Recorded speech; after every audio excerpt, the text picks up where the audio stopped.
Israel to be an apartheid regime in 2021. Amnesty International declared Israel to be an apartheid regime. Don't fucking stop me while I'm cooking, you baboon in a suit! The chef is in! About to give you a fucking Chelsea Green, you donkey! Donkey!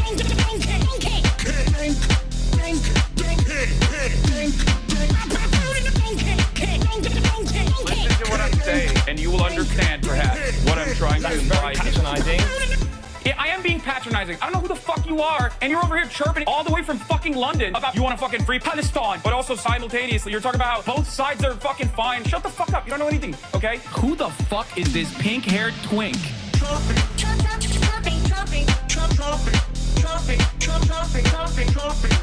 Dissolve the apartheid So what would you like to allow see happen, Palestinians. Hassan?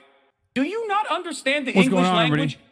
I hope everyone's having a fantastic evening, afternoon, pre-noon, no matter where you are in the world. I'm Hassan Piker, and this is the HasanAbi broadcast coming to you live from sunny California, Los Angeles. Folks, we're live and alive, and I hope all the boys, girls, and MBs are having a fantastic one because today's a beautiful day. Today's a wonderful day. Today is Tuesday. That's right, ladies and gentlemen, boys, girls, and MBs. It is Newsday, Tuesday. You already know what it is. You already know what's going on. My hair is super wet still because I just got out of the shower. It is 11:25 a.m. and I am actually a little late, and I apologize. And there's a reason for why I'm late, and that is because, and you might have guessed it, I'm doing media hits. I'm doing 20K a pop. I'm doing PR, baby. Just you already know, $20,000.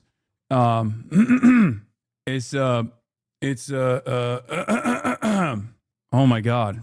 I already just got started. My cat hates me dancing to that song. All right. So, ladies and gentlemen, boys, girls, MBs, you already know 4K subs per hit. That's right. That's exactly what it is. That's exactly what it is. 4,000 of your subscriptions go directly into all the positive PR hits that I get, including the Cuomo mailer that's happening right now. That's another 20 grand. I gave him 20 grand to put me on a mailer so that everyone could Google me and my opinions on 9/11. But ladies and gentlemen, boys, girls, MBs, we are live. We're alive. This is part of the broadcast where I tell you about my personal news about what's going on in the world of HasanAbi Piker in between the time period where I press the start streaming button and press the stop streaming button. So help me God. That's what I'ma do. Ladies and gentlemen, where was I? Oh. Bro single-handedly ruining his airline in real time. You mean hairline? I think it's fine. It's just, when you're 34, this just happens. Okay. It's just going to look like this. Okay. I'm not a child. And I'm very happy about the way I look at the age of 34. You worry about how you'll look at the age of 34 when you get there in like 30 years. All right. In any case, personal news-wise, ladies and gentlemen, what has happened to the world of HasanAbi Piker in between the time period where I press the stop streaming button and press the start streaming button? Not much has taken place. I ended the broadcast last night. Didn't really do too much. I'm thinking, like, what did I do? Nothing, really. I just kind of hung out for a little bit. Went to sleep early and woke up early in the morning and played some basketball. Cooked. Okay. Absolutely cooked. And that's it. There's not really much happening in my life. Other than that, I did a media hit earlier today. That's why I'm a little late, and I had to do a bunch of calls on top of that. Because we have an insane month coming up where I'm going to be in China. I'm not going to be like at my desktop pretty much until the end of the month of November. Like in the upcoming days, I'm flying to New York for the New Yorker Magazine Festival. That's this weekend. So I'm flying to New York. I'm going to be live from New York on Saturday. And then Sunday, I'm doing the New Yorker Festival. Then I'm coming back. Then I have, the Crooked Con coming up. And on top of the Crooked Con, I have what do you call it? I have some link ups and building sessions when I'm out in DC, and also going to make a quick route back to New York as well for the Zoran Mamdani victory, inshallah. And so yeah, it's It's an interesting set of circumstances. Are you not going to the Zoran rally next Sunday? I am. If I'm there, I mean, I won't be streaming it because I'm doing the New Yorker Magazine Festival Sunday. But yeah, are you closing on an apartment while you be there? No. Brother, please find time to rest. You finna be burnt the fuck out, man. Yeah. Take the new Acellas from New York City to DC. They're sick. What's the Acela? What is that, a helicopter or something? Was that a private jet? I'm not taking a private jet. Don't be crazy now. What am I, Bernie Sanders? Oh, got him. Freaking got him, dude. Freaking got him. Anyway, we need you to talk to Platner. I don't know what the fuck's going on over there, okay? I wanted to from the start. And we'll, you know, I don't know if it's going to happen anytime soon now that we've found out some new stuff about... Oh, Acela is a train, moron? Oh shit, there's a high-speed rail between DC and New York. I didn't even know that. Oh, it's Amtrak? Damn, I am not a fucking real train appreciator. I am so out of touch. I'm so washed, dude. I'm not. This is it. This is what will take me down finally, because it's over. It's over. Everybody knows I'm not a real foamer. I'm not really autistic. Anyway, you see what Malala's up to these days? She's on Jimmy Fallon doing TikToks. Yeah, I saw. What's the new info you're talking about? We'll get to the Grand Platinum stuff in a second. Rich Boy said private jet and helicopter. I don't know. I thought someone was baiting me. No China cities for you. Only trains and bridges for your first trip. Yeah, I'm not the autistic man you thought I was, dude. I'm not. And I'm not the autistic man I thought I was. In any case, not much else going on in the world. We'll fucking dive right into it. There's a lot of news to cover. There's a lot going on in the universe. Americans are loving socialism, ladies and gentlemen. We briefly covered it yesterday, but I think it bears repeating. I must talk about that a little bit more. But Americans are loving socialism, question mark. JD in Israel, will the ceasefire hold? Hold on. Cuomo keeps being racist against Zoran.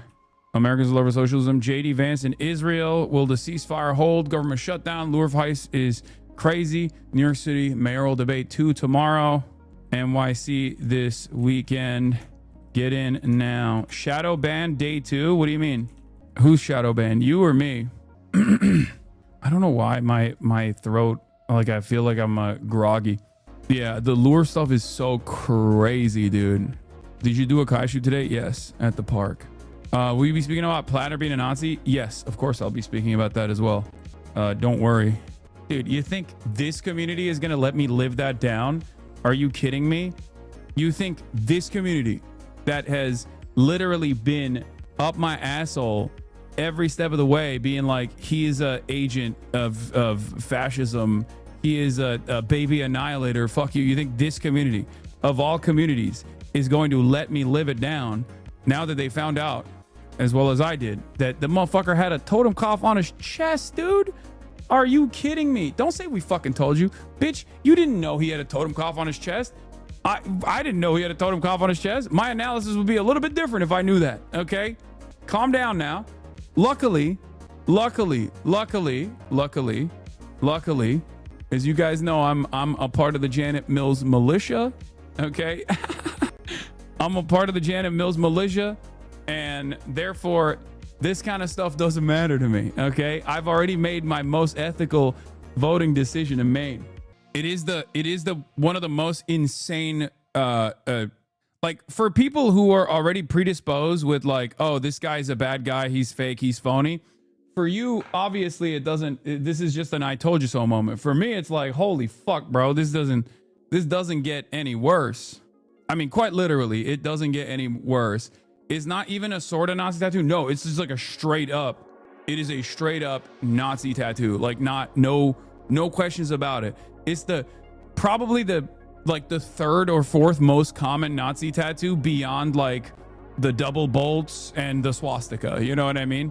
Like, swastika is the most obvious one. Double thunderbolts, unless you're Taylor Swift selling a merchandise, is like pretty common. But I would say that like the totem cough one is just like the most insane one. This is more serious than a milkshake duck, but this is just a straightforward milkshake duck. Maybe he lost a bet. I don't even know. I don't even know what the fuck was going on. I haven't even looked into his explainer as to what this is. But it's crazy because, like, how the fuck do you not cover that up, man? What are you, fucking nuts? Like, that is the most insane thing. Anyway, we'll do that in a little bit. We'll get into it a little bit. Like, a big part of the reason why I was like on board with him being a genuine person who has like changed and reflected on his like service and stuff like that is one, because I'm not one of those people that insta locks bad behavior or cynicism. But most significantly, it was because like he's a Majority Report fan. He's a fucking Michael Brooks fan. So when you see stuff like that, my expectation is that, you know, this guy, it just doesn't make any sense. There's a lot of stuff that he is thrown around that makes no fucking sense, especially considering that, especially considering his background, right? Like nobody comes out and is like, hey, I'm going to be a Medicare for all championing, Israel is doing a genocide saying candidate. Because if that was the case, like if people, like when people go, oh, this is like an op, this is a psyop to divide the left. I'm like, brother, have you seen the left? Have you seen the left? We do not need any psyops to divide us. We hate the left. Okay. Everybody hates each other. There's no psyop necessary. People have already decided to psyop themselves for free fucking 99. So for me, I like to weigh out all of the different alternatives here. And for me, up until this incident, okay, up until this, which is major, because I think like I'm trying to understand like what is going on. I'm trying to understand what is going on in the mindset of a person that like that goes through this like lived experience. Like how the fuck do you arrive at like the positions you arrive at?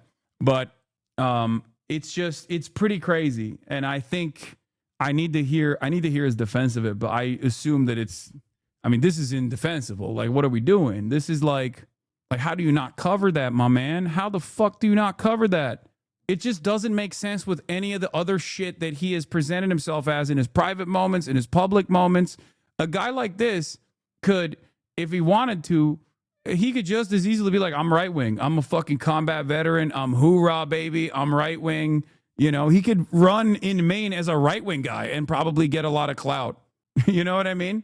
It was just, I didn't know what it was. I mean, okay, guys, not knowing what the tattoo is when you're initially getting it in Croatia, because some people were saying he was drunk in Croatia, he got the tattoo. That's one thing. Keeping it on your fucking chest without a single person being like, hey, dog, you got a Nazi tattoo on your titty. What the fuck is that about? For like 15 years is crazy. Okay? That, like, you don't have a single friend. You didn't have nobody out there who was like, what the fuck is on your chest, my boy? What the hell? That's crazy. Come on now. Come on, dude. Like, yeah, sure, you didn't know what a totem cough is. Okay, sure, fine. Okay, I guess you don't know. That's one thing. But nobody was like, brother, you need to take care of that ASAP, Rocky. Like, this is literally a jailable offense in many European countries. Like, what he has as a tattoo, I need you to understand. He don't got friends. He on Reddit. To be fair, all of this is stemming from him being a Redditor. I'm gonna be honest. Plattner's political director who resigned weighed in on the tattoo. Plattner's political director who resigned over his Reddit post weighs in on the tattoo. Okay, but I don't place a lot of emphasis on this person's attitude because, like, the Reddit posts are nothing in comparison to, like, even the black people don't tip thing was literally like one of those like Reddit posts that I thought he was being racist on, but he was just straight up asking on one of those like, what would you be able to ask if you felt like there was no like, it was one of, I forget what Reddit it was, but it was not even like as bad as I initially thought it was. Anyway, let's just get fucking started. How do you fucking lose every single dumbass wink and nod for Nazi? Is a skull and crossbones on a jar head? What the fuck's the problem? Dude, come on. Okay? come on. It's not like he had the fucking tattoo for like a week, okay? He had the tattoo since 2007. Are you fucking kidding me? Young Thug defends James Harden for wearing a pro-police face mask. He don't have internet. Yeah, Bernie's about to come out and be like, I don't know what happened. A swastika is less meaning than this one, chat? No, that's not true. Everybody knows what a fucking swastika is. Come on. No. The swastika is the most recognizable. That's why I said the swastika is the most recognizable. The dual thunderbolts is the second most recognizable. And then, like, I would say the totem cough is the third most recognizable tattoo for neo-Nazis. Okay? But I just, like I said, how the fuck do you have that on your chest, brother? No, the black sun is not even as recognizable, brother. What are you talking about? This is the fucking totem cough. No, that is like one of the, you don't have to be a nerd, dude. You don't have to be a nerd to know. I'm saying in the most insane circumstance where this guy simultaneously is the most woke and open-minded guy, but also is the dumbest person on the planet, where he was like, oh, what is this, a pirate thing? How the fuck did nobody tell him? I mean, come on, man. Are we serious? Are we actually being for real right now? This is crazy. Like, if you want to vote for Graham Plattner in spite of all this, fine. Like, you make that assessment on your own. But like, but come on. That's a crazy fucking take, dude. Ugh. Bernie Sanders just told us he's still standing behind Graham Plattner. His campaign is dogged by controversy in the Senate race. I personally think he's an excellent candidate. I'm going to support him and look forward to him becoming the next senator in the state of Maine, he said. It is pretty wild for Bernie to do that. I'm going to be honest. Motherfucker, how are you this? I don't understand how he is this person. I don't understand it. On the one hand, he literally has slammed himself into the liberal Zionist position. On the other hand, he will prop up a swagged up, quirked up white boy with a Nazi tattoo who says Israel's committing a genocide and will be firmly committed to him. None of this makes sense to me. I mean, respect. But it's just like, like Bernie, as I've told you guys before, as I've told you guys time and time again, Bernie is the type of dude who will just be like, I don't care about anything. As long as this guy is like pro Medicare for all, I'm on board, right? He's that type of dude. He's very stubborn. And as I told you time and time again, it is very interesting to see like how much Bernie will commit to people who are openly anti-Zionist, for example, that are like Bernie will defend open anti-Zionists all the way to the end, even if he himself is not one. It just doesn't make any sense. It's very interesting. It's very confusing. Anyway, weren't you asking for this yesterday in response to leaked text? But this time there's actual shit on the Dem side. Yeah, I mean, on the one hand, I kind of like that there are people who are still firmly committed to this guy. On the other hand, my own personal assessment is like been all over the place. Okay, who are still firmly committed to this guy. On the other hand, my own personal assessment is like been all over the place. Okay, my own personal assessment has been all over the place. I will admit. And if you're wondering why, why Majority Report is defending him and why all these other people are defending him who have talked to him, it's because people think he's legit. Like, people think he is legit, a guy who just went through these experiences and is and isn't who a lot of people present him as. Like, he's not like a fucking jarhead op federal agent. That he is just like, this is who he is. He is just I can't get over it, man. This is so dumb. I cannot fucking get over it. That is crazy. How the fuck? Like, his format is so perfect, okay? Guy who served, guy who was a fucking jarhead, and then like obviously experiences like discontent, realizes he's like disillusioned by it all. If he hadn't gone the Blackwater route, I would not have any issues whatsoever defending him, right? Like, if he did 4 fucking tours and he came out of that being like, dude, what the fuck was I doing? I had no other options, but this shit sucks, and became like an open anti-war veteran type of guy, perfect guy for the left. Okay, perfect. But then he has fucking Blackwater on the stain as a major stain on his reputation. And then the Reddit stuff I didn't give a shit about. I don't care about that even remotely. A lot of people tried to like make that a big deal. I don't care. Suck my dick. Yeah, he said he said anti-woke, like somewhat anti-woke shit as a fucking jarhead in 2012 as opposed to like how woke he became in 2020. And I don't give a shit about that at all, right? But 15 years of a Nazi tattoo. What are we doing, man? What the fuck are we doing, man? How do you just have that on your chest for fucking 15 goddamn years and you don't know what the fuck that is? Like, it does. What? What is that? What is that? Now, it sucks because like all of my ops are his ops as well. And it's like, it's this weird predicament where like, this is indefensible shit. But also at the same time, I can't help but feel as though, Josh Kraushaar of Jewish Insider is obviously fucking doing this, not because, like he thinks Graham Plattner is a Fed. Don't be stupid now. This is Matthew Castle and Josh Kraushaar are my ops at Jewish Insider. They are Zoran's major ops as well. They're my major ops as well. They constantly fucking write articles about my ass too. It's because he's anti-Israel that they're like really farming this shit. Because if you had a situation where a Republican was outed for something like this, they would never even cover it. They would be like, oh, who cares? Right? If he was a Fed and if people actually saw him as like no threat whatsoever, but like a psyop or some shit like that, then they wouldn't be doing this. I'm really scared for him to win and Fetty out because of the period testing for future candidates will be insurmountable. He knows, man, if you have a tattoo, you know the symbolism. That's the whole point of tattoos. If he didn't know when he first got it, he would have looked it up after. No, I know. There's 0% chance that this dude for 15 fucking years never encountered another human being that went, hey, oddly specific Nazi tattoo you have on your chest there. What is more shocking to me, about all of this is that he doesn't have a single blemish on his fucking private internet correspondence that even remotely leans into Nazi shit.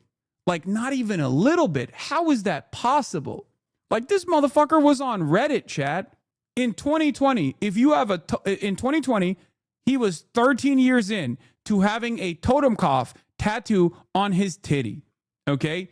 How the fuck did he not even a little bit say stuff like Black Lives Matter is really fucked up, don't you think? Like, not even like a All Lives Matter post. Nothing. How is that possible?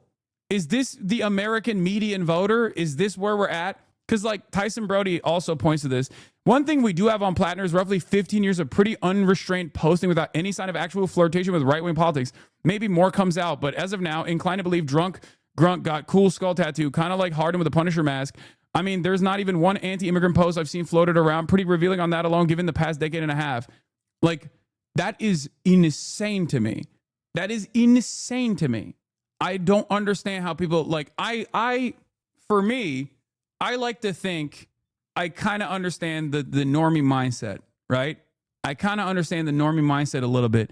How the fuck do you get like this seems like a meme. Oh, dude, what the fuck? The swastika tattoo? I thought it was like cool. I thought that shit went hard, bro. Like, that's why I got it. I didn't fucking realize this was bad. Like, how? The PSA video will lock you into your initial reaction. Like, I don't get it. I don't get how you just do that. I don't get how you do that. It is mind-boggling to me.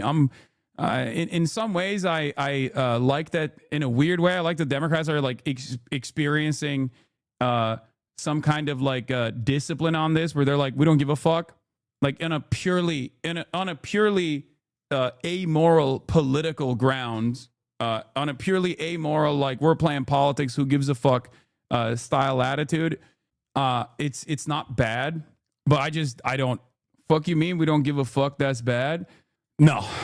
Nazis in office is not good. He hit his power level, or he's just that stupid. Brother, no one hides their power level like that, because getting a tattoo like that is the opposite of hiding your power level. a guy that has this tattoo, that has this background, should have at some point been like, yeah, I think them migrants are bad. Yeah, all lives matter. This motherfucker was like, Trump supporters are racist. We need an armed revolution. What the fuck?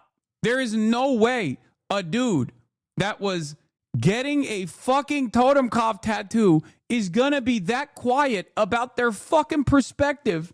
I don't understand it. It makes no sense. Okay. It makes no sense because I look at situations like this and I weigh all the options.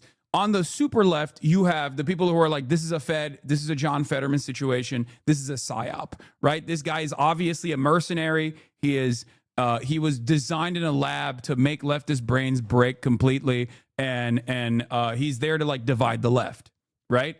And I don't put a lot of emphasis on this stuff because personally, I think that's kind of dumb because like the left has no motion, right?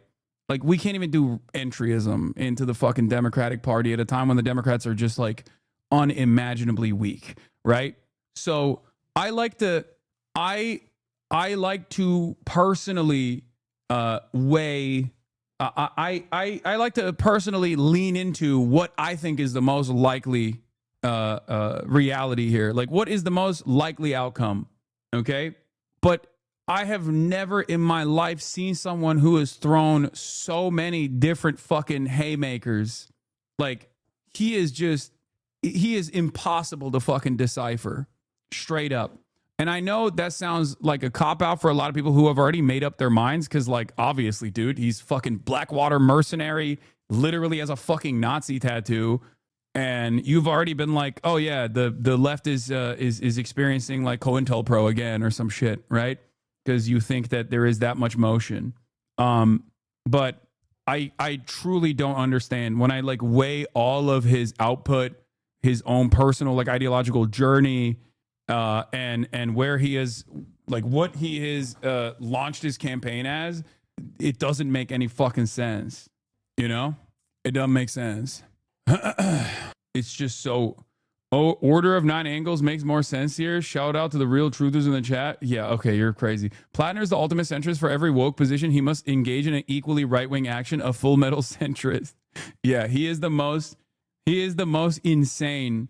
Like, either he is literally a federal agent that was built in a laboratory to specifically like infiltrate the left or some shit, or he is perhaps one of the dumbest people I have ever encountered that has engaged in the realm of politics. Like unquestionably, like it makes no sense.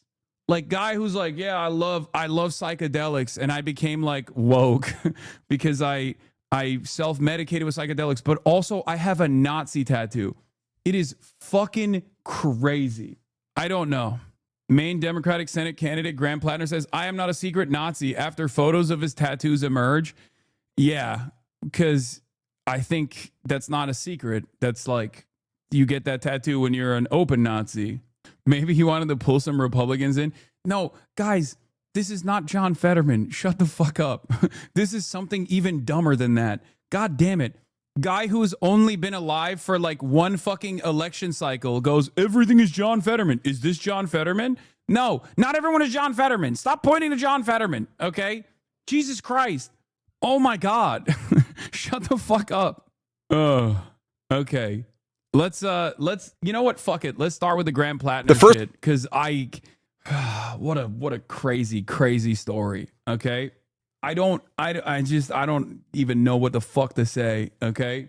He did a piss poor, like he was cheering on the demise of Golden Dawn, giving kudos to people fighting for YPG, blasting the U.S. for not bending over backwards to naturalize Afghan interpreters as a moral issue. There's not one scrap of racial animus or xenophobia in a decade and a half of posting. He did a piss poor job of hiding his posts and recycled his username on a handful of message boards for liberal gun clubs and scuba gear. There's no secret liability here. When he says he got sauced on Leave in 2007 and got a tattoo, he didn't recognize anything. It's truth. Like, if you look through all of his social media posting, there is, first of all, there is 0% chance that the CIA was like, let's get this fucking jarhead to post on social media an unhinged former unhinged veteran turned like hyper woke. Okay, that's not like no one is investing that much time into our little utterly irrelevant circle in American politics. We have no motion, we have no clout, we have no socialism. Okay, there is like we're not even talking about the federal government's incompetence here. Okay, which also probably is something to consider in terms of like building like a Manchurian candidate. Okay, so get your head out of your fucking ass. I don't think the CIA is capable of delivering a 15-year plan, specifically a 15-year plan that requires infiltration of leftist movements by getting a Bernie nod in a fucking Maine senatorial run against like a fucking purplish Republican candidate. Okay, that's not real. Wake up. Wake up. That's not real at all. But it also literally doesn't make sense if you are the type of dude who on the one hand who went as far as to get a fucking totem cough on your chest, but also on the fucking other hand, you're like talking about how, you know, immigrants are great and Republicans are racist. Schumer on if Plattner's unearthed comments are disqualifying. I'll let the people of Maine decide. We think that Janet Mills is the best candidate to retire Susan Collins. She's a tested 2-term governor, and the people of Maine have an enormous amount of affection. Okay, well, when I hear stuff like this, it makes me go crazy. You know what I mean? Why people are not consistent, not as consistent as on. No one gets that because you are all American. I do not understand, bro. There is no, this goes beyond the median American. This goes beyond the median American. Okay. The median American voter. Yeah. If I'm Plattner, Ian Higgins says, really hard to see how Plattner survives this. Crazier things have happened, but the tattoo really seemed like it's on a different level than the Reddit post. Also incongruous with most of the posts we've seen. You gotta get that cover up on camera. Like that's number one. Like you have to get that shit covered up on camera immediately. Like make haste. If you want to salvage this in any way, shape, or form. He's not a median American. He's a veteran. The United States military is one of the largest jobs programs in the fucking country. So technically, an American U.S. military veteran is unironically closer to the fucking median voter than you and I ever will be. Okay, U.S. veterans, no matter how insane they are still median voters. This was funny. The only way to beat a bad guy with a Nazi tattoo, you guessed it, good guy with a Nazi tattoo, Graham Plattner. For some reason, I'm with Harris. Protect trans kids. 1-6, never forgive, never forget. There's just a fat fucking black son in the back. How is this possible? What I don't understand is why the Podjons are embracing him in the YouTube comments too. Because the Podjons understand the severity of the crisis in hand and they trust him. That's what it is. They like him. They want people who are anti-Israel. 100%. I know it sounds fucking crazy and I know you won't believe me, but I talk to them all the fucking time.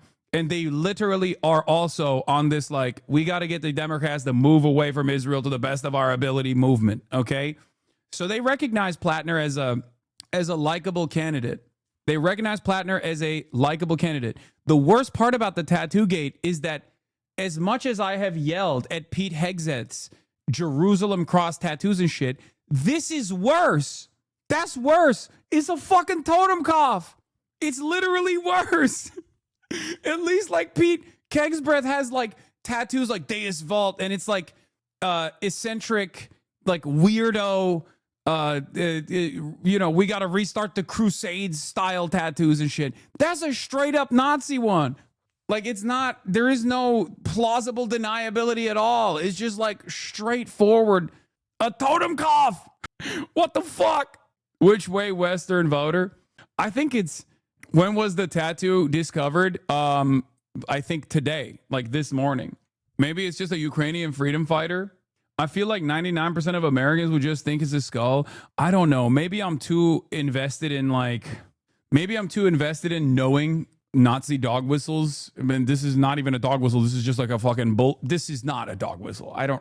A dog whistle implies plausible deniability. This is not a dog whistle. It's basically a couple steps removed from a swastika, chat. Like that's, am I crazy? Do I know too much about Nazi symbolism to assume this? Does the average American not know? I need to ask people.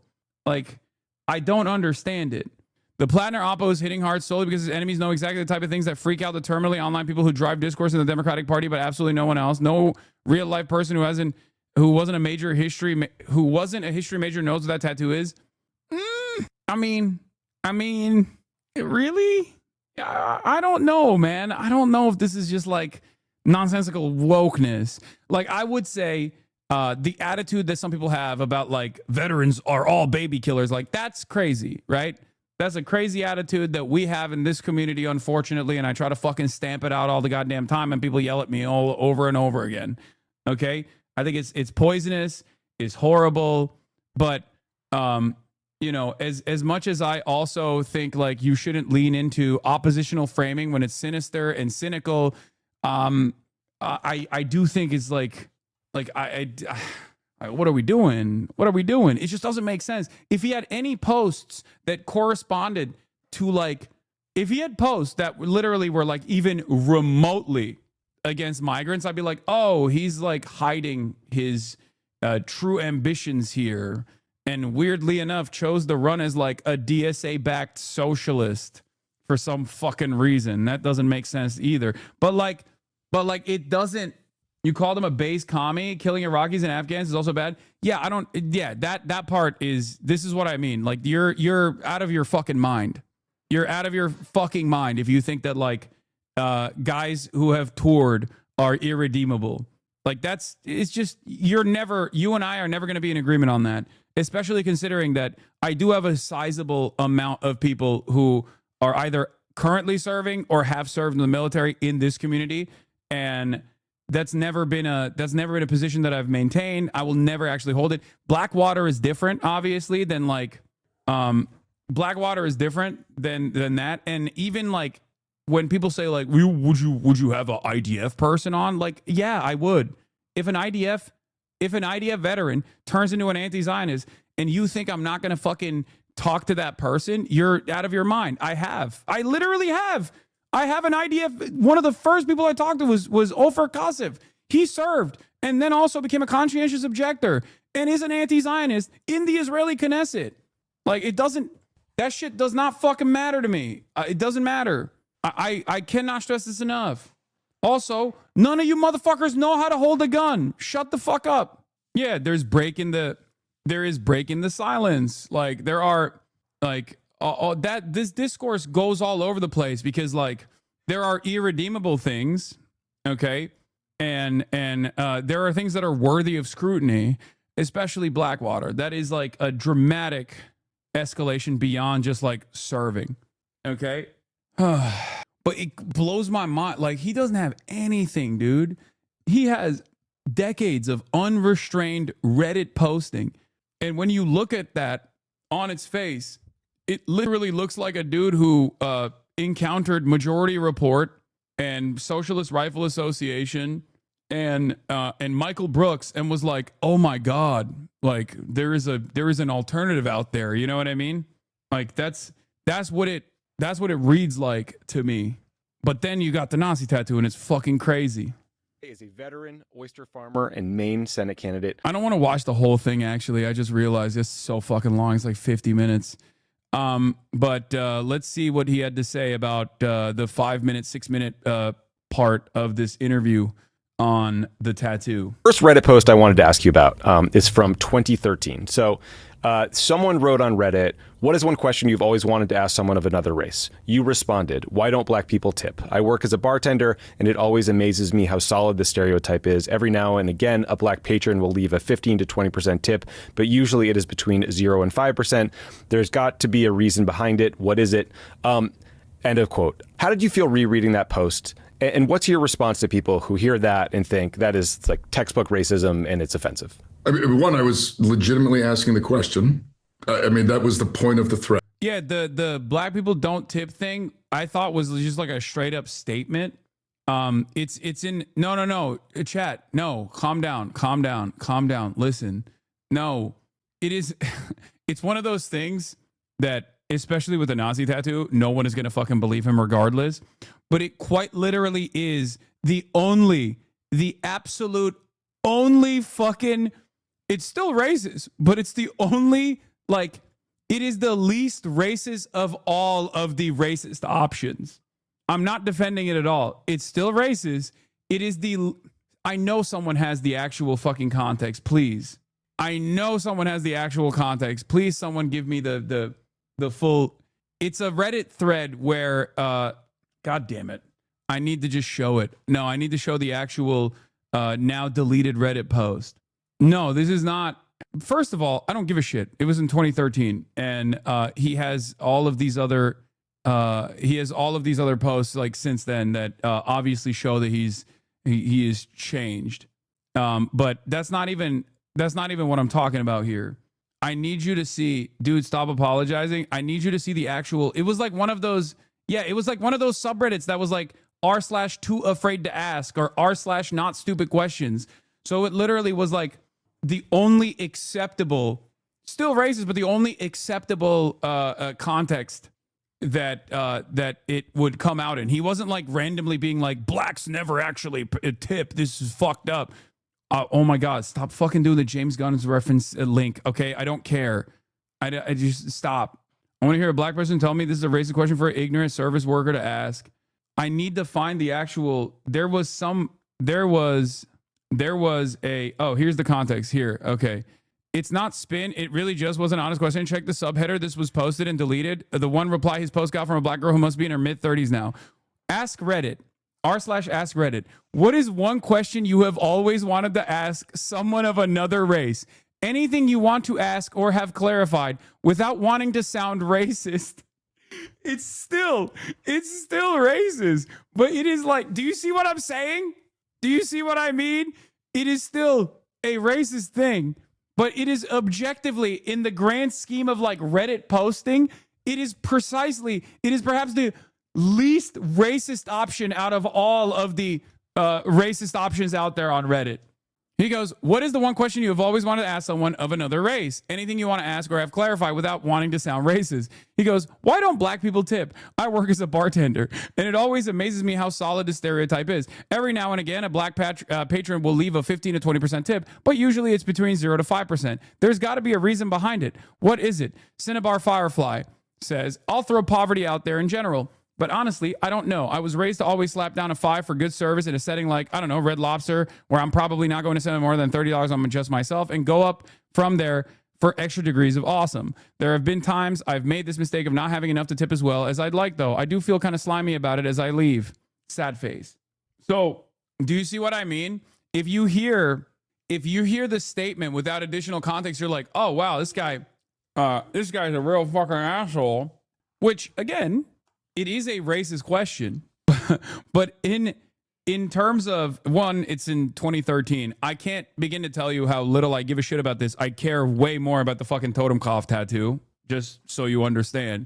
Because, once again, as a white supremacist myself, clearly, I have a lot more of a position of understanding that people are gonna have some racialized, racist tendencies. We live in a fucking white supremacist country.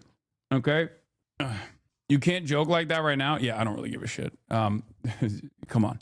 But in my experience as a server, the biggest perpetuator of the stereotype was a black woman I work with. Okay, you don't have to literally fucking give us your own personal racist experiences. Okay? Please stop. Jesus Christ, chatters. What would a non-racist question be in this thread? I'm curious. I don't fucking know. I can't really think of anything right now. But again, without the totem cough tattoo, you see this sort of thing, and then you see his other posts in like 2020 when he's like, fuck the racist police, ACAB, all this shit.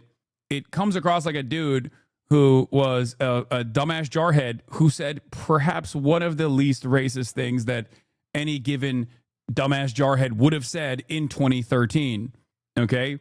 Like, in the grand scheme of things, we're talking about 2013 on a fucking subreddit where the guy's like, I don't really understand what's up with black people as a server. Like, that's racist for sure, but it's 2013. And he has nothing else before the totem cough tattoo that makes any fucking, that makes any sense whatsoever with his, like, posting. It just doesn't make sense. In any case, Yeah, this is the wokest jarhead in America for 2013. New Bernie Sanders defense Graham Plattner calls him an excellent candidate. There's a young man who served his country in Afghanistan and Iraq, and he went through some really difficult experiences seeing his friends killed or whatever. He said, or whatever. And in spite of all that, he had the courage to run. I personally think he's an excellent candidate. I'm going to support him, and I look forward to him becoming the next senator in the state of Maine. Bernie Sanders really putting to the test my fundamental value, which is Medicare for all means for all, which means including Nazis. Okay?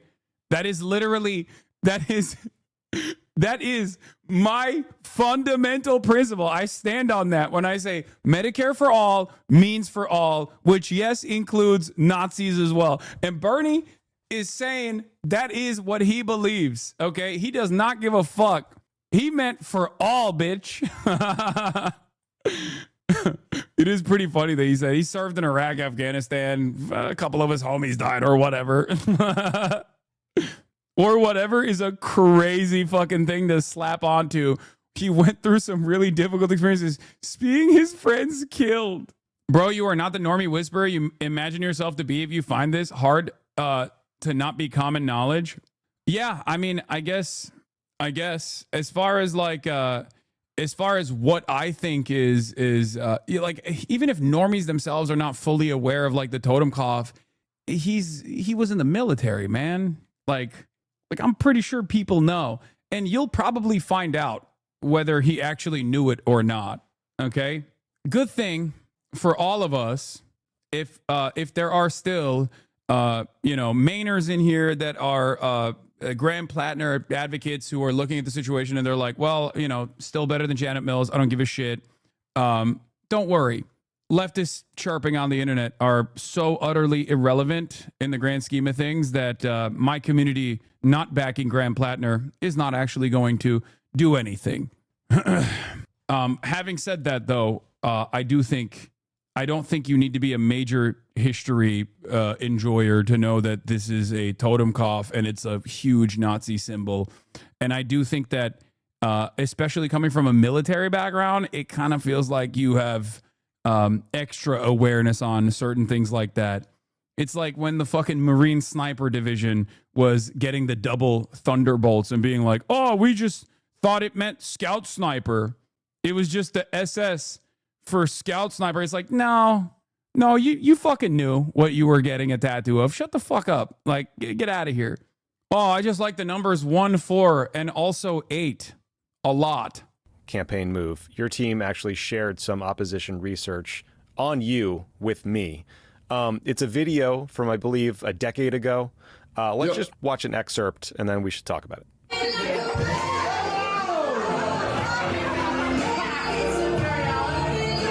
What other tattoos does this motherfucker have, man? Are we going to find out that he has a swastika on his ass cheek tomorrow? What the fuck? I can't get over this, dude. I cannot. Dude, come on, brother. Come the fuck on. A lot of tattoo shops are fully aware what the symbolism is for all these Nazi symbols. Oh, no. The tattoo shop where he got this at, because he said he got it in Croatia, those motherfuckers knew what they were tattooing on his body. It is very, like, what he got is literally illegal in many European states, okay? If he showed that tattoo in Germany, he would go to jail. Do you understand? Now, of course, it might not be illegal in Croatia. Do with that information what you will. I didn't know that, but it's not shocking to me, let's just say. In Croatia, was he visiting a Ustazi memorial? Yeah. Yeah, there was a... the guy was an Ustazi enjoyer, I think. That tattooed him. Wait, I was right. He is indeed an ACP party member. Wait, hold on. Like, especially if he got this tattoo and then got other tattoos afterwards, there is zero, and I mean 0% chance that he went to another tattoo artist after he got that totem cough in the United States of America, and the tattoo artist didn't go, hey, man, I'm going to cover that shit up for you. Okay? Not to do more opposition research on Graham Plattner here, but if he got another fucking tattoo after that tattoo and he went to a tattoo artist, every single tattoo artist knows prominent neo-Nazi symbols. Every single one. whether because they like offering said tattoos, or whether it is because they know what tattoos they will not actually ever tattoo on someone's body. Okay? Most tattoo artists know one way or another exactly what this is. Okay? And if he actually got another tattoo after that, and the tattoo artist saw it, he would absolutely be like, hey man, I'm just going to let you know, I don't want to be weird, but you have a Nazi tattoo on your chest. Would you like me to cover that up? Brother, it's a skull and bones. Get the fuck out. No. The tattoo shops would absolutely, I don't know what that tattoo means, and I've always been very online. No, that's why I'm saying a tattoo artist would know exactly what that is. And they would say, I'll cover it up for you. There's no shot. I'm telling you right now, there is no shot. Guys, you can't get a tattoo like this at normal tattoo shops. Okay? Do you understand? You cannot get that. If you walk into the average regular ass American tattoo shop right now and you say, I want this totem cough on my chest, they would say no. Most of the Nazi tattoos that people get, they get in prison, okay? Or very specific neo-Nazi tattoo shops. As someone with zero tattoos, even I know this about tattoo culture. He got this in Croatia for that reason. There is 0% chance that he would be able to get that tattoo unless he went to, in America, there's 0% chance he could go to a regular ass tattoo shop and be like, oh, can I get this? Yeah, it's one of the most prominent symbols. Dude, it's up there. I told you. It's literally illegal. Like symbols that are most commonly associated with Nazism, the swastika, the SS Thunderbolts, and the SS Totenkopf. It's the third most prominent Nazi symbol. I didn't even see this on the Wikipedia page beforehand. It's just top dome. I told you this. As soon as I saw it, I was like, there's no fucking way. I have a PhD in racism, chat. Come on. Don't question me on this shit. First of all, what we were watching there was Graham wearing just his boxer briefs, singing. The Marine Corps Silkies. Those are Marine Corps running shorts. Pardon me, Silkies. First of all, great song choice. Tell us what's happening there, where you are. There's probably some listeners who are very confused. And the reason that we are showing this video is because at the very end, you can see a tattoo on your chest. And I've been told that some of your political opponents are telling reporters that that tattoo has a Nazi affiliation. And I would like to know, is that accurate? Are you a secret Nazi? I am not a secret Nazi. Actually, if you read through my Reddit comments, I think you can pretty much figure out where I stand on Nazism, right, and anti-Semitism and racism in general. I would say a lifelong opponent. This is the craziest part about this is that it's not like that's not a lie, man. Well, I am not a secret Nazi is also a little bit of a lie because when you get a totem cough on your chest, it's not a secret. But if you look at his Reddit comments, Reddit is a hotbed for liberals who have the most Nazi adjacent values when it comes to American imperialism, when it comes to wars, when it comes to opinions on racial dynamics. And this motherfucker's Reddit posts are the opposite. That's why it makes no sense. Do you understand? Like you look through, as we did, if you comb through his like 2020 and onward Reddit posts, there is literally like all of the blemishes on his track record are because he was going too hard on the socialism, communism front. Damn, the CIA is cooking with this one. Guys, I don't think the CIA designed a 20-year psyop to infiltrate the left. This is no longer the 60s and 70s. No, he's just a machine gunner. They are that stupid, I promise. I cannot understand it. I cannot comprehend it because I have never seen something so transparently fucking signaling in one direction and then simultaneously have his like social media footprint be the exact opposite. It's like someone else was posting on that account.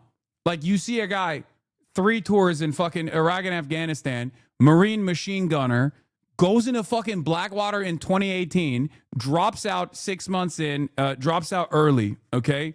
Says, oh, this shit sucks. I don't like it, okay? And then becomes like extra fucking woke. HasanAbi vindicated? Yeah, me and Janet. Reddit changed a lot after Bernie dominated in 2016. It was swarmed with ops to craft a new neoliberal Reddit age. Yeah, dude, guys, you already know I'm Janet Mills. I'm a Janet Mills militia member. Let's keep going. The video is from my brother's marriage to his wife, to my sister-in-law, who I was serenading. I told them that my wedding gift to them would be my embarrassment. And so I performed a lip sync version of Miley Cyrus's Wrecking Ball to my sister-in-law on the day of her wedding. This might be your most out of touch moment. In which direction? Oh, geez, almost like you don't understand military indoctrination. This might be your most out of touch moment I can remember. Because there are so many different opinions flying around in this chat, and people that are saying, like, some people are saying, oh, it's totally valid that he didn't know what it was, which I think is a bit crazy. But then there's also a lot of people, I'm getting attacked by everyone on this issue. Thank God I knew if I insulted you, you'd read it. No, I want to hear the perspectives that people have. You're autistically hyper-informed, Nazi slogan and symbols. Dude, come on, dude.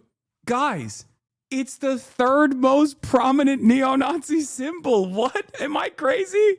I feel like if he had a swastika, dudes in the chat would be like, oh, dude, you're just like autistically hyperfixated on neo-Nazi symbolism. Like, do Americans not know about the fucking Nazis? What the fuck's happening?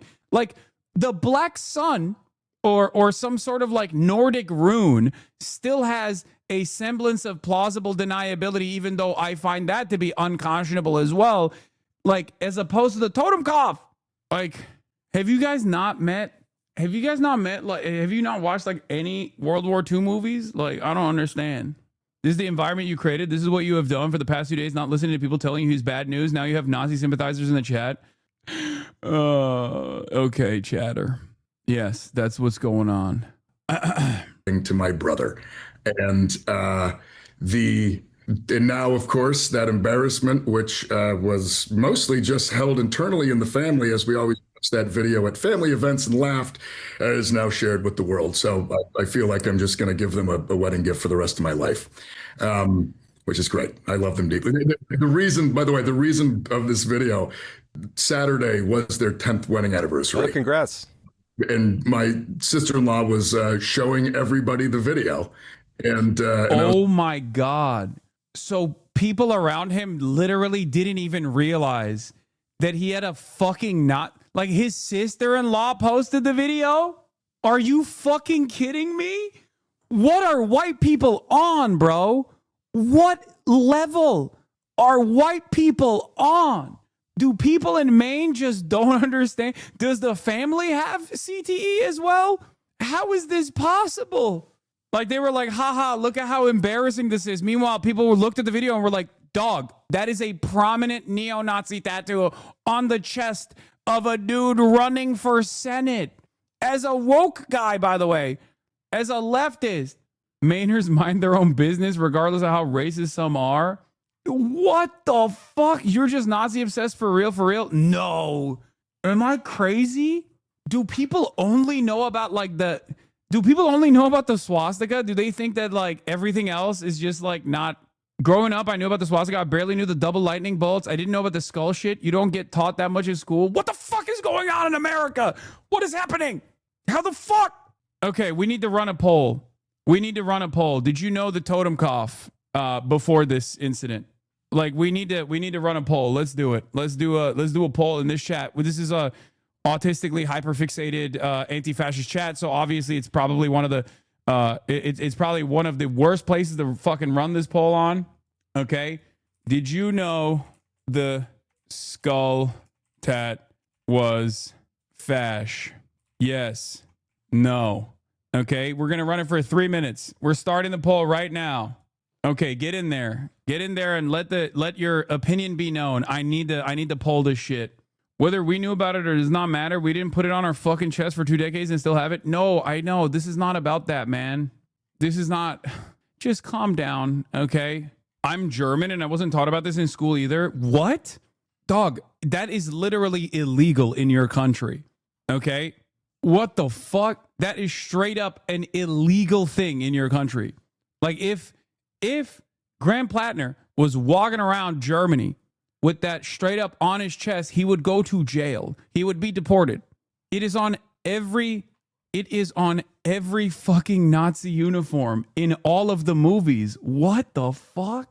The specific skull tat, not all skull and bones are necessarily Nazi, but that skull, yes. Like that version. Because, like, yeah, you can be like, I love piracy, okay? But that's not a pirate tattoo, my man. That is a straight up Nazi skull. Like, you know, cancel culture, whatever. I'm not even talking about that shit. I've moved past that. Your inability to put yourself in other people's shoes and go on to mock their intelligence says way more about you than average people. Dude, I'm not. Oh my God. You're misunderstanding my point. I'm not saying, like, this isn't even about Graham Plattner. I'm just testing to see if I am out of touch as far as, like, my level of knowledge on neo-Nazi and Nazi tattoos. Is it normal for people to not know? And it does feel like a lot of people, I mean, it's 60-40. Chad is so cringe and lived up today is weird. Do you think it would have been more recognizable with the shield? No. Straight up. The skull itself is absolutely a prominent, third most prominent neo-Nazi figure. Yeah, it's literally the joke in the Are We the Baddies sketch, man. Very well. They're coming. Now we'll see how these Russians deal with a crack SS division. Hans? Have courage, my friend. Yeah. Hans, I've just noticed something. These communists are all cowards. Have you looked at our caps recently? Our caps? The badges on our caps. Have you looked at them? What? No. A bit? They've got skulls on them. Have you noticed that our caps have actually got little pictures of skulls on them? I don't, Hans, are we the baddies? Let's see. We should be able to hold them at this point here, at least for a few hours. Like, that is the joke. The Are We the Baddies joke comes from the totem cough. Okay? Like, if he got the fucking skull with the knife in the mouth, like, even that is like a lesser known fascist symbol, right? If he got the fascies on his chest, that is a lesser known fascist symbol. The totem cough is, I thought, not a less known fascist symbol, but it seems a lot of Americans didn't fucking know what it was. They taught you this in Turkey or what? No, man. Yeah, also, obviously, my big ops at Jewish Insider are going hard after Plattner. Scoop, Jewish Insider via Matthew Cassell. Graham Plattner says, I'm not a secret Nazi after photos of his tattoo emerge. A former acquaintance of the D-Senate candidate said he called the tattoo my totem cough, referring to a symbol adopted by the Nazi SS unit. Now, of course, these guys, they're not going to be the most credible when it comes to this kind of stuff, but, this is opposition research is opposition research. According to a person who socialized with Plattner when he was living in Washington, D.C. more than a decade ago, Plattner had specifically acknowledged that the tattoo was a totem cough, the death's head symbol adopted by infamous Nazi SS unit that guarded concentration camps in World War II. He said, "Oh, this is my totem cough," the former acquaintance told Jewish Insider recently, speaking on the condition of anonymity to address a sensitive issue. He said it in a cutesy little way. The exchange occurred in 2012 at Tune In, popular dive on Capitol Hill where Plattner worked as a bartender and was a frequent patron while he attended the George Washington University on the GI Bill, according to the former acquaintance. He would often take his shirt off, drinking with friends late at night on the bar, and on at least one occasion had stated he knew what the tattoo represented, the former acquaintance recalled. Plattner gave varying accounts of the image during this time, saying at one point he was aware it was a totem cough when he had first gotten the tattoo several years prior, and at another time claiming he had not known, according to the former acquaintance. The mixed accounts indicate that Plattner was at least long been aware of the symbol's connection to Nazism. Even as he said in the podcast interview, he was not familiar with any such association when he chose to get the tattoo. Plattner, who is running to unseat Senator Susan Collins, said he had gotten the tattoo in Split, Croatia in 2007 when he had a group of very inebriated fellow Marines had time on deployment and decided to step into a parlor. Plattner on Pod Save America. Now, this is the... If you're hammered in Croatia and you walk into a tattoo shop and you point to any number of different skull and bones tattoos, it's probably, you're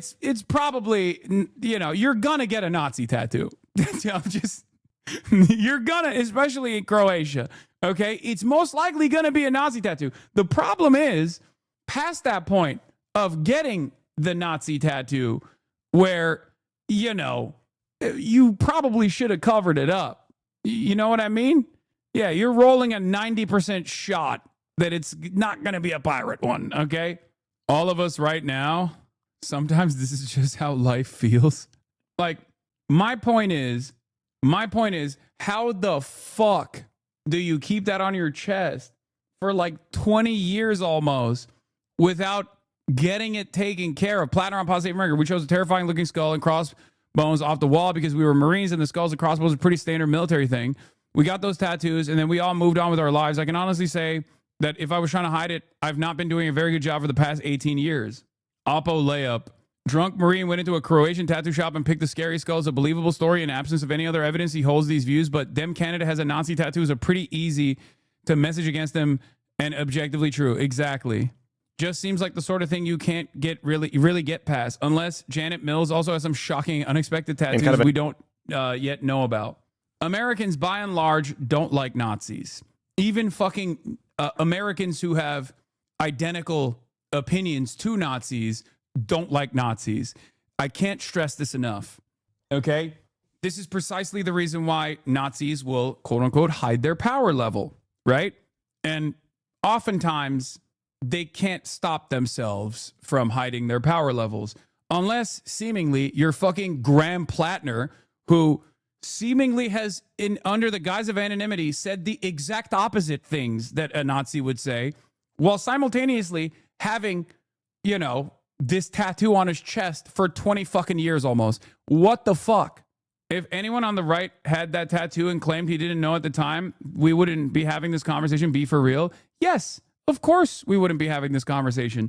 Because if you're on the right, you already are embodying the fucking values that are very closely associated with neo-Nazi politics anyway. The fuck? Yes, context is important here.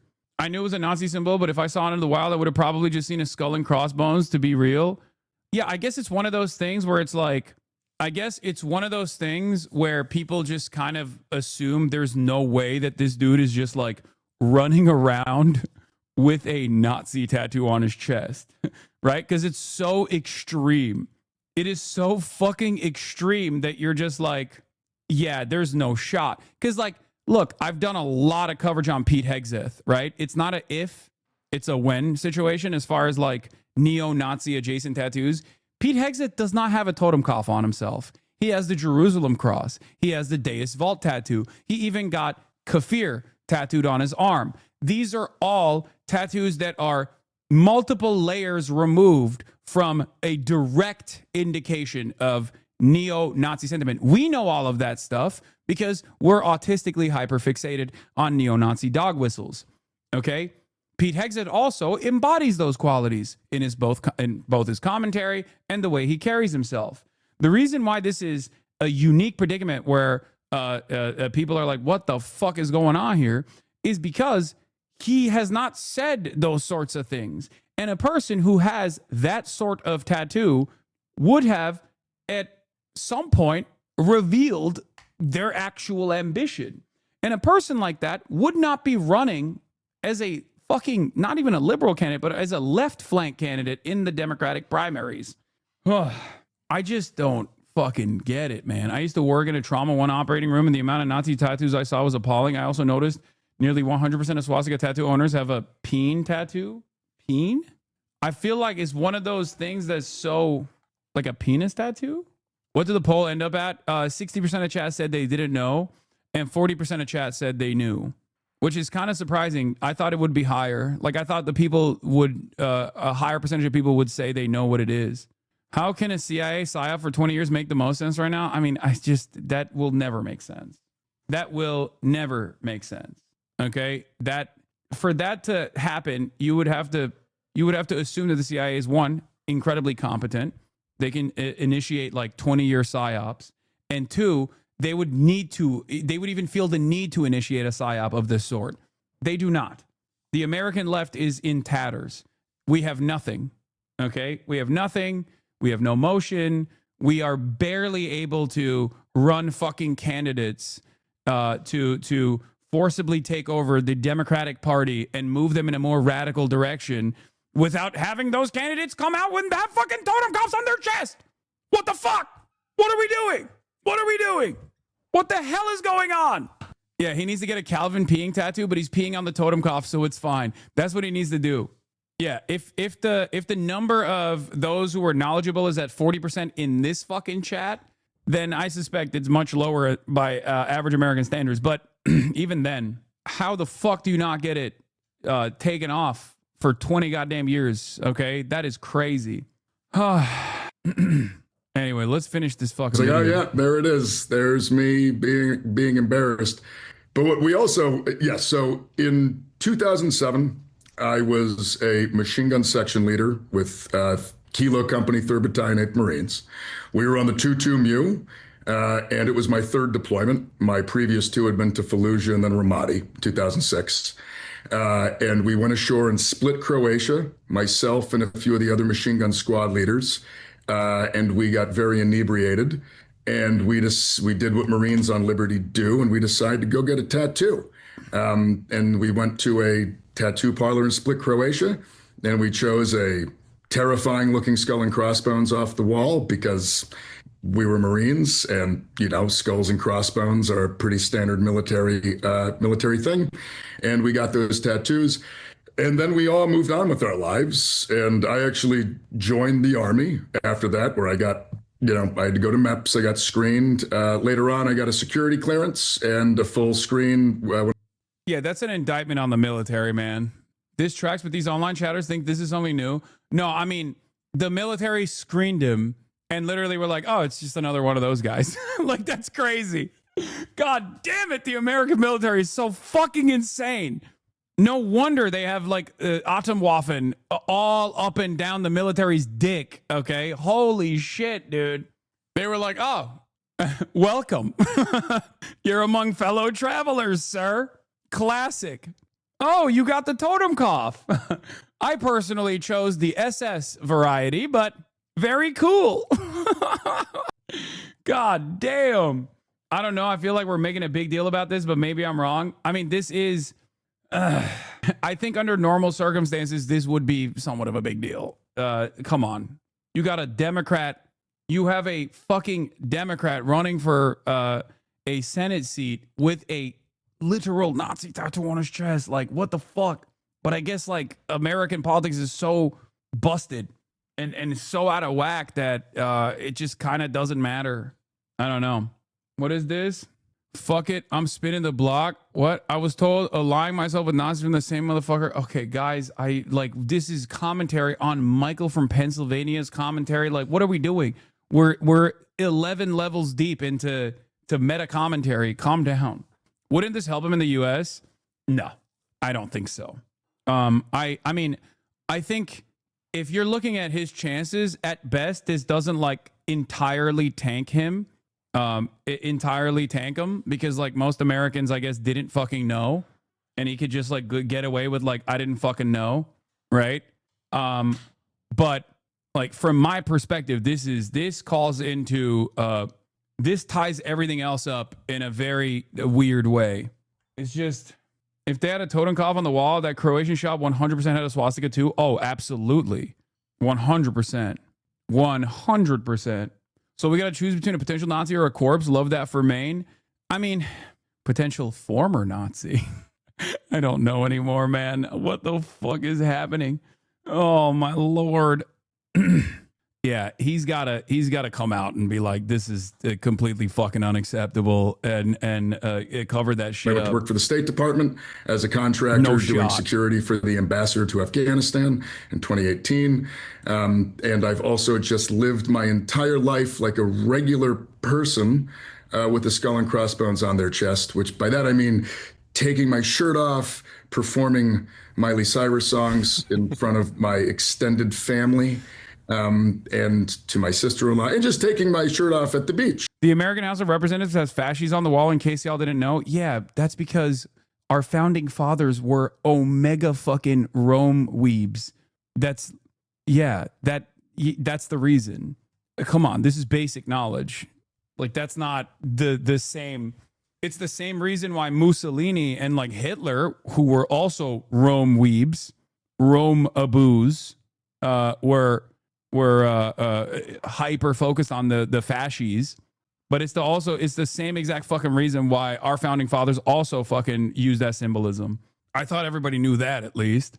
For those of you who don't know, this is fasces, the symbol for fascism. Okay? And I would say that most political figures throughout history have at some point been unimaginably invested in ancient Rome. Please talk to normal people. Oh my God, this chat is too online, not this chat. So we got a Nazi tattoo, but isn't being a Nazi online? No, I know. That doesn't make any sense. That doesn't... Americans don't even know what that symbol is, for the record. They have no fucking idea. But a lot of people use the fascies as a symbol because they're all Romaboos and not because they're fucking fascist. Yeah, the founding fathers adopted that symbolism before fascism existed as a political movement. So what the fuck are you guys talking about? Like, wow, I can't believe these guys saw ahead of time, like hundreds of years after they had passed, that some Italian freak would decide to also utilize the same symbolism. Like, that's not, they were pre-fash. I think our generation and niche on the internet has a lot more awareness of coded signals. I tried explaining 1488 to my family members and they didn't even know what it was. Mind you, these are the same people constantly telling me about anti-Semitism. Yeah. Anyway, YouTube comments seemingly are on board with him, regardless. I can't imagine listening to this guy speak and hearing him articulate his evolution, then thinking, nah, let's go with a 79-year-old woman who would only serve one term, assuming she isn't annihilated by Susan Collins. Oh, Lord, if someone went through my shit post-history, I'd die. If we excommunicate people forever, if they ever say something bad, no one will ever have the motivation to get better. The voters need to attract the creative working class majority. All had or still have unideal views on many things. The video might be the most infantry thing he's ever done. I'm 75 years old and I think about blah, blah, blah, blah. I mean, look, are we really going to worry about this? His or any other Democrats' comments when we have a president, vice president, cabinet spouting the worst stuff you could ever hear on a daily basis. It's one of those situations. These comments are what HasanAbi sounds like, Lamau. It's one of those situations where I think it's like relatively healthy for liberals to have this kind of attitude, in the direction of someone who is at the very least like saying that they're at the very least someone who is saying that they're like pro Medicare for all and shit, rather than someone like Janet Mills, right? Because in the past, liberals used to take this attitude towards people like Janet Mills, and now they're taking this attitude towards people who are significantly to the left of people like Janet Mills. If you are not accepting of imperfect allies, you get perfect enemies. Let's let people learn from their mistakes. I appreciate him saying, I just didn't know what I was talking about. And having worked in food service for years, I'm so glad you had Graham on the show. Great guy and leader. I'm not a Mainer, but if I were, I'd be platinum or door knocker. Don't let them tear you down. I'm very pro-Graham, but apparently the skull tattoo is legit SS imagery. He should do something about that. Yeah, but Janet Mills is now likely the Dem nominee, and I bet losing the Collins. If you take the tattoo in his policy positions, the dude is a centrist. Wait, what? Okay, this is what I mean. We need to compartmentalize certain things, okay? In the absence of the tattoo, if you just straightforwardly look at his policy positions and you think he's a centrist, you are out of your mind. I'm sorry, okay? No liberal, no. I guess that's the joke though, right? Like the joke is that, yeah, he's just canceling each other out, where he's like pro-immigration, pro-Medicare for all. The tattoo brings him back. He just snaps him back here. This is what we needed. This is what we needed. The true center. Guy who says he's a commie socialist when no one is looking. Okay. Who also has a prominent Nazi tattoo on his chest. Fuck yeah. Someone made a TikTok that you were perma-banned. Yeah, I have been. Yeah, I'm permanently banned. I've been permanently banned from YouTube, I've been permanently banned from YouTube. I've been permanently banned from TikTok. I've been permanently banned everywhere. Where comes the fetishism of Roman imagery? Because the founding fathers was before fascist Italy and Germany. What do you mean?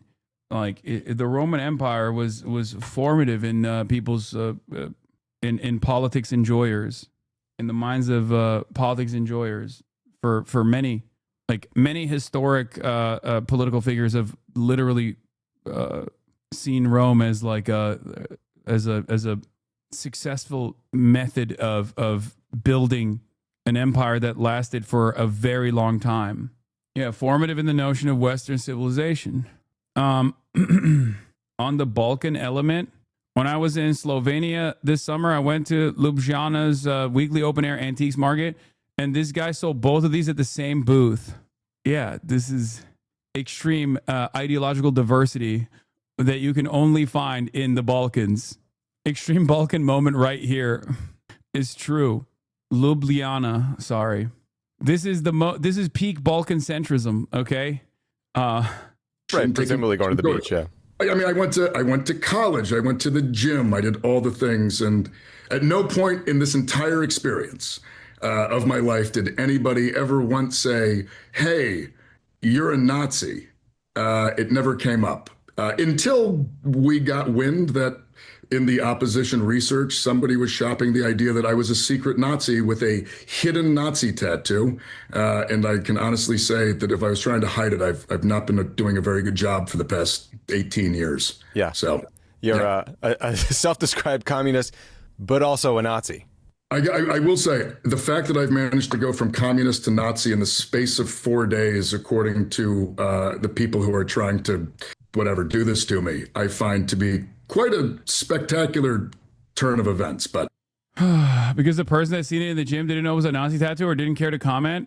No, I just I don't understand, man. I don't fucking get it. I genuinely don't understand it. Like if he had anything in his comments, that was even remotely close to being like, man, we got to do something about these immigrants or whatever, I'd be like, okay, this makes sense.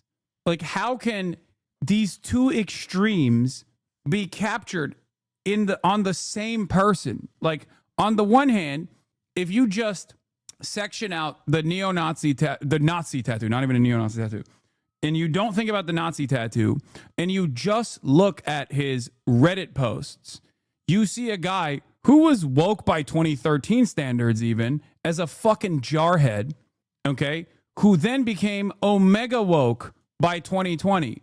Can't stress this enough that if you believe he's a secret fascist, you have not read anything he's written over the past 15 years, which should all tell you how cynical this is.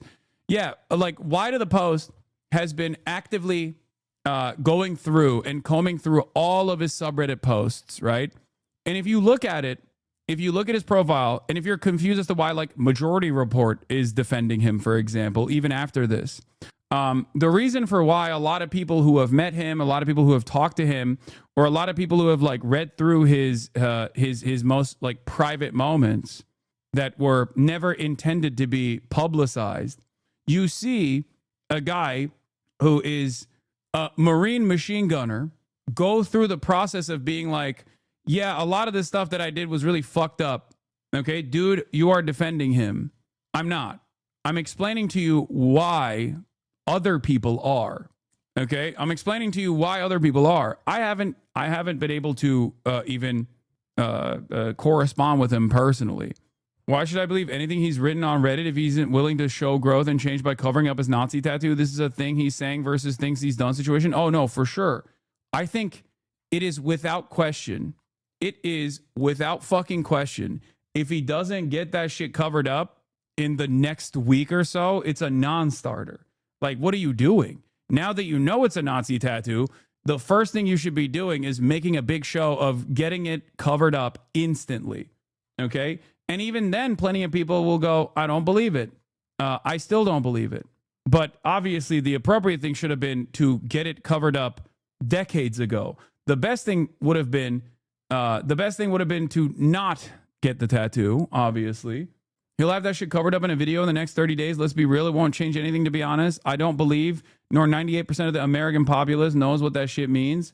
If he was on Reddit in 2012, he probably was on 4chan too. It was extremely small back then, but there were people on poll that were lefties. They were mostly on the filming boards, though. No. He's not. You're fantasizing about things that don't matter. But my liberal parents don't believe it's a Nazi symbol. They'll just think it's a skull and crossbones, lol. I think it's wild that so many people just don't fucking know. There's literally the quote of him saying, yes, this is my totem cough. I don't give a fuck what people defending him think he meant by it. Yeah, no, first of all, that's from Jewish Insider. Okay? Those are the same people that have been talking about how Zohran Mamdani is a radical Islamist fundamentalist who is trying to do another 9/11 for the past week. So just look at your sources a little bit, okay? And remember, totem cough tattoo or not, this is a guy who came on the scene and one of his first moves was to say Israel's doing a genocide and it must stop, and we must stop giving Israel weapons. So they have a very different approach to the situation. So that's kind of seems like he was caught in a lie about not knowing what the skull was instead of admitting he was a fucked up racist in 2007. I bet he was just too confident that the lie would work instead of getting it covered up. Yeah, if he was pro-Israel, if he was a pro-Israel Democrat, they'd be like, oh, he's a veteran. Calm down. He's a veteran, dude. Dan Caldwell says, don't care for Plattner, but it was fairly common during the height of the GWOT for boot Marines to get stupid tattoos like this because they look cool. I know several Hispanic Marines who got the Nazi SS lightning bolts tattooed on their arms because they were in Scout Snipers. I don't think Plattner is a Nazi, but one, the ads about a Dem having a Nazi tattoo play for themselves. B, working for Blackwater and having a totem cloth are at minimum suspicious. C, it shows poverty and judgment and knowledge that I don't want in a senator.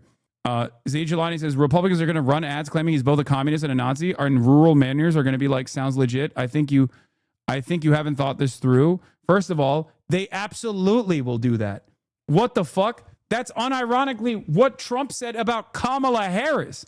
Trump literally said Kamala Harris is a communist, Marxist, fascist over and over again. So yeah, they were going to do that regardless. And now they actually have proof. Maybe he's an anti-Semitic, anti-Israel guy. No, I don't think I don't even think that. Calling people Nazis lost political power during the awakening, and it basically has no power against Democrats, a little against Republicans because of public stereotypes. You also endorse Janet Mills, notably. So why the fuck are chatters so mad about you? Yeah, I don't know why chatters are yelling at me. I'm a Janet Mills militia member. So a White House. Oh, speaking of Nazis, a White House official tells me it is highly likely Ingratia's nomination will be pulled. It was discussed on an internal White House call this morning. Genuinely curious why you would think the CIA would not try to run their own candidates as LARPers. Great question from Revolutionary Liberal.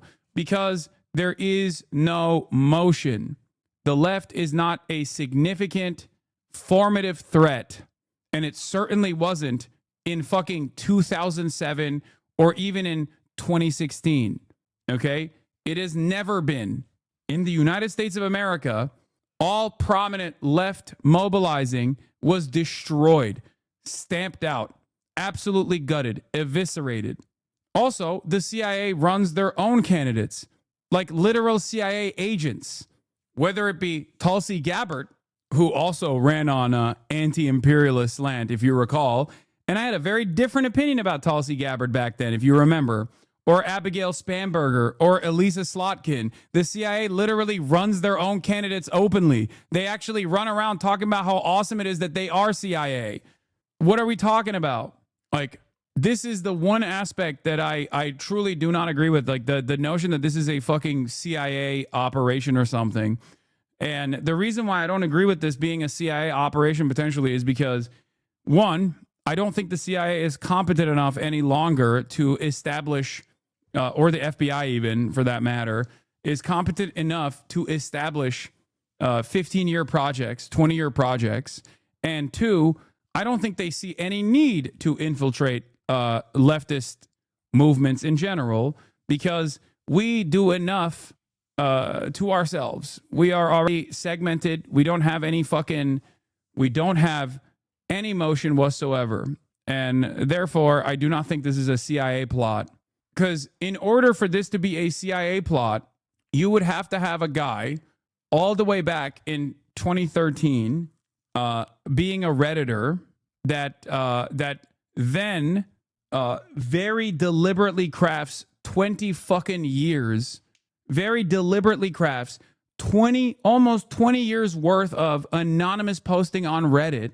It just doesn't make any sense, especially because most Americans don't even think being a leftist or being a communist is a good thing. A lot of you are running with your own personal biases here where you think that socialism on the national scale has a lot of movement and has a lot of like clout. And it's like objectively a good thing. Not realizing that the reason why he initially came out and was like, I'm not a communist, I'm a small business owner, is precisely because a lot of people are terrified of that shit. Okay? Are you CIA? Yes, totally. The one and only. Thank you for the 10 gifted.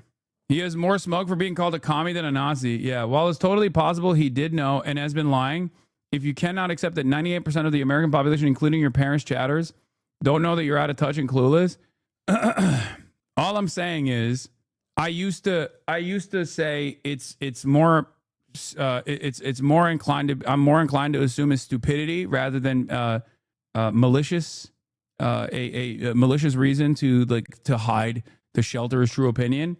But god damn, dude, it's being built up in a way that is impossible to look the other way on. Like, it's just like Blackwater mercenary with a fucking Nazi tattoo. Like, come on. At least from my perspective. Okay? At least from my perspective, which is utterly irrelevant in the grand scheme of things. This and the Blackwater thing, it's like, if up to age 34 you were either outrageously evil or overwhelmingly stupid, how are you trustworthy as a political figure? Why am I expected to portray you not just as an alternative, but as the next best thing in democratic socialism? Is pretty fucking nutty. I mean, you and Mike almost looked the other way on the Blackwater and vet stuff. The vet stuff, I don't give a shit about. And I cannot stress this enough. I don't. 100%. Like, the Blackwater one is beyond being an active duty Marine jarhead. Yeah. For people that say, nope, it doesn't matter. This person was a veteran. He's a baby killer automatically. You're completely out of touch with and out of step with how normal people view this stuff. Folks online spending a lot of time talking about Graham Plattner's tattoo today while Axios is going off on him for having an Antifa Super Soldier sticker and being a member of the Socialist Rifle Association. What a race to cover here in Maine. Yeah. Dude is not just a veteran. He did it was 4 tours. He willingly did it. Yeah. Yeah. I don't know why leftists in here are acting like this is a win in an argument. Now we're just going to get another pro-Israel Dem and the pro-Israel lobbyist who wanted to destroy him one, replaced by a geriatric genocidal shitty Dem who will give you a demented smile. I think he is so unimaginably inexperienced and as a political operative in perhaps one of the most dangerous political positions you can have, even as an experienced political operative. Being unconditionally anti-Israel is literally the most treacherous waters that you could wade through. And to add to that, like you already have unimaginable ops when you do that. Okay, you already have dove into the deep end of the most treacherous, the most vicious political opposition research-backed waters that you possibly could have. That to me for me at least, means a lot. That means a lot to me. That has a lot of mileage from my perspective. Because a lot of people rely on the idea that they have currently that like, oh, being anti-Israel is actually good. It is, but there is a reason why no politician is even broaching that, even at this moment. Okay, and that is because you get ass fucked if you come out like that. Look at me. I'm not a political operative. I'm a political commentary person. Look at how aggressively people are up my asshole all the fucking time. Like, Zoran Mamdani is a unique figure because not only does he have the anti-Zionist like background, but he was able to just like overcome all of those odds by presenting putting a very charismatic spin on a lot of these like policies that people wanted. Bro, 2 washed up kick streamers literally went to TwitchCon dressed up you as Zakaya. What are we talking about here? Wait, what? What does that have to do with anything? Yeah, who gives a shit about that stuff? People are up your ass about everything you do. Yeah, I'm not talking about that shit. I'm talking about like people who fucking lose their minds and try to like, I'm talking about the ADL. I'm talking about like the politics right now. I'm not talking about like silly fucking drama shit. Silly drama shit. Maybe I should see how bad they'd lose their shit over my patch. Just wanted to say I love your shop. Defend equality sticker on the truck and Antifa Super Soldier on my armor as well. Keep up the good fight. And that thread over at r/tactical gear has me rolling. This is from r/SRA weekend. Socialist Rifle Association weekend. Graham Plattner wrote in 2020 that he had an Antifa Super Soldier label on his armor and discussed being active in his local Socialist Rifle Association chapter. Plattner, this was a dumb joke, like most of my old Reddit posts. On the one hand, he is trying to moderate. I think the worst aspect of all of this is that he's going to come across as insincere inevitably. Okay? Because I think you should just be honest. I think you should be honest about who you are and what you have become. Okay? Because it's very obvious that, like, on the one hand, in his private moments, in his private correspondence, like, it's very clear that this is a dude who went through transformational change in his own personal politics, right? It's clear. But he is so scared of coming across as like too heavy-handed on the socialist side and too much of a radical that he's like, oh, I'm not like that. I'm not like that at all. But then on the other side, people are saying he's a fucking neo-Nazi. Read my chats. He changed. Can't be proven by saying, look at his own words. We know this. You have taught chat to demand more than just words. In Plattner's own biography, there are 5 paragraphs about his service and 1 paragraph about his current job. And then some Reddit posts. Where's the real proof? No, I think if you're looking at his own, like, if you're trying to sift through his own personal opinion, his, like, actual opinion, I think his unearthed Reddit posts are probably a lot better than whatever he's writing because he wants to fucking, in his mind, win a goddamn election. That's what I'm saying. Like, it makes no sense. He's not doing this to win an election. He's doing this because he's posting on the internet. What do you think shows the true nature of someone? Whatever the fuck they were writing anonymously before they had any ambitions of running for office, or what their PR-backed statements are. What do you want him to say to your chat is not the same he needs to say to people in Maine. He has continued to talk about how he's changed. Yeah, no, I agree. But the Nazi tattoo is fucking ridiculous. And once again, like I said, you should, like, if I was running his campaign at this point, number one, here's a couple things I would have done. First of all, I would have said, once again, over and over again, that there are some things I don't agree with from all the way back in 2013 that I stated. And, the stuff about how he was an angry jarhead, all that stuff works, right? I'm wearing my apolitical Democrat consultant, my Democrat consultant hat. One, dropout now? Fuck no. If I'm running his campaign, I'm quitting Lamau. No, you guys don't understand the amoral nature of Democrat Party consultants, okay?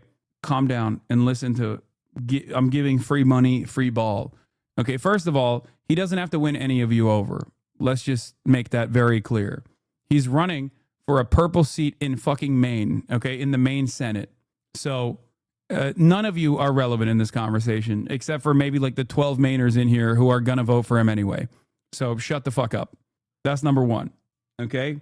Here's what I would do. One, I would come out and be like, look, I felt very disillusioned. I felt very disillusioned by my service, as millions of Americans do. And I went through this transformation. And, some of the stuff I'm just like joking around on the internet. It's embarrassing. It is what it is. But having said that, as far as my own personal politics goes, it's very obvious it's very obvious when you look at my most private moments that I never thought would be blasted on the timeline. No one would want to be judged by their private anonymous moments on the internet. He did say a lot of this stuff, but as far as, he's leading in the polls, dropout. Why does Hasan take anything in this chat seriously? I don't. Yeah, he has he has all the labor unions backing him. He has Bernie Sanders backing him. He has even liberals backing him in the Pod John universe. And of course, all the left flank is not backing him. But that is yet another moment of the irrelevance of people in this chat when it comes to electoralism. It's understandable, okay? As far as the Nazi tattoo goes, one of the things he has to immediately do is like, look, I got this when I was a fucking idiot. I never realized that it was like, I never realized that it was a Nazi tattoo, and that's my bad. I am instantly covering it up. That's completely unacceptable and inappropriate for anyone of any background or of any party affiliation to have a fucking Nazi tattoo. And I don't know, like fucking donate something to like Life After Hate or something. Okay. It is pretty wild to me though that like leftists will literally run with a Jewish insider scoop from Matthew Castle. Like, you're a 28-month subscriber, man. What the fuck's going on? Are we for real? Yeah, here's the NRSC communications director. By the way, the Republicans have been going extra hard on Graham Plattner because they also are fearful of his candidacy. They think that he is the man to beat Susan Collins. That should give you an indication. Accidentally got a Nazi tattoo. Regularly spreads anti-Semitic propaganda. Has a lot in common with openly pro-Hitler Maine Democrat. But don't call him a Nazi because he hasn't been hiding it and is actually just a racist communist. Ironically enough, before the Totenkopf tattoo, all the stuff that I learned about him, personally from his Reddit posting and whatnot, made me feel like he was earnest. The Nazi tattoo, on the other hand, is fucking insane. The fact that not even the fact that he got the tattoo, that's already insane in and of itself, but the fact that he never like removed it, like he has a Totenkopf on his chest, like that's crazy. What the fuck are we doing? If all of his other private posts were not so not getting your SS Totenkopf tattoo removed for your primary campaign because you might still need it for the general. That's funny. The last point of the Democrat is not real. He immediately told the guy to fuck himself. What do you mean? Maybe I'm too charitable, but could he be keeping it as a reminder of how far he's come? No. At worst, he knew exactly what it was and thought it was cool. Okay. And was at least like not overtly anti-Nazi. At best, he is a complete fucking moron and like didn't realize what it was for as long as he did. And I think it's virtually impossible for no one to have warned him throughout the past 20 years. Like, what are we talking about? Like, the most charitable interpretation here is that he is genuinely fucking not very bright. Wait, what? Maybe he wanted a cool tattoo and his tattoo artist was a neo-Nazi? Wait, no, that is literally what happened.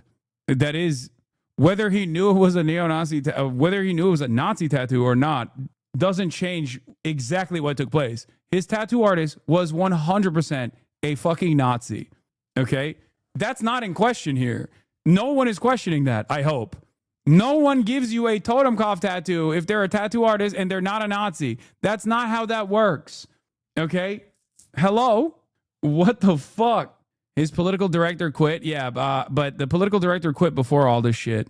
It is pretty funny, though, how much like Axios and all these other places are actually hammering him on the communist stuff and the Antifa super soldier stuff, as opposed to the Nazi tattoo, which is crazy. Goddamn Americans, man. Yeah, the director has something to say about the tattoo. Plattner's political director, who resigned over his Reddit post, weighs in on the tattoo. He's not an idiot. He's a military history buff. Maybe he didn't know when he got it, but he got it years ago, and he should have had it covered up because he knows damn well what it means. I think, if anything, this is an op. The political director that came in and then out when she saw the fucking Reddit post of him saying he's a commie. Okay?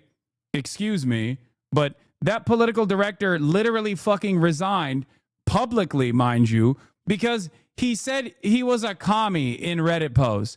I'm sorry. I don't give a fuck what this political director has to say. Like, that's crazy. They didn't actually... Would you forgive him if he had tattoos, a hammer and sickle on top of the skull? Wait, what? I would love that if he had a fucking hammer and sickle tattoo. Are you kidding me? I've run out of self-restraint. Worse than when the guys on the train to Boston were fanboying over Reds Eats.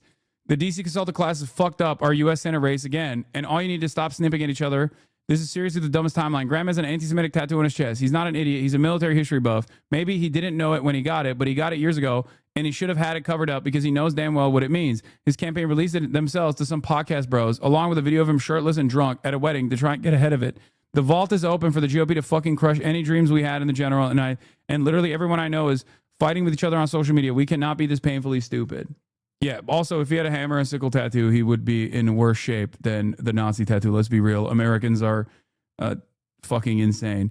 I don't care about the political director who literally resigned over the fucking. I don't care about the political director who resigned over Reddit posts.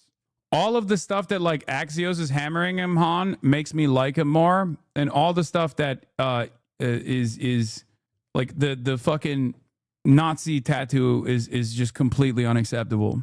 Anyway, an angry Bernie Sanders won't drop his support for Graham Plattner despite a Nazi tattoo on his chest. Sanders said Plattner, as a young man, went through some difficult experiences in Iraq and Afghanistan. Sanders, I personally think he's an excellent candidate, and I will support him, and I look forward to him becoming the next senator from Maine.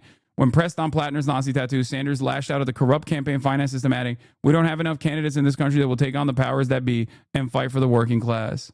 Like I said, though, one of the craziest parts about the Nazi tattoo that hasn't been discussed, at least from what I've seen, is the fact that if he got any other tattoos since then, and he was not shy about showing the totem cough, any other American tattoo artist would instantly go, that's a Nazi tattoo, brother. I'm going to cover that up for you for free. Just understand that, okay? There are very few tattoo artists that would see that. There are very few tattoo artists that would see that and go, that's fine. That's just skull and bones. No tattoo artist, no fucking tattoo artist in the United States of America is going to be oblivious to that. You might be, and that's fine, okay? But you're not a tattoo artist. Tattoo artists, unless they are Nazis themselves, straight up know what the common fucking Nazi tattoos are. They refuse to tattoo Nazi tattoos. That's the reason why they know all the symbolism. Okay. No, I know he got it in Croatia. I'm saying if he's gotten tattoos after the totem cough in the United States of America, then someone, if they had seen it, would have informed him that either they were not going to tattoo him or they would cover it up for free. There are very few tattoo artists. Listen to what you're saying. A Croatian tattoo parlor in 2006. What are we doing? Oh my God. No, you listen to my words. I'm not talking about the fucking very obviously neo-Nazi tattoo artist that tattooed the totem cough on his chest in Croatia. I'm talking about after the fact. Please tell us where these free tattoo artists that do cover-ups are. Not only are there entire groups, like entire 501c3 philanthropic organizations that specifically do cover-ups, because there are a lot of Nazi tattoo artists in prison that give people Nazi tattoos specifically for protection, even if they're not fucking personally Nazis, but they're white. And if they're spending an extended period of time in prison, they join the Aryan Brotherhood, not because they agree with the Aryan Brotherhood, but they have to slot into one of the fucking only groups that they can. And in that regard, there are plenty of tattoo parlors that will literally fucking tattoo over Nazi tattoos. Erasing the Hate, the tattoo shop offering former white supremacists a fresh start. A 6-side tattoo studio in Mississippi, reformed gang members and white supremacists such as T.M. Garrett seek free cover-ups for ink from their past. It's okay. A lot of you don't know how this stuff works. It's understandable. As the PhD, as the resident PhD in racism, I'm telling you, yeah, it's very, very common for tattoo parlors to do free cover-ups for former Nazis and former gang members and shit. There are also, it's not even just Nazi tattoos. There are also gang tattoos as well that tattoo parlors will refuse to obviously tattoo unless you go to a specific parlor that is gang affiliated. And the ones that are not will actually offer you a free cover-up. These guys have to be knowledgeable on this stuff. This is their fucking job. Dude, you don't know what you're talking about? I've worked in shops my entire life. Dude, you're wrong. That's one tattoo shop. The majority don't. Hassan, you have no idea what you're talking about with tattoo artists. There's only a handful of artists who do free tattoos. So do you know how many tattoo artists there are? If you worked in tattoo shops, I think you know better than anyone else. If you actually worked in tattoo shops, you know better than anyone else that tattoo parlors know what the common gang signs are and know what the common Nazi tattoos are, right? And they will at the very least warn you. No, they don't. Okay, well, I've never met a fucking tattoo artist that doesn't. That Chatter is a clown. Shops all over Southwestern Ohio do free cover-ups for prison tats. More do than don't. Bro, you live in LA though? Like a random shop in rural America doesn't operate like that? I think you guys are wrong. Tattoo parlors often will have an entire book dedicated to tattoos that they won't do, like common gang symbols and common white supremacists. That's a swastika. There's a swastika over there. He's got a swastika. Okay, so all three of you are 5'4", balding men in their 30s, and you all have tattoos of black and white lions with blue eyes. It's so funny because you live in LA, dude. Go to Minnesota, they have no fucking idea. Oh my God. Oh my God. Oh my God. Bro, what the fuck are you talking about? I've never been to a tattoo studio that would willingly put Nazi shit on anyone. Thank you, chatter. That's what I'm saying. The chatters are not saying that. They think this is a LA thing. It's not just a LA thing. Please. Tattoo artists actually have to know the no-no tats because they can get in trouble with the wrong people if they're tattooing gang members with the wrong tats. Unless it's a parlor that is gang affiliated, or unless it's a white supremacist parlor, unless you're going to like a biker gang parlor or a Nazi parlor that is known for tattooing people with Nazi tattoos, you walk into a shop in the United States of America, in most places, and you say, hey, I want this Nazi tattoo. They're going to say, no, we're not allowed to do that. I know for a fact, and it's not a LA thing at all. Okay? Yeah, speaking from a friend who's a tattoo artist, most tattoo shops have photo albums of many examples of tattoos they won't do and train apprentices to watch out for these tattoos just so they won't be considered affiliated. I can't believe that people don't know this. This is like somewhat common. And you're not in a cult. Cool runes, man. Yeah, no, I know they have a really long history. Is there any reason why you just got the Zig rune?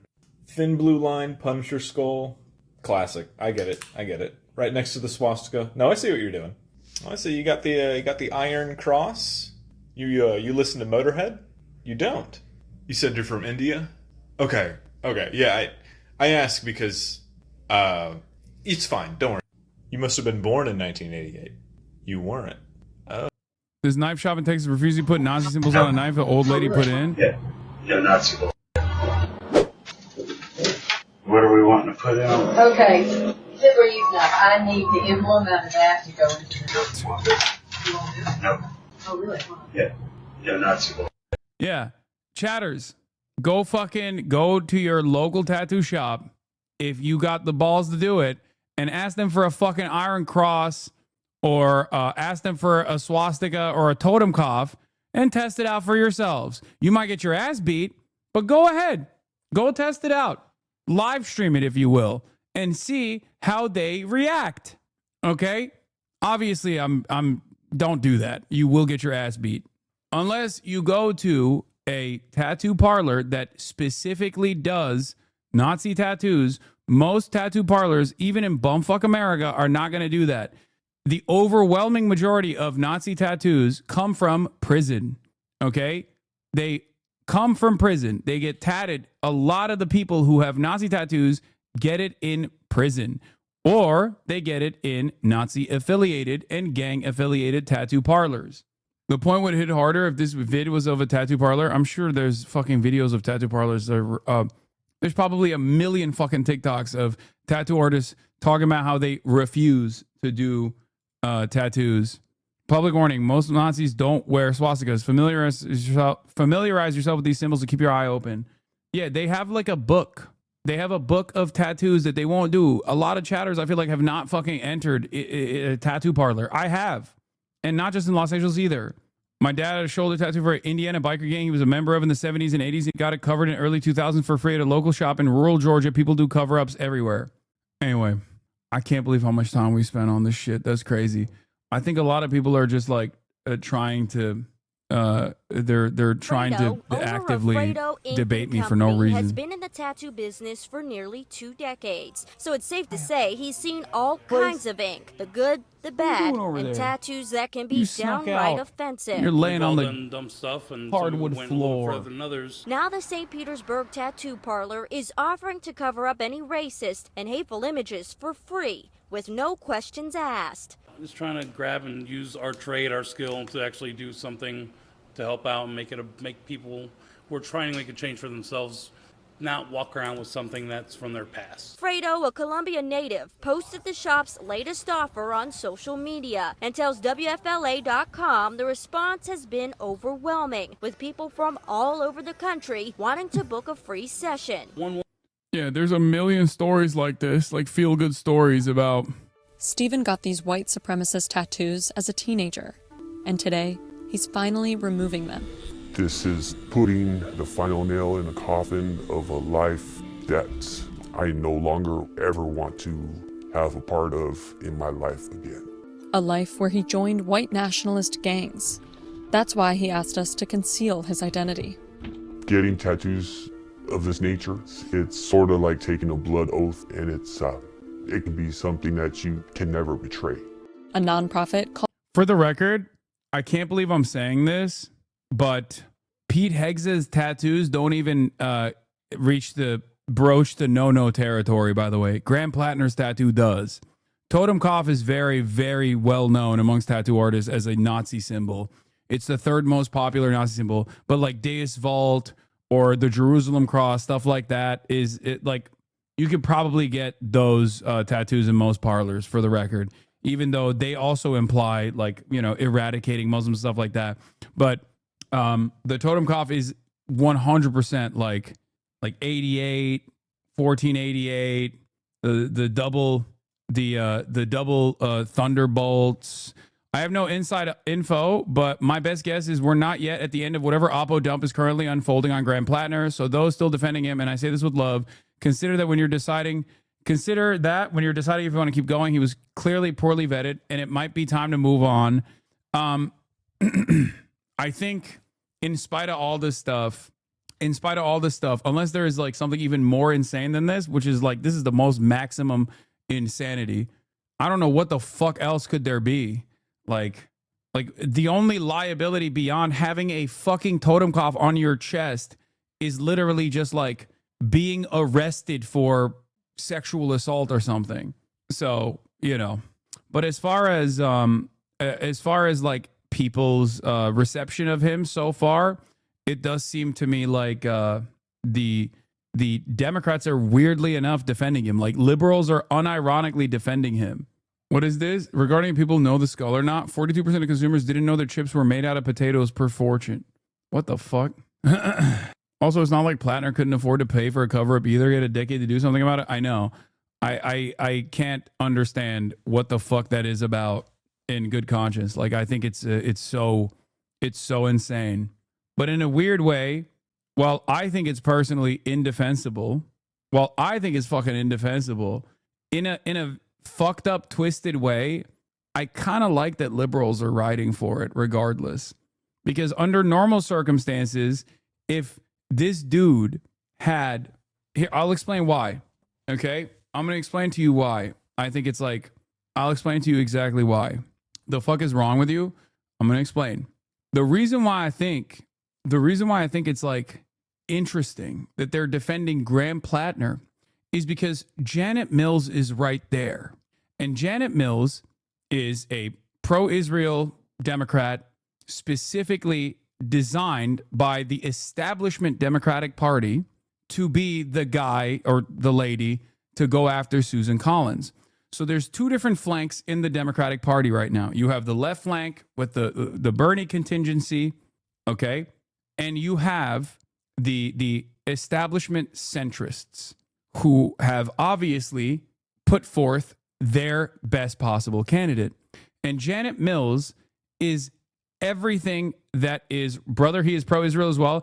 Yeah, I'm not going to entertain this stuff. I'm sorry. If you think a guy whose first statement on the map, putting him up as like as a upstart candidate was Israel's doing a genocide and we should stop giving weapons to them, and you think that he is pro-Israel, you will never find... You think Zoran is pro-Israel as well, I think.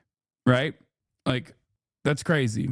There is a reason why they're going so hard after him. If he was straight up pro-Israel... You trust politicians now? So fucking disingenuous. You're so lost in the sauce. Man, please stop.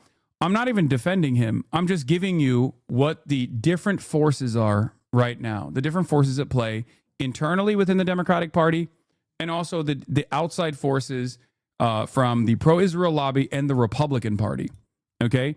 Graham Plattner, due to his own stupidity or his own secret Nazi past, is eating it from every end.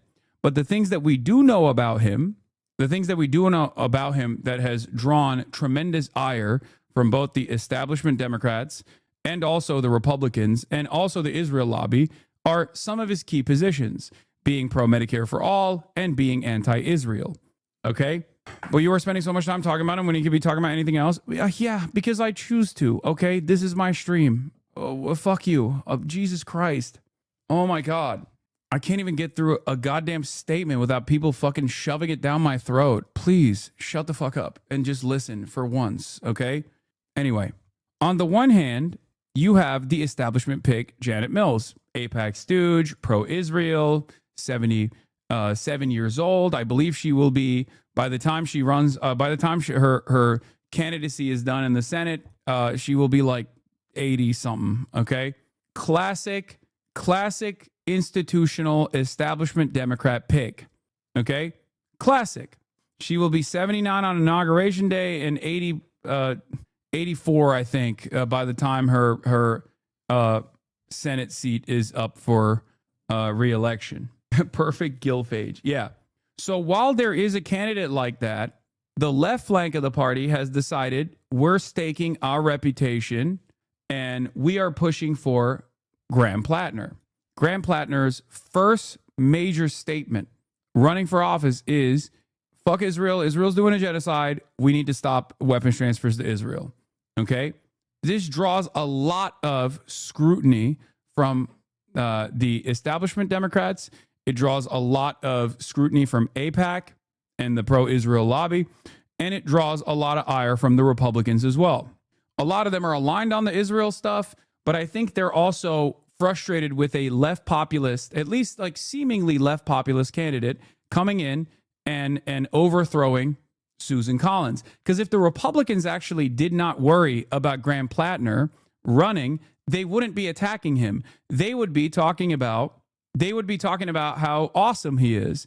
They would do the Pied Piper strategy, famously adopted by Hillary Clinton against Donald Trump. It was a major failure, but the Republicans would quite literally say, oh, it's awesome. Plattner's great. They wouldn't say a single damn thing about Plattner if they thought that he was a weak candidate that could lose to Susan Collins a lot better than Janet Mills. The Democrats, on the other hand, the establishment Democrats, on the other hand, are also going after him because they don't want an anti-Israel candidate to win. Because especially in a purple seat, if an anti-Israel candidate wins in a purple seat, a left flank candidate wins in a purple seat, that establishes something that the Democrats have held on to in perpetuity. The notion that you can only win red seats and purple areas by running establishment-backed centrists. Because Graham Plattner would be the most firm counter to the Marie Gluesenkamp-Perez's of the world. For those of you who don't know, Marie Gluesenkamp-Perez famously ran with the optics of a progressive and then very quickly became one of these Congressional Problem Solvers Caucus candidates, as in a blue dog Democrat, as in a dog shit centrist who unironically stood in opposition against student loan debt relief when the Biden administration was trying to do that. Okay? But because she actually maintains control over a red area as a blue Republican, the Democrats constantly fucking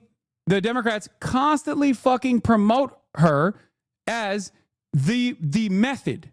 This destroys one of the most successful arguments that centrist Democrats have deployed forever. Oh, Zoran's politics only work in New York City because New York City is woke, but it would never work. It would never work in a red area.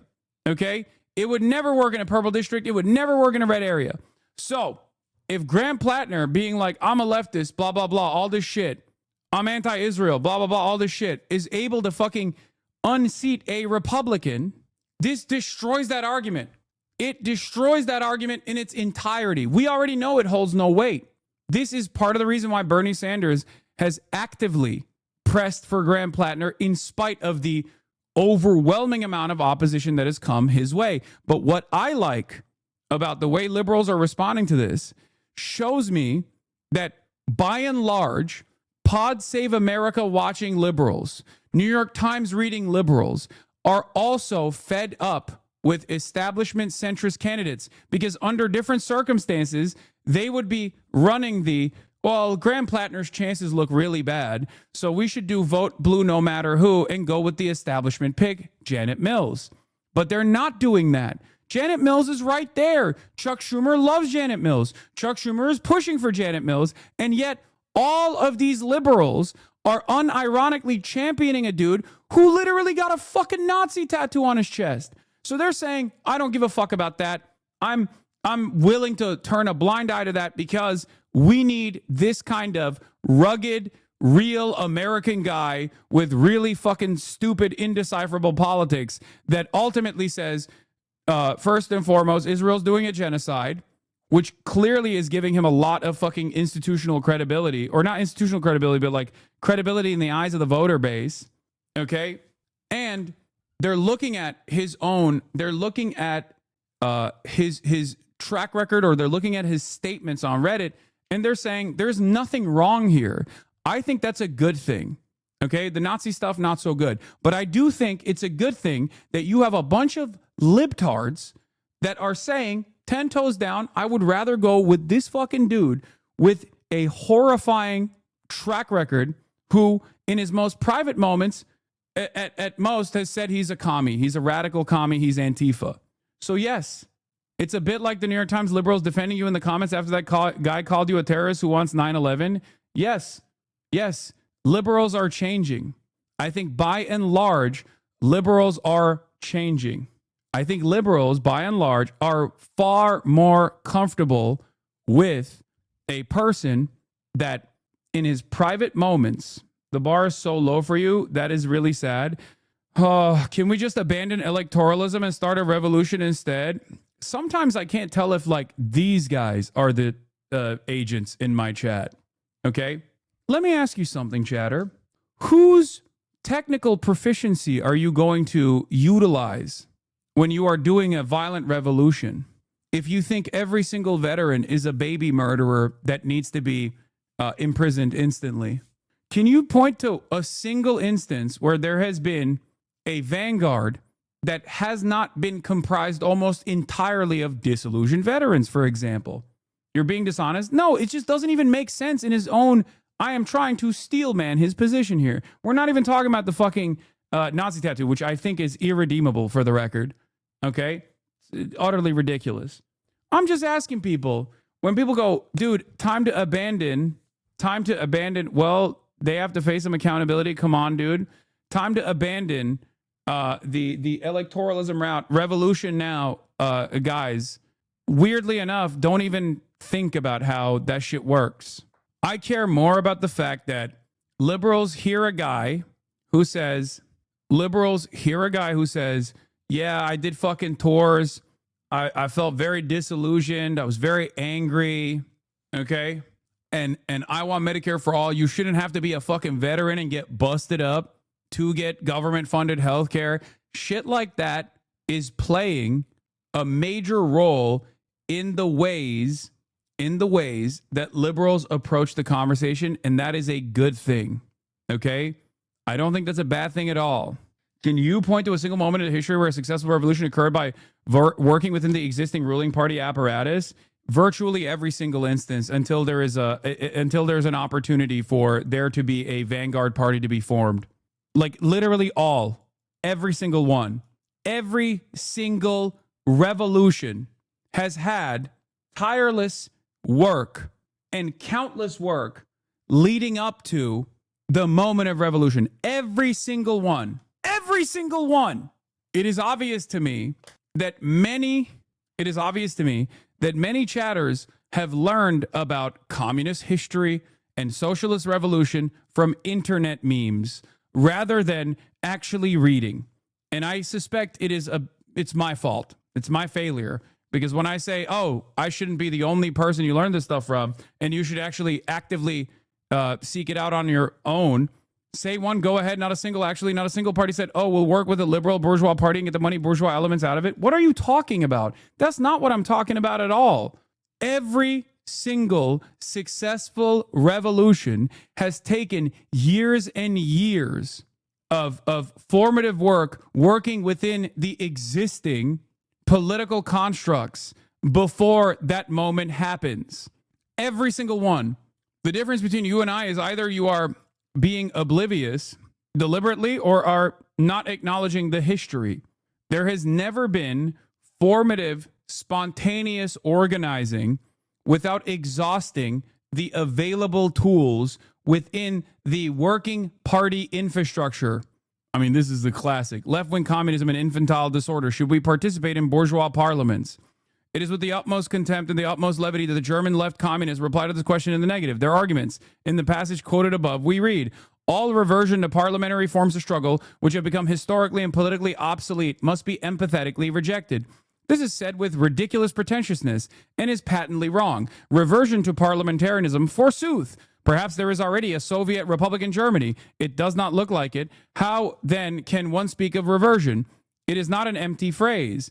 Parliamentarianism has become historically obsolete. That is true in the propaganda sense. However, everybody knows that this is still a far cry from overcoming it in practice.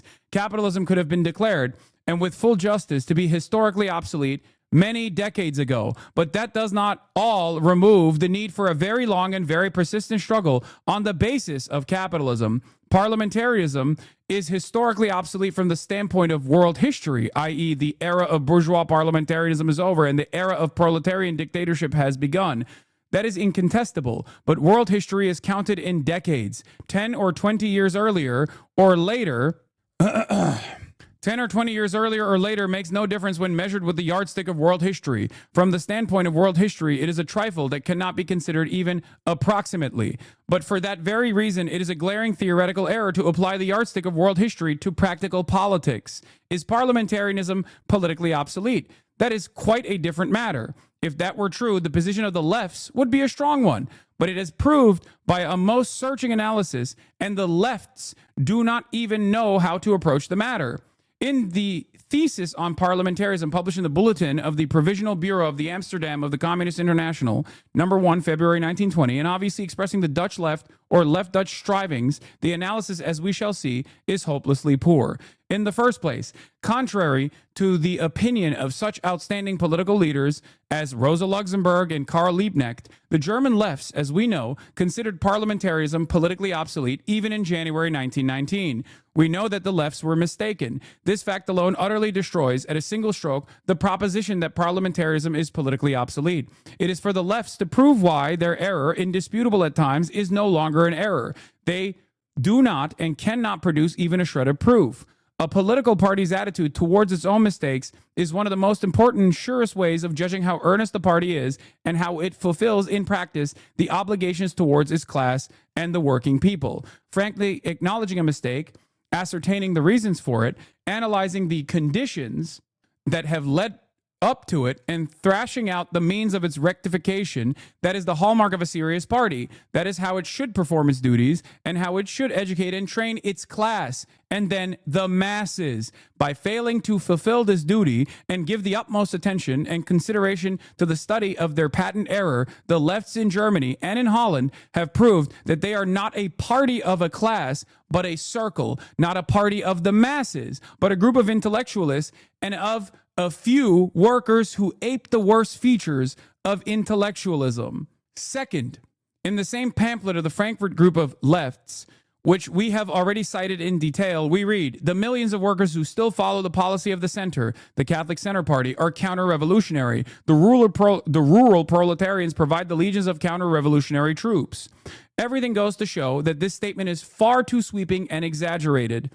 There was another guy, for the record, that also had an intellectual slant that decided that the peasant class would never play a formative role in any sort of revolution and would unironically be counter-revolutionary. He spent the rest of his fucking days in Mexico, okay? The notion that you cannot win over the masses is antithetical to a mass line developing. The notion that you would assume that you cannot win people over, enough people over to your side because of whatever fucking background that they have or whatever worldview that they hold, okay, is antithetical to building any sort of serious movement. It's antithetical to building any sort of solidarity, okay? This, ironically, we've moved beyond talking about fucking Graham Plattner here, okay? Like, I'm just specifically talking about the idea that you cannot exhaust all readily available options and that you think a revolution will organize spontaneously. It is the most idiotic, childlike, infantile, disordered way of thinking of all time. And it's not a new style of thinking at all. It is one that left comms have presented against a successful revolutionary such as Vladimir Lenin. You have to exhaust all options, especially while specifically analyzing the material conditions that currently exist in your day and age and looking at how much class consciousness already exists. The exhausted masses are dispossessed. They are oblivious to their class position in the heart of empire. Okay? This is where America was always a capitalist nation. It was a proto-capitalist nation before people were like, we're capitalists. Okay? With its endless territorial domination, its indigenous genocide, there's a reason why America was so perfectly positioned to be the heart of capitalism around the globe. Okay? And they seized on that opportunity post-World War II. You look at a situation like this, a country like this, and you go, why is there so much anger and resentment towards the left position? And then you fantasize about a revolution spontaneously happening. You're fucking stupid. Okay? That's not what it takes. And it's never going to happen like that. The only thing that could spontaneously erupt is most likely a fascist counter-revolution, which is what we're in the fucking midst of anyway. Wake the fuck up. Everything goes to show that this statement is far too sweeping and exaggerated, but the basic fact set forth here is incontrovertible, and its acknowledgement by the left is particularly clear evidence of their mistake. How can one say parliamentarianism is politically obsolete when millions and legions of proletarians are not only still in favor of parliamentarism in general, but downright counter-revolutionary? It is obvious that parliamentarism in Germany is not yet politically obsolete.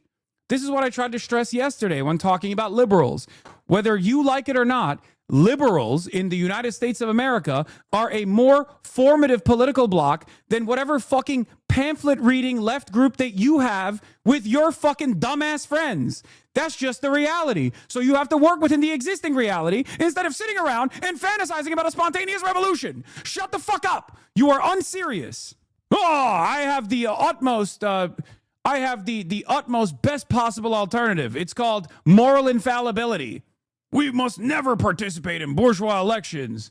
That's not how these things work. Okay, dude, you and your reading group are going to really fucking spark the revolution. You're going to go up to a trucker for the first time ever, and he's going to be like, what the fuck are you saying? Shut up. And he's going to say a slur to you, and you're going to be bricked in that moment.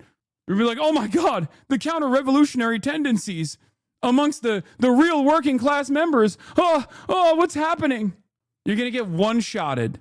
It is obvious that parliamentarianism in Germany is not yet politically obsolete. It is obvious that the lefts in Germany have mistaken their desire, their political ideological attitude for objective reality. That is a most dangerous mistake for revolutionaries to make. In Russia, where over a particularly long period and in particularly varied forms, the most brutal and savage yoke of Tsarism produced revolutionaries of diverse shades, revolutionaries who displayed amazing devotion, enthusiasm, heroism, and willpower. In Russia, we have observed this mistake of the revolutionaries at very close quarters. We have studied it very attentively and have a first-hand knowledge of it. That is why we can also see it especially clearly in others.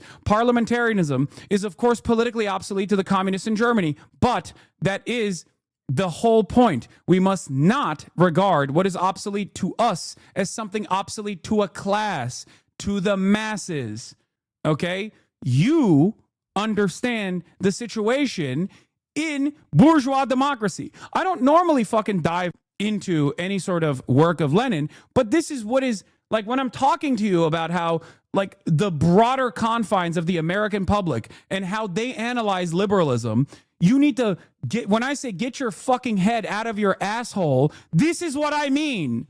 Okay? You have no movement. You have no organizing principle, and you can't even talk to regular fucking people. That's just the reality. We must not regard what is obsolete to us as something obsolete to a class, to the masses. Remember that. Here again, we find that the lefts do not know how to reason, do not know how to act as the party of a class, as a party of the masses. You must not sink to the level of the masses, to the level of the backward strata of the class. That is incontestable. You must tell them the bitter truth. You are in duty bound to call their bourgeois democratic and parliamentary prejudices what they are, prejudices. But at the same time, you must soberly follow the actual state of the class consciousness and preparedness for the entire class, not only of its communist vanguard and of all the working people, not only of their advanced elements. You know who actually didn't fuck around with this and actually played their cards very right? Fascists did, both in Italy and in Nazi Germany. They never said, oh, dude, we must not abide by bourgeois electoralism. Are you kidding me? What the fuck? Why would we care about this? It's obvious that the lumpenproles are ready to go. They're ready to do violence on a fucking whim. It turns out they were more successful, partially because it was a bourgeois democracy, and partially because the liberals and the petite bourgeoisie, the small business owners, the small business tyrants, and also on top of that, the fucking large industrialists had obviously realized that the hierarchy of capitalism was in the margins of abolition, and they wanted to put an end to it, so they used fascism as a way to stop it, partially because the left were too fucking too busy, too predisposed with fighting amongst themselves. If you can't explain your ideology to a coworker in a 5-minute conversation without using buzzwords, your opinion doesn't matter. I mean, I don't use buzzwords, even though people say I do.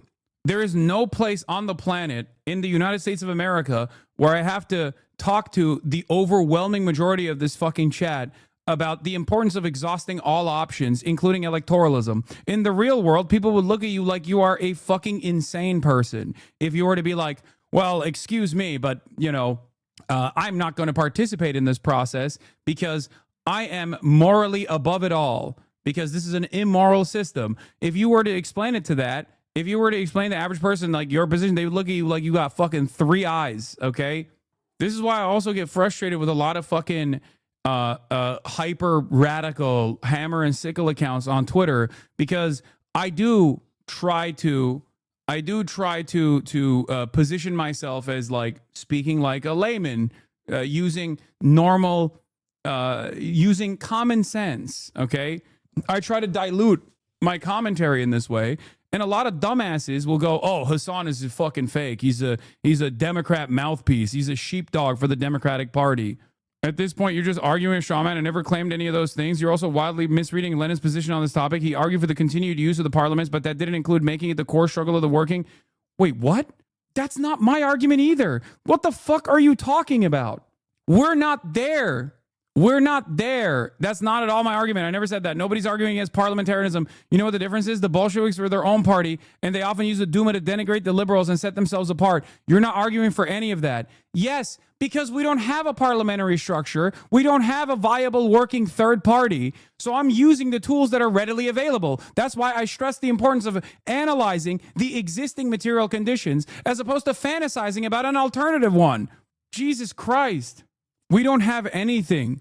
This is partially the reason why I always say, like, look around, okay? Experience the fucking real world. Try to understand the anger and resentment that the average working class American has. Get outside of your bubble. Go outside. Be a part of some sort of organizing. Go to a fucking protest. Talk to regular people and get a better assessment of like how fucking distorted and out of whack the average American's personal beliefs are, okay? In the absence of an established, viable, working class alternative third party, you have to work within the confines. You have to work within the existing platform that is afforded to you. And it's very obvious that in this moment of weakness within the Democratic Party, which is a bourgeois party, it is a center-right party, that is a liberal party, clearly there is an opportunity there, an opportunity to seize.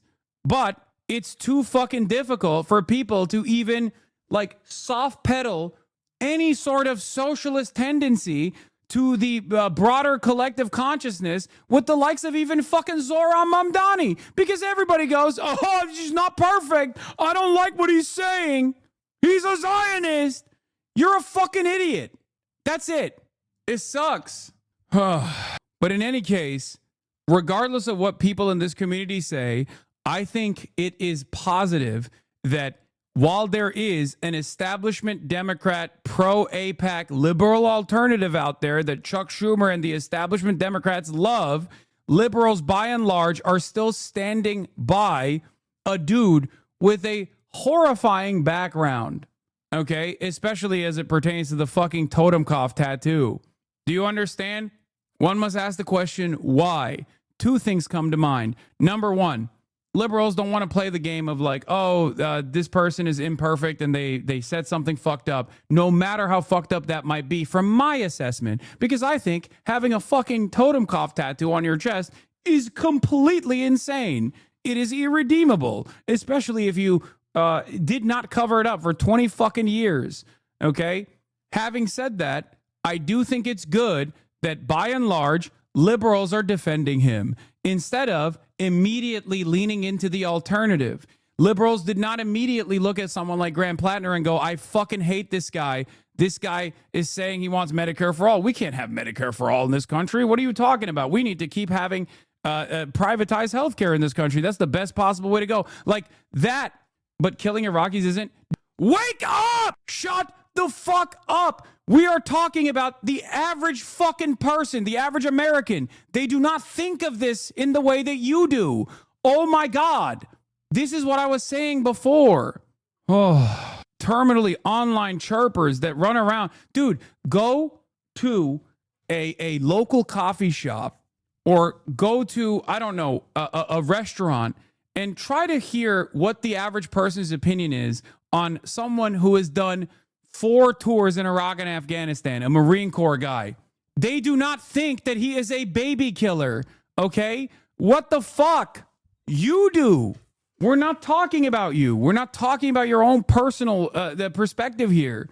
In terms of broader consciousness, you have to look at where people are at, where the mean is, where the average person is, and what their political opinions look like. Yeah, go to a restaurant where there's a veterans discount. Go to a restaurant where they're offering a veterans discount and be like, why are you giving baby killers, genocidaires of Iraq, a discount? How dare you? You will be beaten to death with hammers. They will beat you with hammers. They will kill you, okay? Fuck. Go to Nazi Germany and ask them if the Jews gets rights, ass take. You are a fucking moron, okay? Oh my God.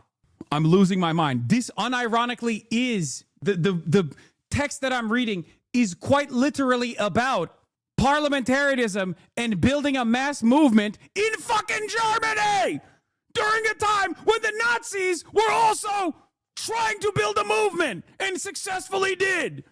Even if only a fairly large minority of the industrial workers and not millions and legions follow the lead of the Catholic clergy and a similar minority of rural workers follow the landowners and the kulaks, it undoubtedly signifies that parliamentarianism in Germany has not yet politically outlived itself. That participation in parliamentary elections and in the struggle on the parliamentary rostrum is obligatory on the party of the revolutionary proletariat, specifically for the purpose of educating the backward strata of its own class.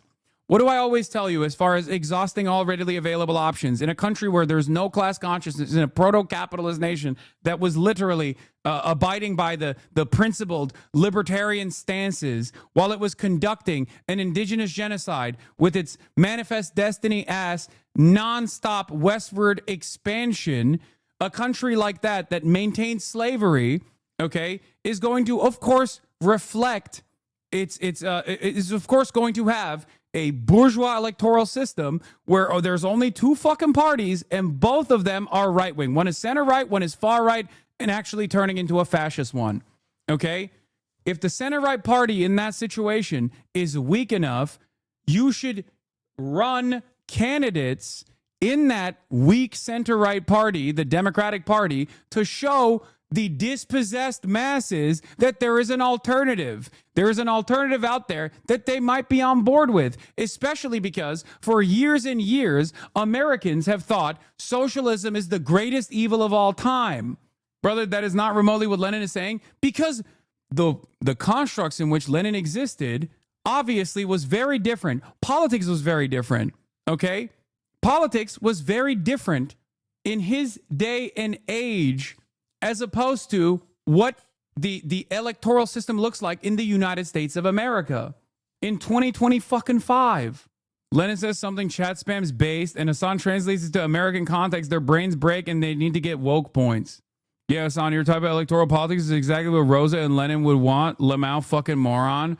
Oh, maybe the problem is with your translation. No, you're right, dude. You're right. We have the fucking Bolshevik movement. We literally have a party. We have a party out there right now that is active, that is participating in this robust movement. We have commodity production that is damn near identical to the assembly line structure that existed, that was actually perfect for radicalizing the workers on the assembly line. We have all of that, and yet for some weird reason it doesn't exist. It only exists in your fucking fantasy.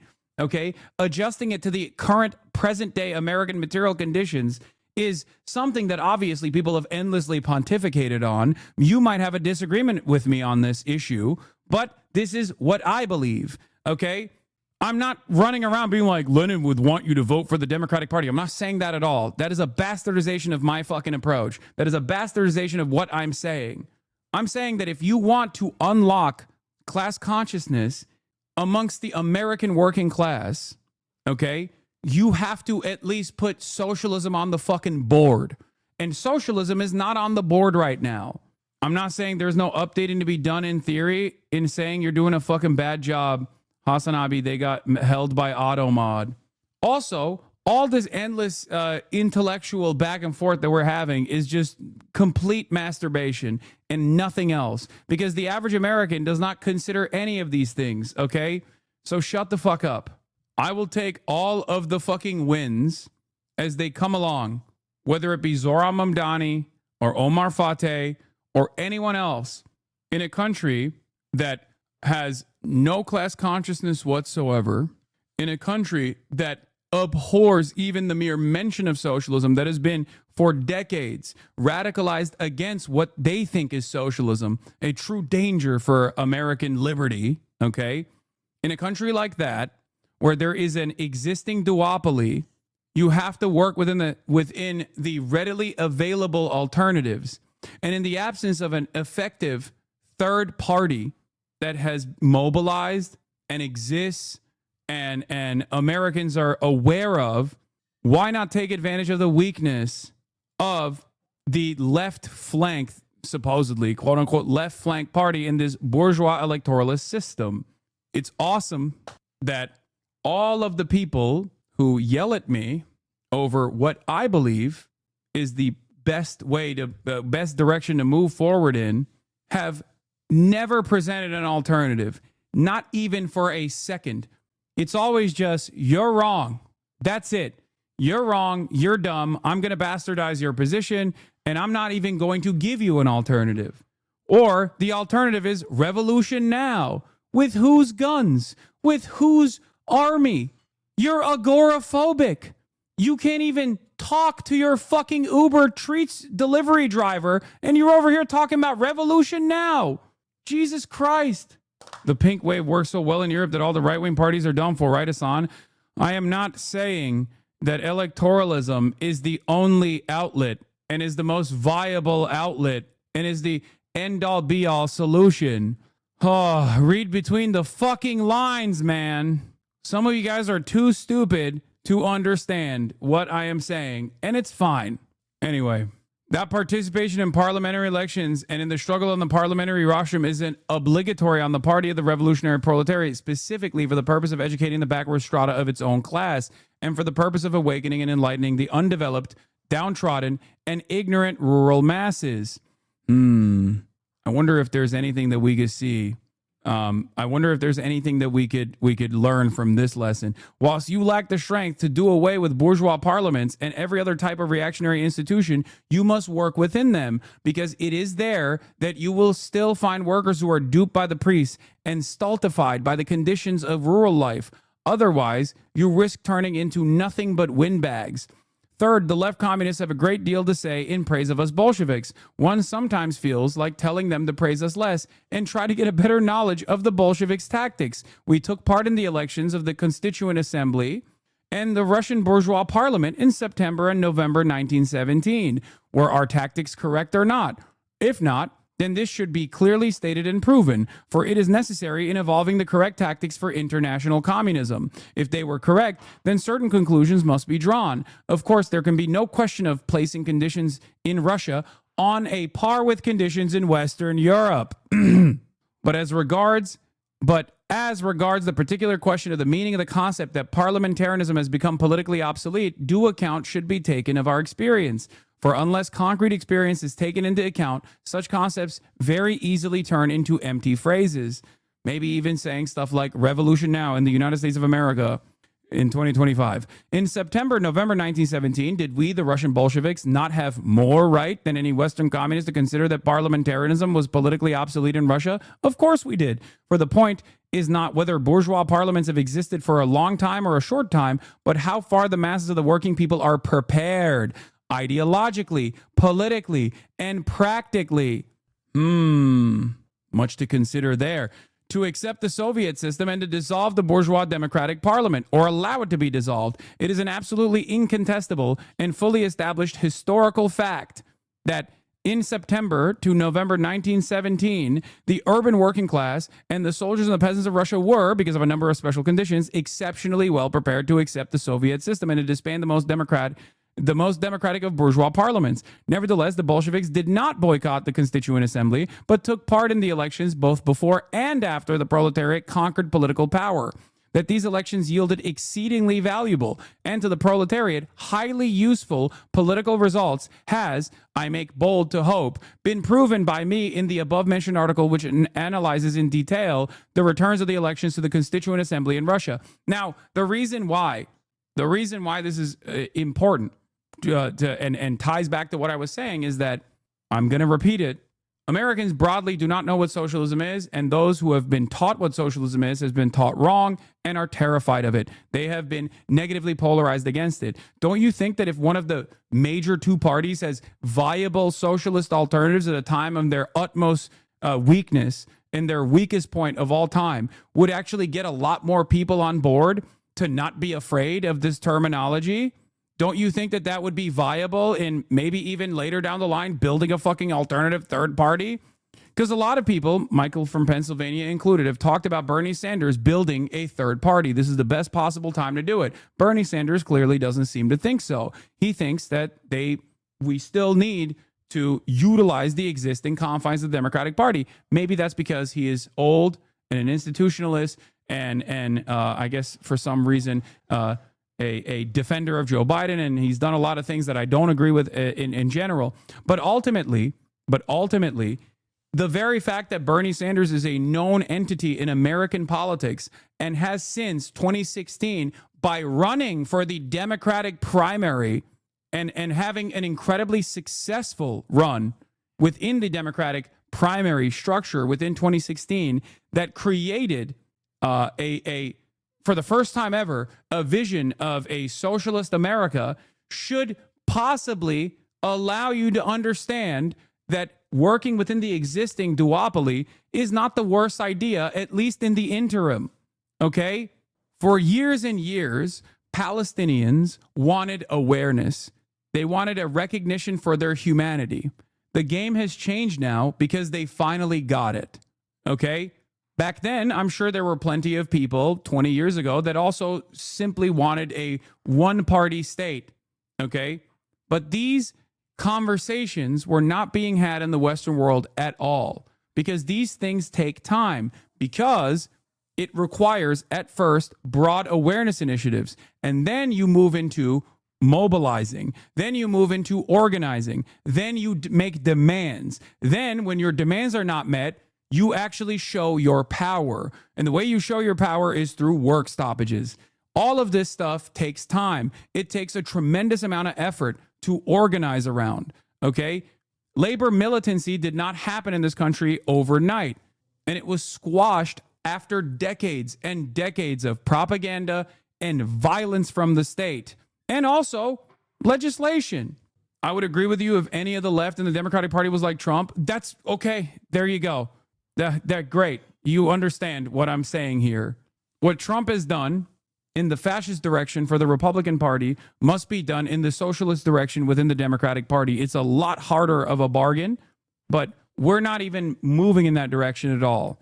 It is crazy that this is the closest, at least in my lifetime, that I have ever gotten to seeing the Democrats come to terms with left populism as a messaging tool. And there are still leftists in this chat, so-called leftists in this chat, that are unironically turning around and be like, nah, dude, it's fucking fake. No reason to be the change we want to see. Fuck you. This is defeatism. This is nihilism. You must exhaust all options. Okay, that's it. That's it. We have like 10 social democrats in Congress, and chatters are trying to compare the conditions in Russia that led to the revolution to modern day America. I know. In summary, ironically, libs are finally listening and paying attention to policies over aesthetics. It's at least a good sign that people actually appreciate good policies. Even in this case, the representative is potentially too flawed. Hasan is not defending Graham himself, but rather he is applauding the general public's focus on critical policies for once. Exactly. Yeah, man, supporting Plattner's Nazi ass is defeatism. How can you fucking reduce what I am talking about here that is infinitely broader than Graham Plattner to simply Graham Plattner?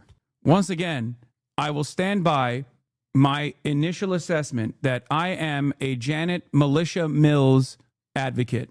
Okay? Much like many of you, I am already an advocate for Janet Mills. I'm in the tank for Janet Mills. Okay? Janet Mills is my GOAT. She will be 79 by the time she actually gets into office, if she even defeats Susan Collins at all. But even if she doesn't defeat Susan Collins, both Janet Mills and Susan Collins are not only women and therefore better than Graham Plattner, but they also don't have any Nazi tattoos and therefore also better than Graham Plattner. They neither of them have served in the American military, also better and more moral than Graham Plattner.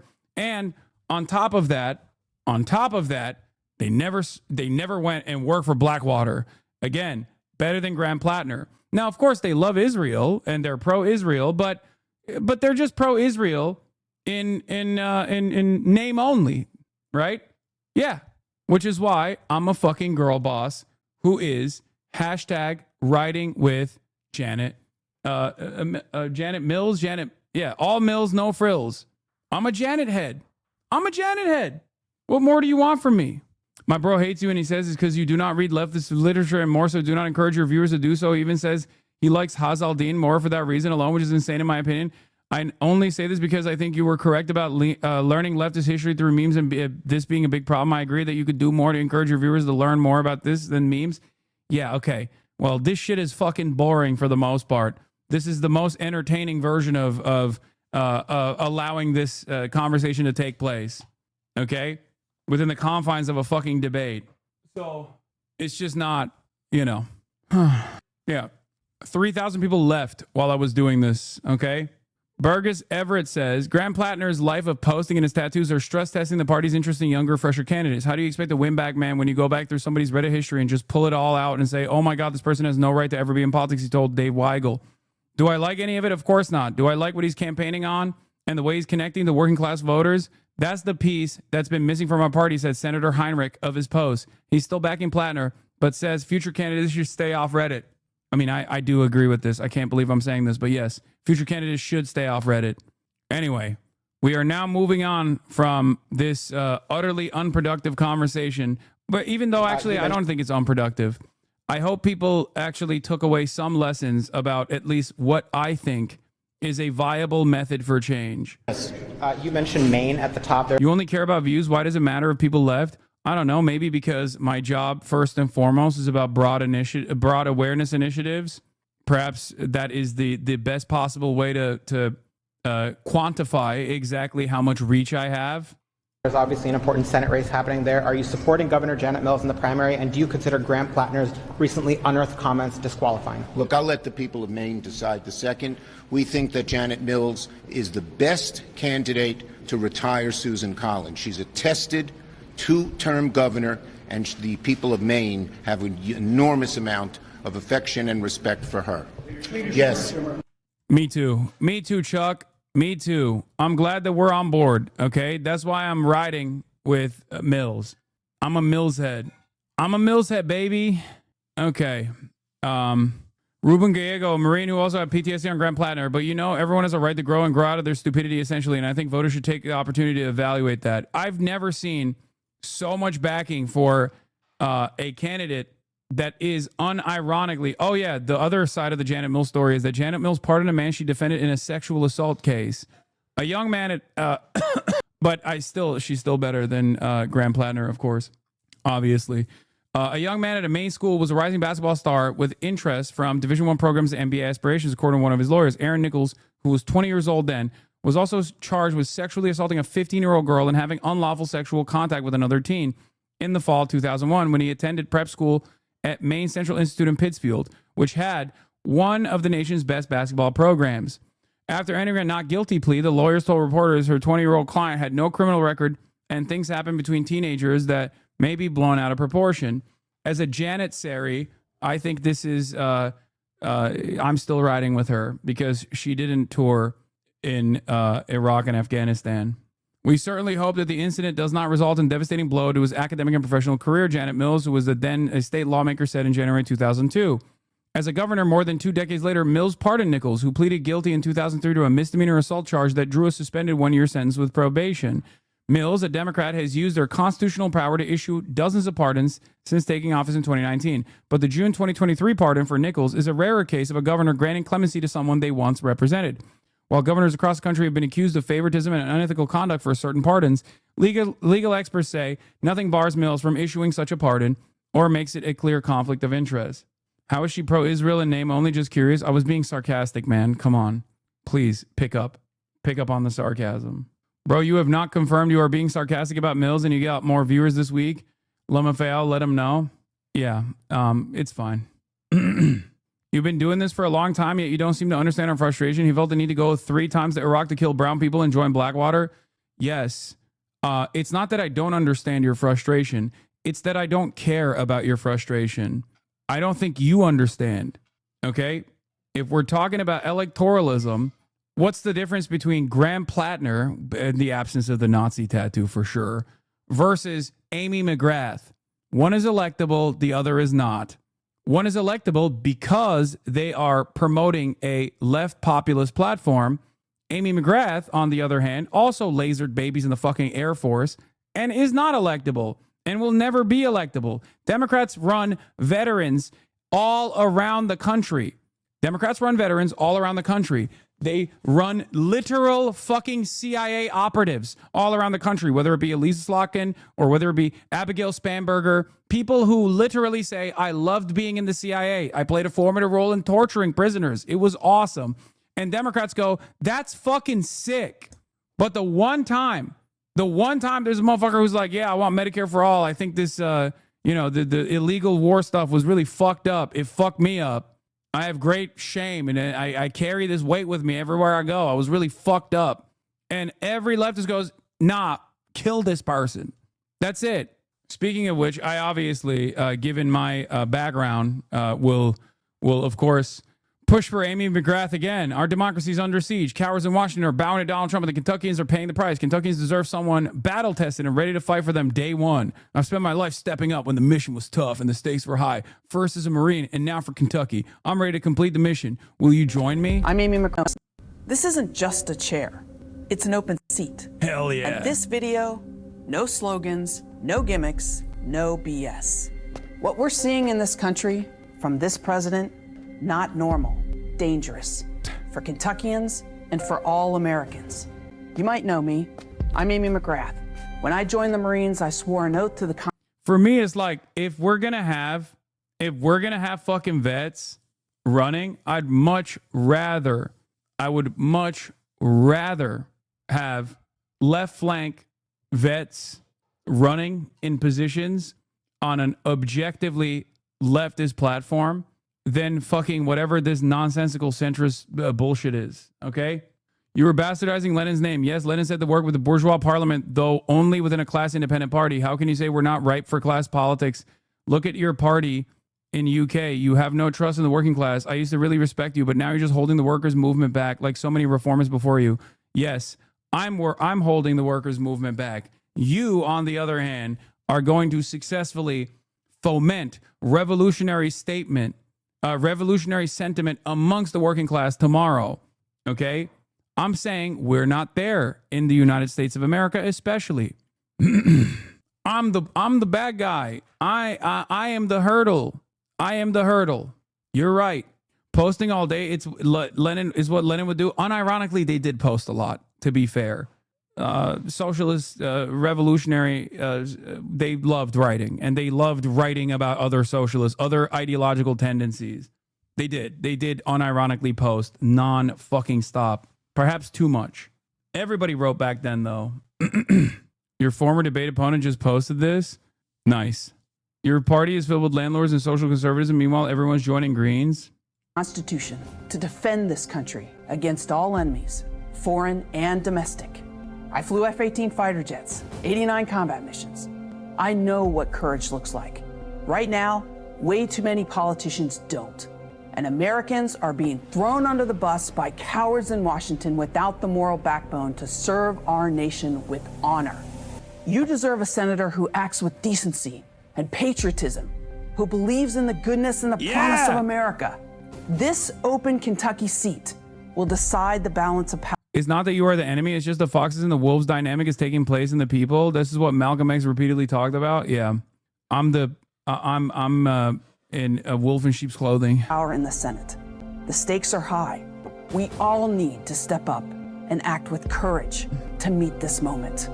Dude, we got to give her $17 quintillion. Okay, this time it's gonna happen. Yeah. Even though last time she fundraised an unimaginable amount and lost by 30 points to a turtle-shaped dipshit who can't even stand up straight. But this time is different, okay? It's gonna happen, dude. It's gonna happen. I swear. Anyway, Trump is to meet with GOP Senate leaders as nuclear stockpile workers are furloughed. Let's get back to the fucking real world now. No more theory. Weeks into the government shutdown and overnight air travel. You are not taking criticism well today and yesterday and this week in general. Maybe take a break for your sake and for the sake of the movement. Brother, if you think I am representative of anything but my own values, but I'm broadly representative of like this socialist movement, you are already far too invested in Twitch to be a serious person. Okay?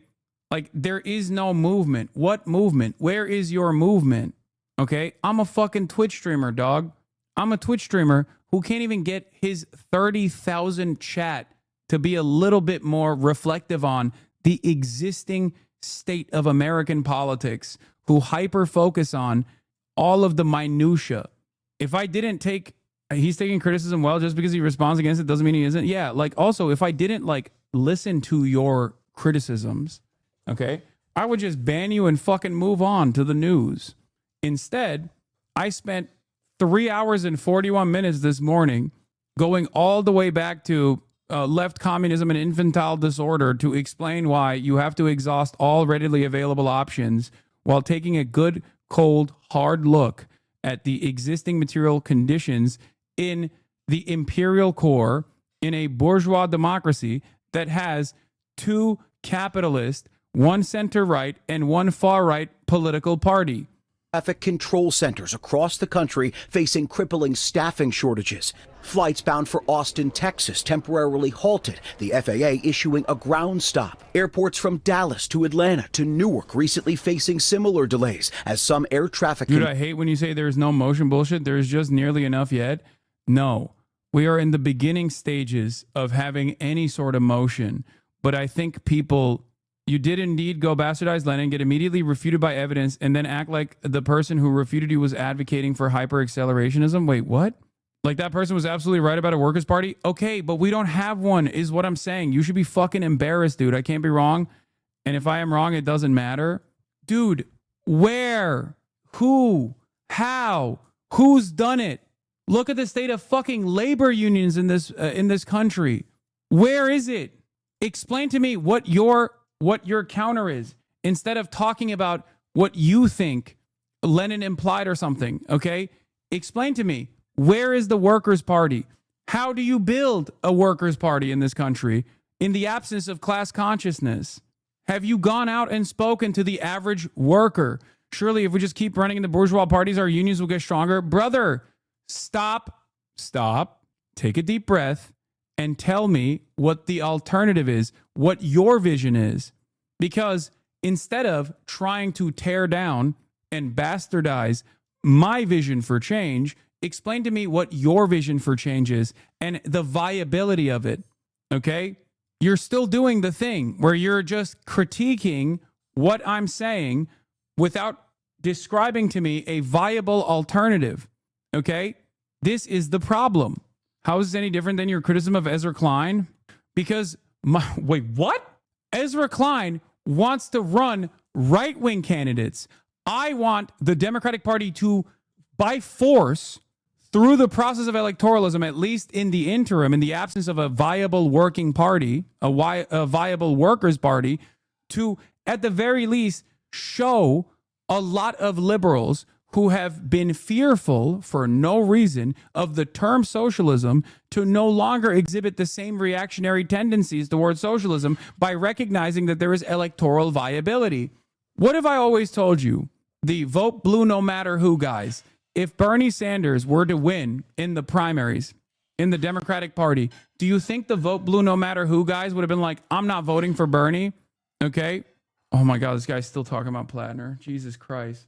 What do you want me to do? Give you a rundown of the entire program of developing a workers' party in a bourgeois state? Like, bro, first of all, I do not presume to know the best strategy. That's why I look at the goddamn historical evidence. PSL, someone just pointed out too. Sure. You need more anarchists in here? No, we need less anarchists in here. Why not build a viable workers' party now? Why aren't the leftists in office pushing for it or criticizing the Dems in a structural way to take advantage of their unpopularity instead of rehabbing their image? Great question. Why not build a viable workers' party now? Because I don't think Americans identify as workers. I don't think Americans realize that they have more socialist tendencies than they actually think they do. Okay? Americans, by and large, abhor what they think socialism is. You have to look at what people's what the broad public's consciousness is. Liberalism, whether we recognize it as a positive or not, doesn't matter, and I certainly don't recognize it as a positive, has broad popularity, a lot more broad popularity as it stands currently, and the Democratic Party, maybe not Democratic Party in general now, but like liberalism has more popularity and more representative of mass politics than socialism at this stage. It is upon us to actually explain to people what socialism is. It is upon us to be normal and good and cool and to show liberals who are fearful that their fears are unnecessary.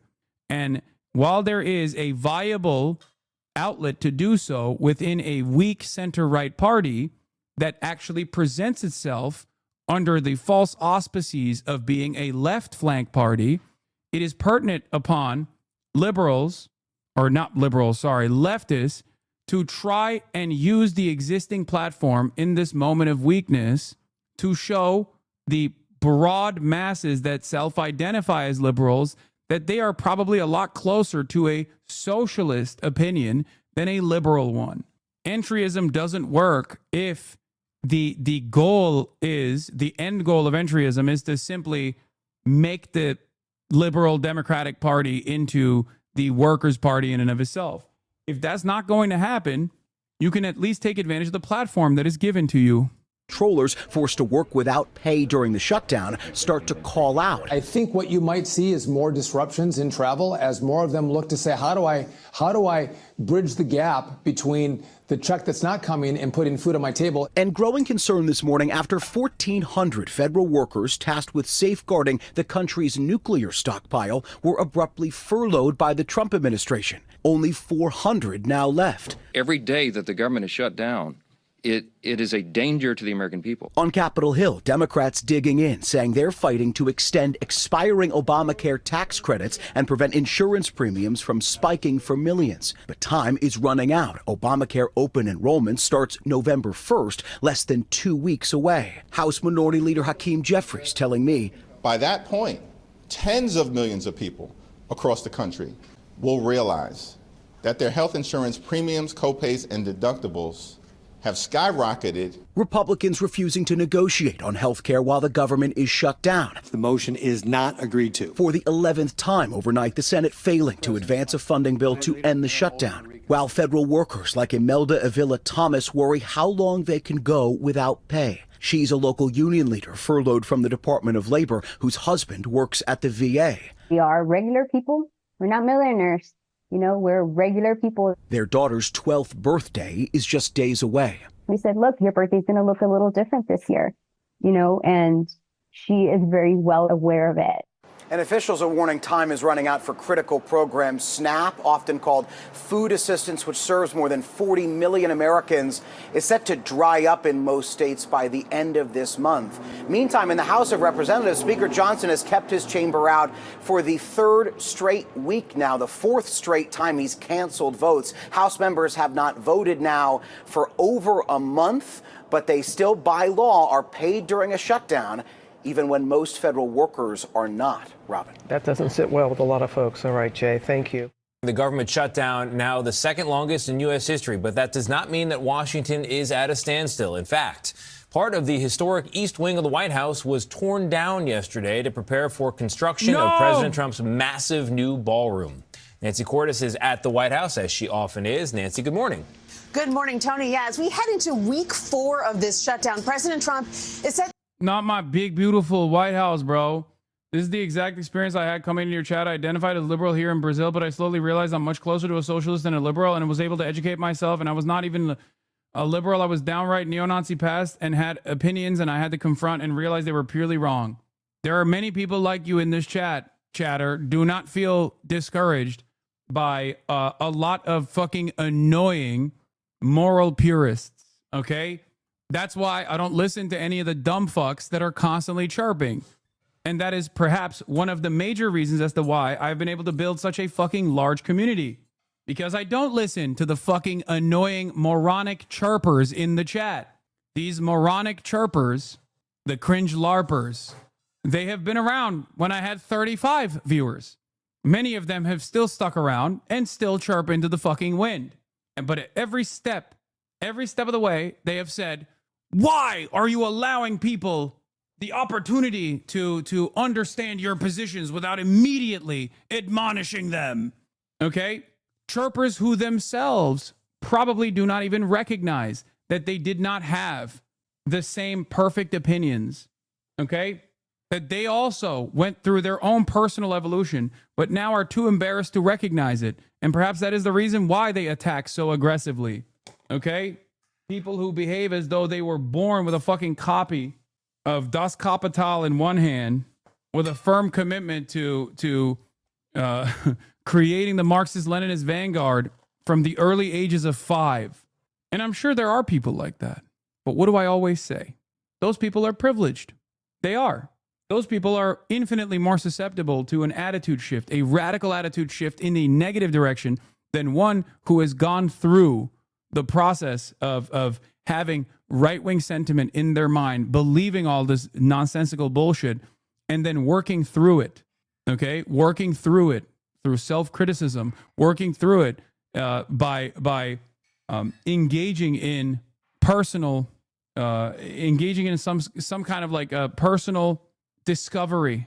To meet with Republican senators today, but there's still no sign of serious bipartisan talks. Though there is one development, a potential vote this week on a bill to pay essential workers and service members. Troops have How did you have the most outrage against the left from that story? Dude, you have got to let the anti-left resentments go. It's okay to be wrong.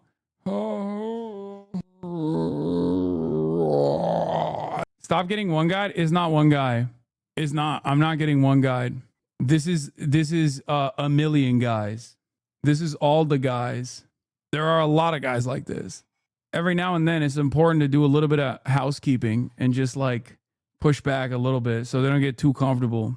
Just an opinion on this, not a statement on everything you do. Job, many of them only getting a paycheck by pulling from other military funds. The shutdown, however, is not getting in the way of construction here at the White House for a 90,000 square foot ballroom that is being built with private funds. That partially demolished building you're looking at is actually the east wing of the White House, which started to come down yesterday. And that took a lot of people by surprise because back in July, President Trump said the ballroom, quote, won't interfere with the current building. He said it was going to be an entirely separate building. But then a couple days ago, he reversed that, saying that the east wing would be demolished. He said everything out there is coming down. Mr. Trump says the East Wing, where the First Lady's office is located, is being fully modernized and will be more beautiful than ever when it is complete. But still no explanation from the White House, Tony, about why the plans changed. So, Nancy, let's switch gears to another text message controversy for Republicans, this one involving the president's nominees, one of them anyway. What can you tell us about it? Sure. So this one involves Paul Ingrassia, President Trump's pick to run the Office of Special Counsel, which is the operation that investigates whistleblower and discrimination complaints. Ingrassia is now facing a storm of criticism over alleged controversial text messages. Politico reported yesterday that he sent racist messages to a group chat saying, among other things, that the Martin Luther King Jr. holiday should be, quote, tossed into the seventh circle of hell, and that he has a, quote, Nazi streak. Ingrassia does have a Senate confirmation hearing scheduled for Thursday, but several Republican senators have already signaled they are going to vote against him if that happens. And last night, the majority leader, John Thune, says that he hopes the White House will just pull Ingrassia's nomination because he says he is not going to get confirmed. Tony? Nancy, thank you very much. Mr. President, the meeting with Vladimir Putin is canceled or put on hold. Do you know what happened there, and does that affect your decision whether or not to send tomahawks? No, I don't want to have a wasted meeting. I don't want to have a waste of time, so I'll see what happens. But he's so mad. Vladipoo, I don't want to waste time. I do love seeing him, but I don't want to waste time with him. We did all of these great deals, great peace deals. They're all peace deals. They're agreements, solid agreements, every one of them. But this one, and I said, go to the line of battle, the battlefield lines, and you pull back and you go home, and everybody takes some time off because you got two countries that are killing each other. Two countries are losing 5,000 to 7,000 soldiers a week. So we'll see what happens.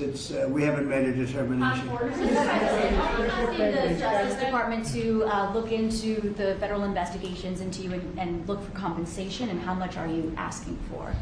Who's asking for what? Are you asking the Justice Department to pay you compensation for your federal investigations into you? Are you asking them to pay compensation, and how much? Into me? I don't get any compensation. I do it for nothing. I gave up my salary. Into me? No, it's going to be the Justice Department. Are you asking them to pay you compensation for the federal investigations that happened to you? And how much are you asking for? Well, I guess they probably owe me a lot of money for that. Probably, yeah, that's true. That's very interesting. No, I get no salary. I gave up my salary. It's a good salary. Not as much as these guys make, but that's okay. It's a lot of money. And I don't, as you know, I didn't take it in the first 4 years. I'm not taking So what's up with the compensation of the DOJ then? it in these 4 years either. But as far as all of the litigation and everything that's been involved, yeah, they probably owe me a lot of money. But if I get money from our country, I'll do something nice with it, like give it to charity or give it to the White House while we restore the White House. And we're doing a great job in the White House. As you know, the ballroom is under construction. It's going to be, they've been trying to get it for 150 years. And it's really, I think it's going to be fantastic. But we'll see what happens. I mean, we have numerous cases having to do with the fraud of the election, the 2020 election. And because of everything that we found out, I guess they owe me a lot of money, but I'm not looking for money. I'm looking for really, I think it's got to be handled in a proper way. If it's not handled in a proper way, we don't want it to happen again. We can never let what happened in the 2020 election happen again. We just can't let that happen. And so the way we go, I know Cash is working on it. Everybody's working on it, and certainly Tulsi's working on it.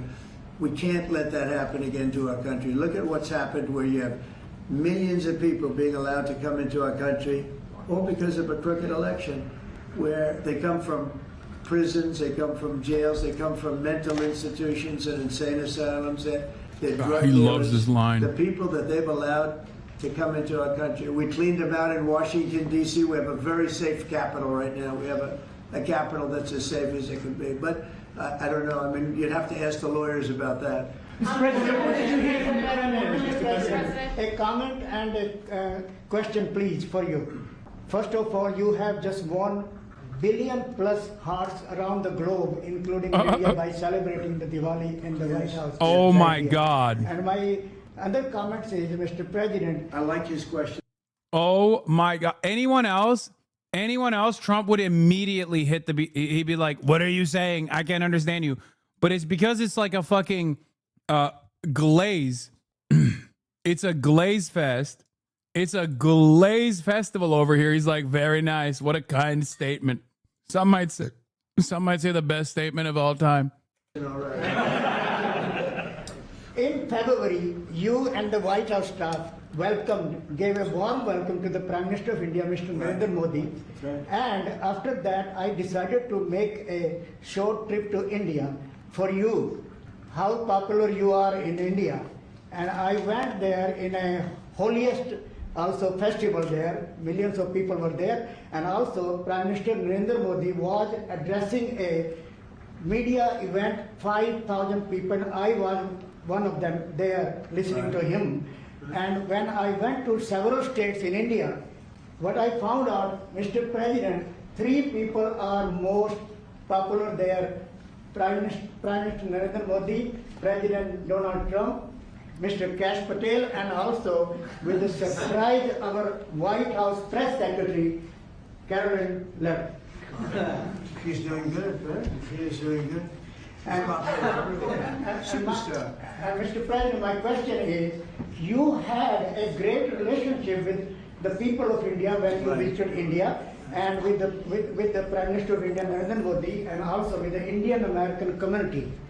Where do we stand today, all those relations from 45 to 47 in the future, Mr. President? Please, thank you. Well, we stand great, and the people of India, I love the people of India, and we're working on some great deals between our countries. I spoke to Prime Minister Modi today, as I mentioned before, and we just have a very good relationship. And he's not going to buy much oil from Russia. He wants to see that war end as much as I do. He wants to see the war end with Russia, Ukraine. And as you know, they're not going to be buying too much oil. So they've cut it way back, and they're continuing to cut it way back. Mr. President, Yeah, please. an appeals court recently ruled that you can send the National Guard in Oregon. Do you feel unfettered to send the National Guard into whatever city you want now? Well, I guess so. That was the decision. That I can send the National Guard if I see problems. I looked at Portland over the weekend. The place is burning down, just burning down. We weren't there. We didn't spend much time there because we were waiting for that decision. But the court, maybe that influenced the court. But you look at a place like Portland, it's ridiculous when they say that there's no problem. The place was on fire over the weekend. Oh, totally. But we won the case in Court of Appeals. I think it was the Ninth Circuit, so that's pretty good. So the Court of Appeals decision, I read it. It literally stated that, yes, Donald Trump is greatly exaggerating the conditions on the ground in Portland. Having said that, he still has the right to deploy the National Guard if he chooses to do so. They literally, even in the decision that overturned it, they said, yeah, he's making shit up. Not that it fucking matters. And a very strong opinion that we have the right to use the National Guard. You would think that would be common sense. We have the right to use the National Guard to put out trouble. Well, that's how I got elected. One of the reasons I got elected. Yes. Mr. President, what changed your mind after talking to Vladimir Putin between then and now? Why did you think that a Budapest summit might be wasted time? Well, I didn't say anything. I didn't say it would, and you never know what's going to happen. But a lot of things are happening on that front, on the war front with Ukraine and Russia.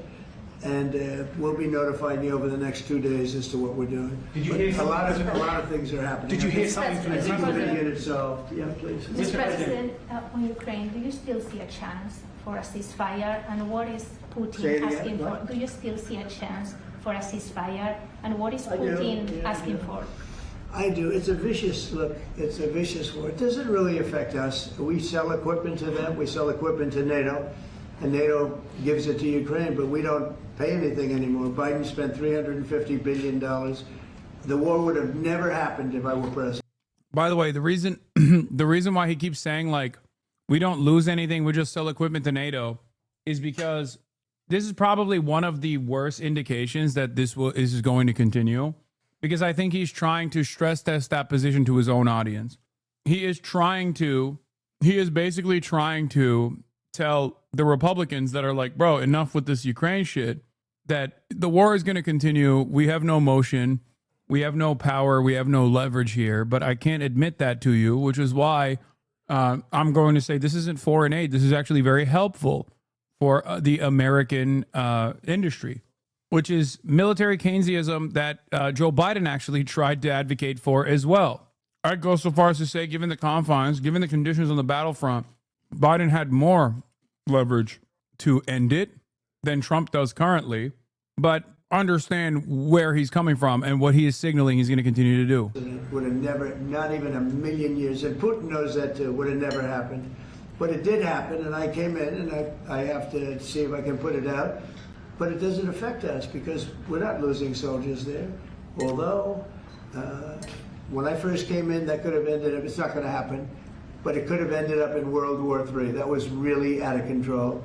So now it's, they're shooting and they're killing people, and I think Putin wants it to end, and I think Zelensky wants it to end, and I think it's going to end. What is that rumor that he reached out to you about meeting on the government shutdown? Will you meet with him before you leave for Asia on Friday? Well, I will actually. I'd love to meet with them. I just want them to open up the country first. You know, the country is so hot right now, and they've never voted against, you know, continuation. They've never voted against. They've never done that. They're doing this because they have Trump derangement syndrome. But I would love to meet. I would like to meet with both of them. But I set one little caveat. I will only meet if they let the country open. They have to let the country open. The people want to go back to work. They want to negotiate. He wants to negotiate with the leaders of the party to open the country, but the only way he will do so is if they concede ahead of time. Like, what the fuck? Okay. They want to be served. They want to. They need the services of some people, and a lot of people need the money, the payroll. So I'll do it as soon as they open up the country. I'd like to meet. So you won't meet with them until the government. Just to be clear, you won't meet with them until the government. Art of the deal, baby. Art of the fucking deal, baby. Respect. He's fucking running around being like, yeah, no deal until you give me everything that I want, and then maybe I'll talk to you. It's open. The government has to be open, yeah. Mr. President. You know how long it would take for them to do that? Just say, okay, government's open, that's it. There is nothing. How long They're do you not think this could negotiating. What they're doing is saying they lost the negotiation, and when we got the great big beautiful deal done, they lost that negotiation. Now they're saying, well, we want to get some of the things we lost. But the problem is the things they lost are very bad for our country. We don't want to have people come over from all over the world, from prisons and all, and have them have their health care paid for. We want to take care of people that are American citizens and all. So they want $1.5 trillion a month. For the people who are saying Graham Plattner tattoo thoughts, because I saw some comments, if you are a subscriber to the Piker Broadcasting Service, and these are totally voluntary, you have the opportunity to rewind as long as you are watching on a desktop.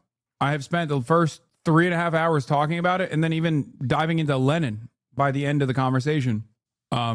So it's a wonderful 3-hour and 40-minute conversation that took place, and I think it was somewhat productive in helping people come to terms with where I'm at and what I'm committed to.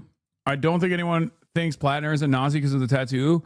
I think he's a dumbass, which definitely doesn't really clash with his brand that much, but it does suggest the question, why run a smart person for office? Why not run a smart person for office instead?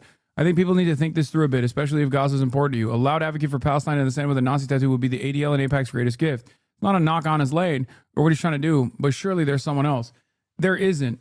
That's the problem. A lot of people, including people who I greatly respect and admire, like Adam Johnson, I think sometimes don't understand what it takes to launch a campaign and a candidacy. Especially when literally this dude went in and got all of the fucking, all the endorsements of every single labor union, Bernie Sanders, all these other people. Sometimes you're just locked in.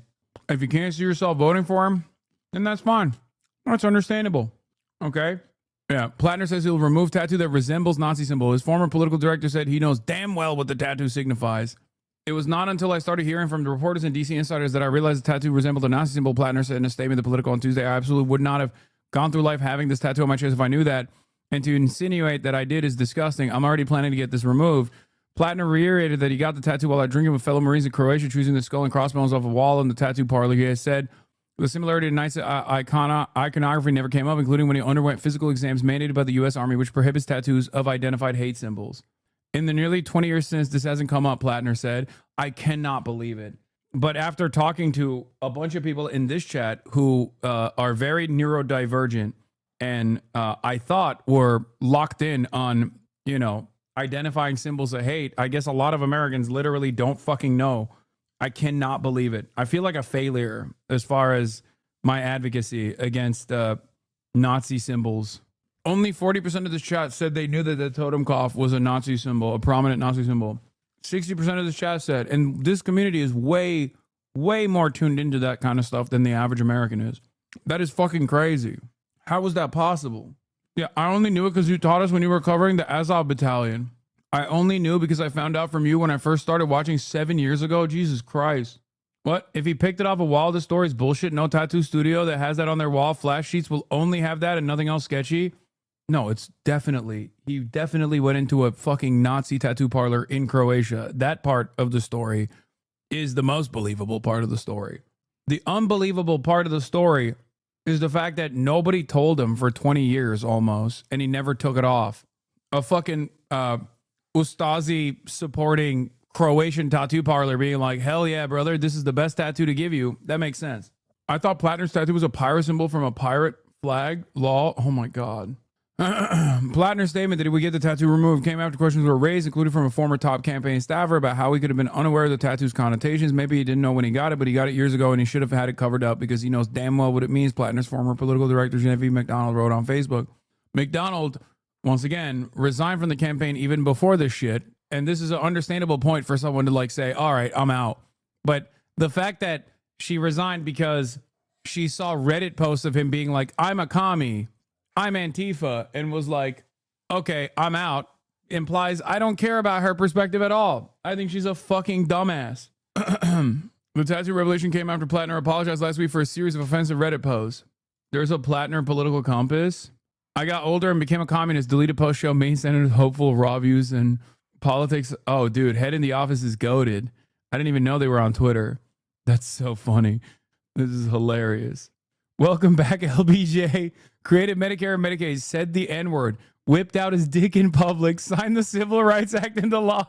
I think on the top, the top left quadrant, you could also say, sent the fucking National Guard to forcefully abide by desegregation in red states, whipped out his dick in public. Oh, that's true. It's literally fucking true. That is hilarious. Top right, Vietnam War, obviously. I mean, that too. Money to be wasted and jeopardize the health care of other people. We're not going to do that. So I would love to meet with them. We want the country open for us. Mr. President, a new poll shows that if Curtis Sliwa dropped out of the New York mayoral race, then Andrew Cuomo would only trail Mondani by 4 points.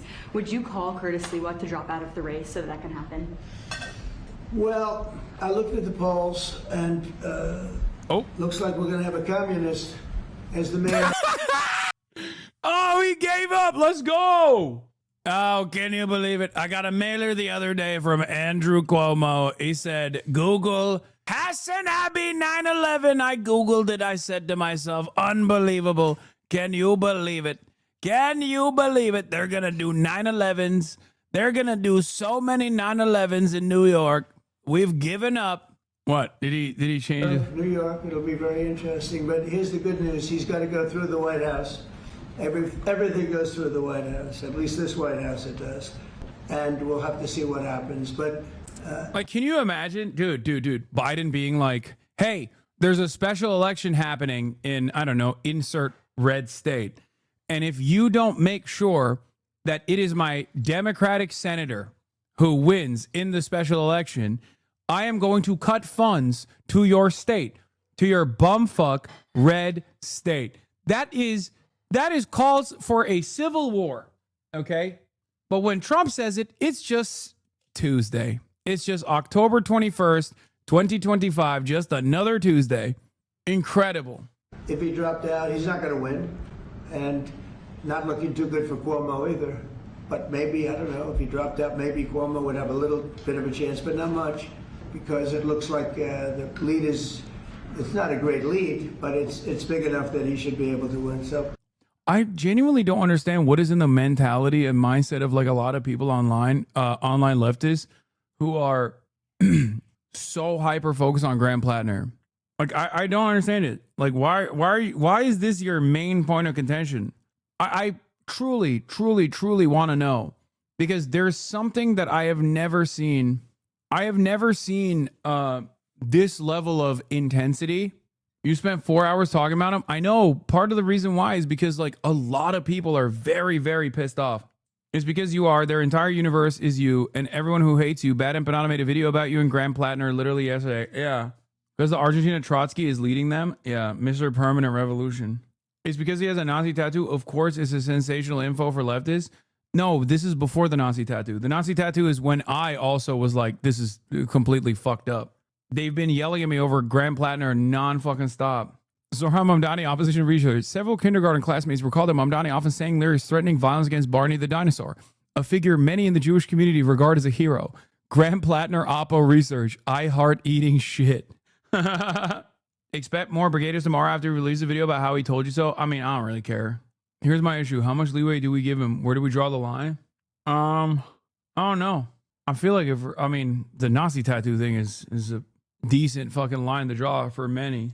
All I was saying is I'm actually quite encouraged that liberals have looked at his background, at his Reddit posts, and him being like, I'm a communist, I'm a socialist, I'm a revolutionary, blah, blah, blah, and have not felt discouraged and are still firmly committed to him. That actually blows my mind. Do with that information what you will, but I feel like you get a lot of mileage if you don't have Graham Plattner's fucking baggage and you are running on a campaign similar to that. That's what I'm seeing. And honestly, I don't give a fuck about what the leftists have to say about not Graham Plattner, but any fucking left flank candidate that could run potentially, because god damn it, we got some better allies right now. The Barbers and the motherfucking Debras, it seems, are way more invested, and have a firm commitment to the notion that a left populist candidate will actually destroy even red seats and will seize control over purple territories. Mamdani hasn't gotten an ounce of this charitability. That's not true. You're wrong. Mamdani is unimaginably popular amongst the very same libs that are also defending Graham Plattner right now. Oh my God. Are you fucking joking? Oh, dude. I think Zohran Mamdani is beloved in spite of the fact that he is brown and Muslim. Do you know how fucking racist? Guys, the reason why I didn't bring up the Nazi tattoo when I was talking about how liberals don't consider that to be bad, as opposed to him saying he's a communist and a socialist, is because liberals, by and large, I suspect, would be way more angry about him saying he's a revolutionary communist. We must rise up with the fucking armed working class to foment revolution, all this shit that he said. Okay? Liberals are probably going to be more fucking pissed off about Graham Plattner saying shit like that than the Nazi tattoo. Graham Plattner has a skull and crossbones tattoo he's got as a soldier. James Tallarico is a Teach for America grifter funded by casino interests. Mallory McMorrow is a secret AIPAC plan for donors. Guess what pearl clutchers think is scandalous? The reason anyone pretends to care about Plattner's tattoo and Reddit posts is because they think he's coming after the rich. That's it. That's all it's about. They hate populists because we actually believe in equality that terrifies them. I want a vigorous examination into Plattner. This Oppo dump on his tattoo and Reddit post isn't that. I think a big part of the reason why the centrist Dems are coming after him, even though his left flank is like actually defending him, is because of the if his campaign, in spite all odds, is able to overthrow Susan Collins, I need you to understand something, okay? If Graham Plattner, as a left populist, disillusioned veteran, like that's how he's presented himself. If his campaign, his left populist campaign, not like whatever you guys fucking think and whatever you're mad about, because I'm not even talking about his like policy agenda once he's in office. Who knows where he goes, okay? Will he probably be like an institutional Dem? It seems he's so fucking malleable that perhaps, yes. I don't think he has like as aggressive of a backbone to defend like leftist positions unconditionally, uncompromisingly. Okay. But if he wins on a left populist flank in a fucking purple area and takes over a red seat, I don't think you guys understand what kind of incredible changes that can come from that. Maybe it's because I'm too close to the issue as a political commentator who speaks to the Democrats all the fucking time, both behind closed doors and also on the stream. But one of the number one arguments that the Matt Iglesiases of the world have consistently presented against left populist candidates is this idea that it doesn't work. It only works in New York if it does. It doesn't work in red districts. It doesn't work for purple seats. How dare you? Okay? I'm telling you, dude, if this motherfucker gets across the finish line in spite of all of his ridiculous and awfully suspicious red flag riddled background on a platform that's like, I don't give a fuck. I just want everyone to have health care.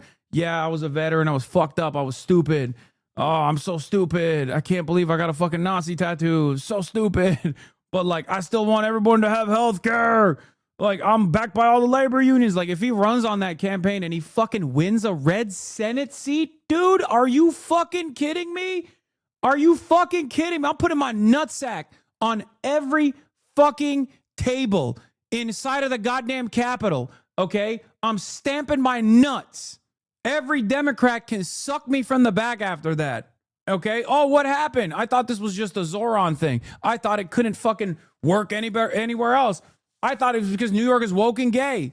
The opportunities are fucking endless, okay?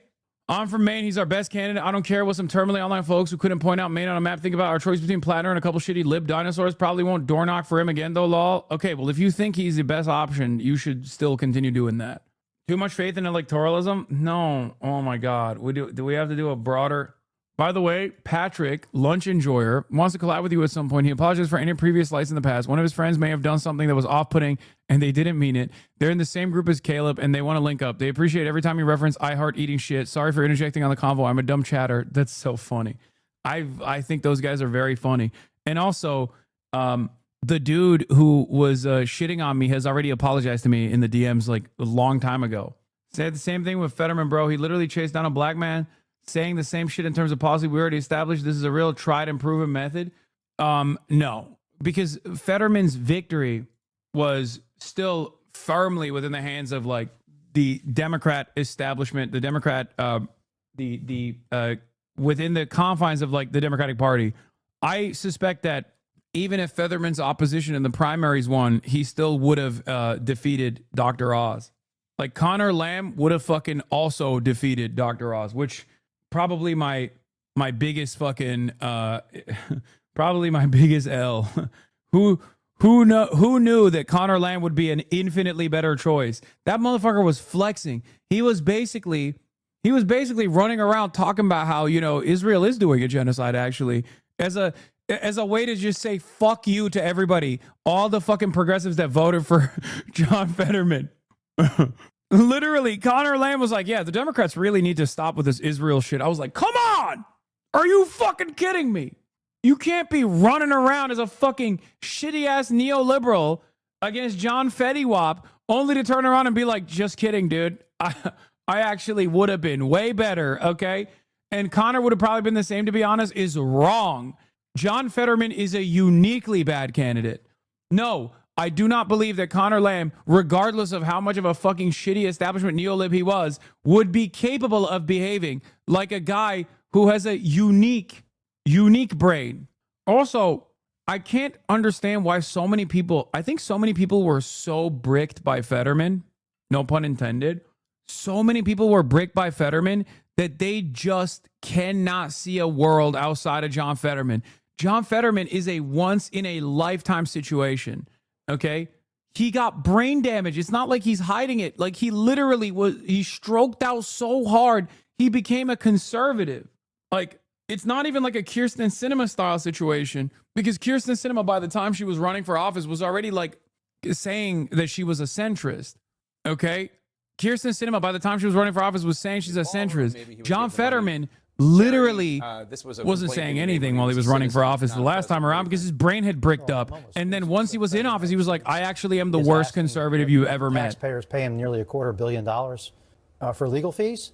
We were talking earlier, you know, maybe Jim Comey's going to ask to be paid too after his case gets tossed, and every other person who's ever been prosecuted by DOJ and was and not convicted might ask for the same thing. But it just takes a lot of cheek to ask the people who work for you to approve a $250 million payment to the president. I mean, not even the people that work for you. It's potentially even the law firm, the people who wrote the matter for the complaint.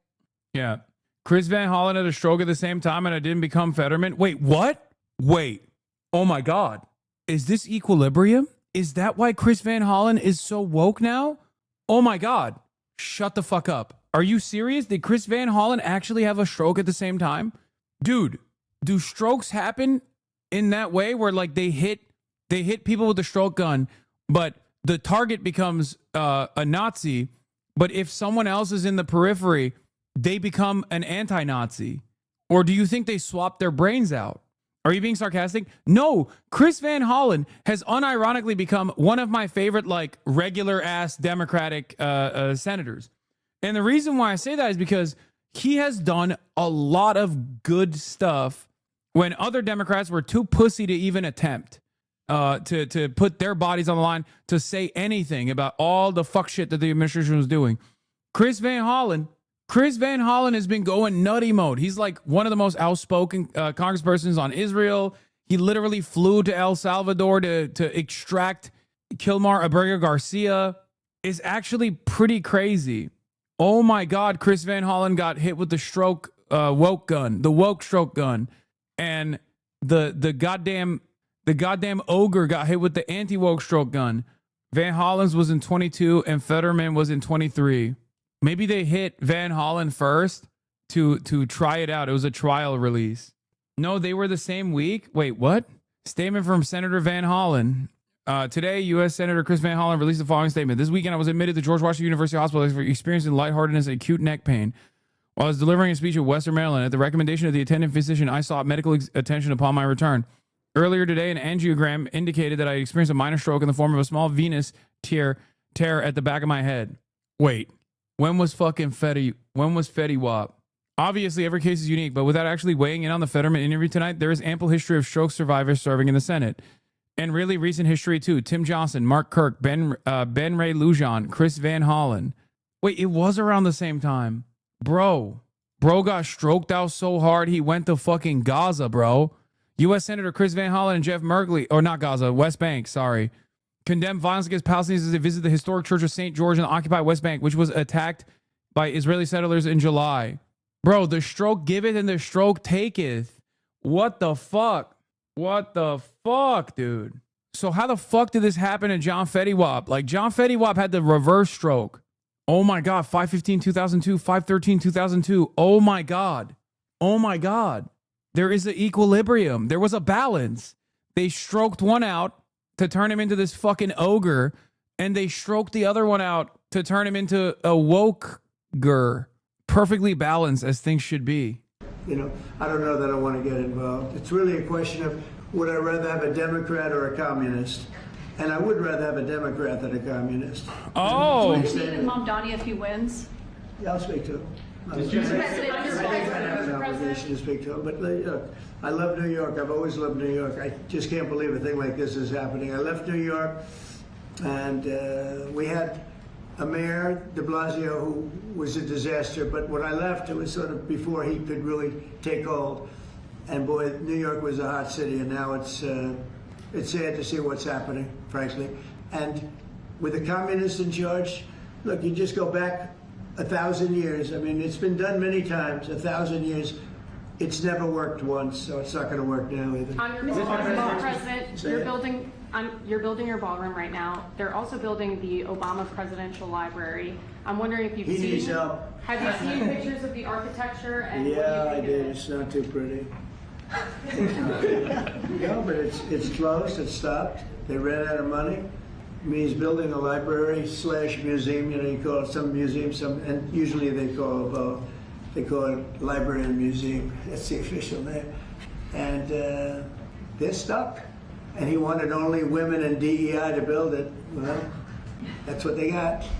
And the construction workers are standing out there and saying, we want to. Bro, even the threat of union organizing is enough for a company to immediately declare that they're raising wages.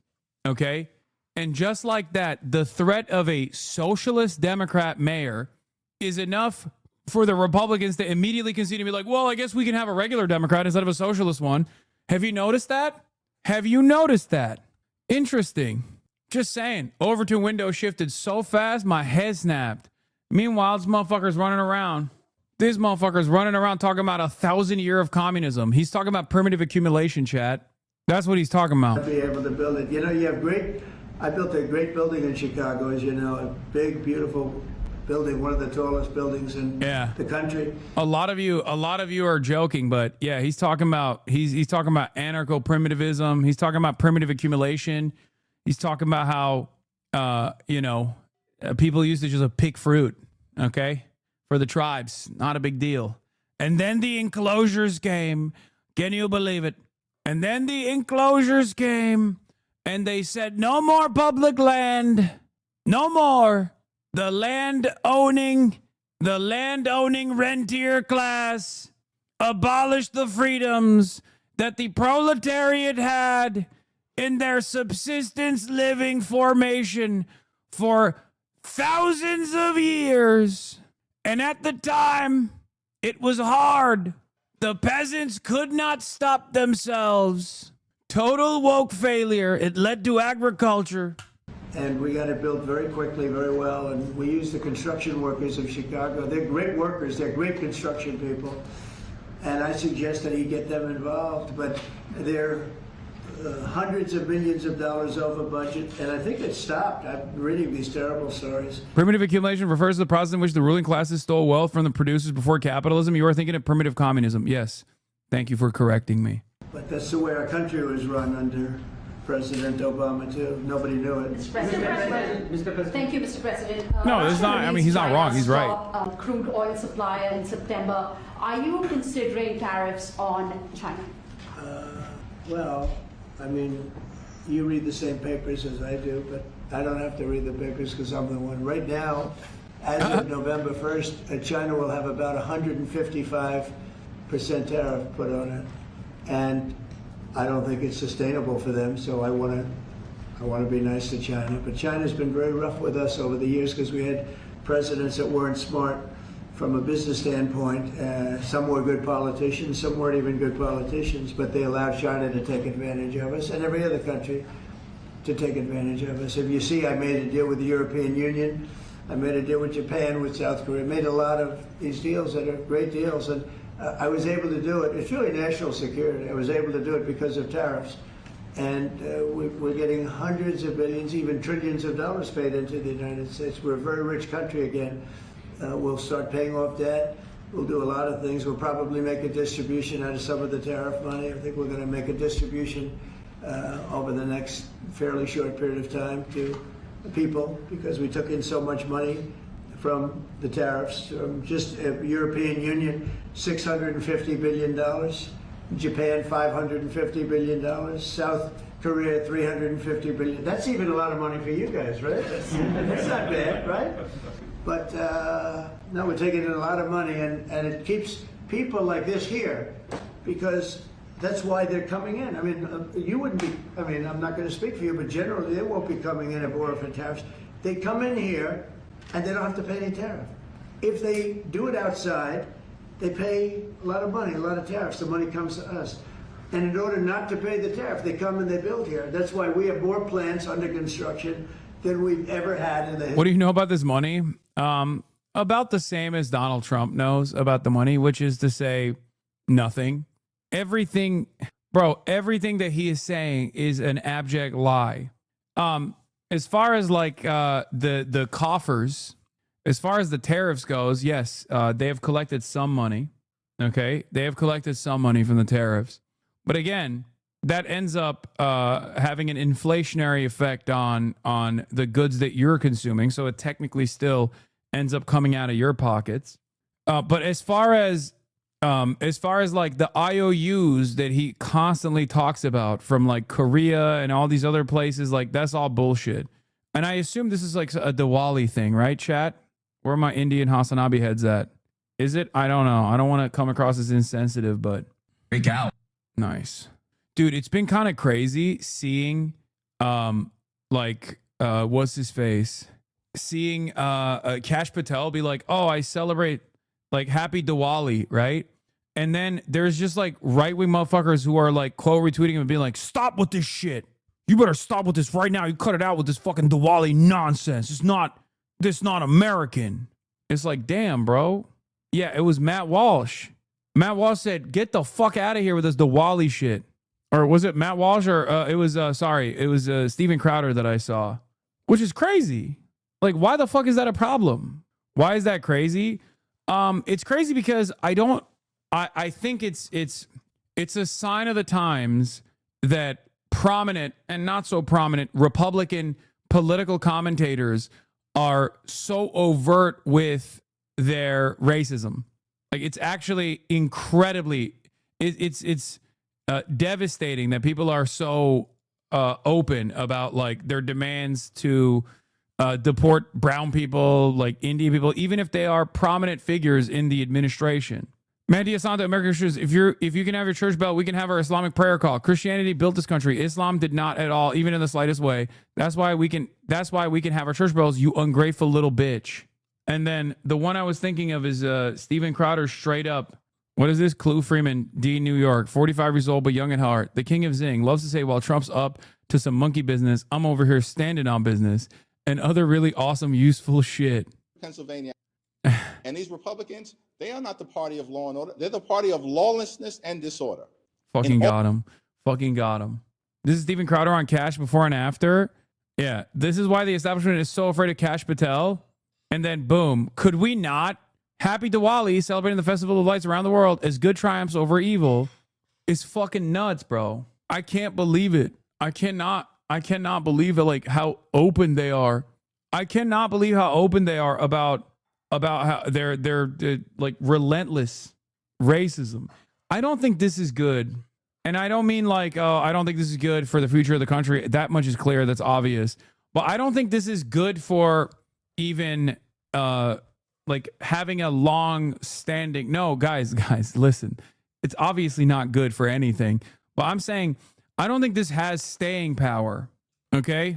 Like, I don't think this is a successful way to have long-standing power in this country by just being like every single person that's like that has different practices than me is bad and wrong and must be abolished. Like, it's not a very sustainable thing you can do in a country like the United States of America.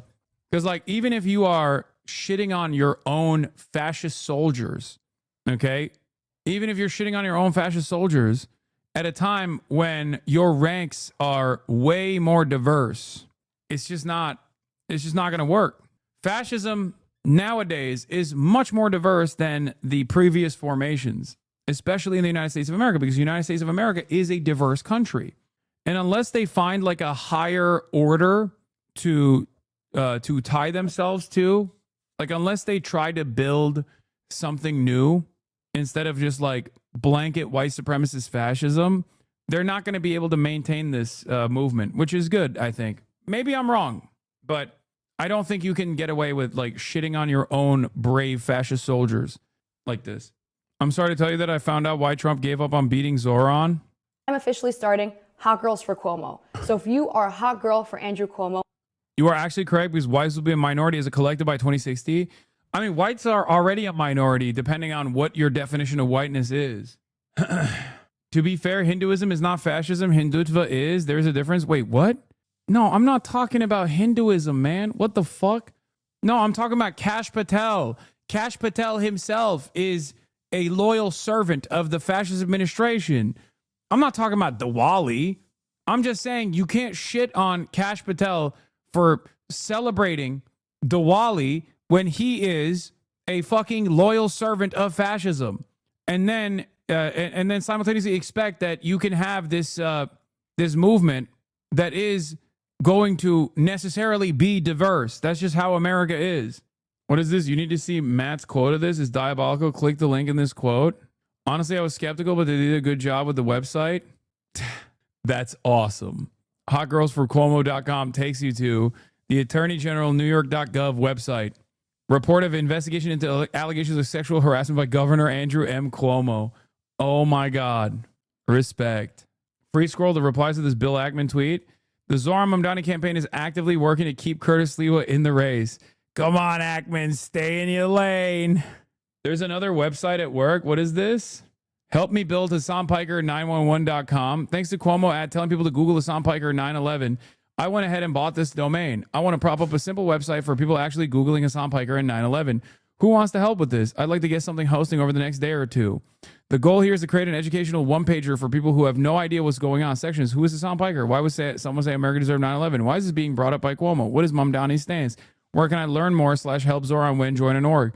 I also need help with the SEO because I don't know anything about how to do that for a new website. God damn. Getting the smears in at the final buzzer.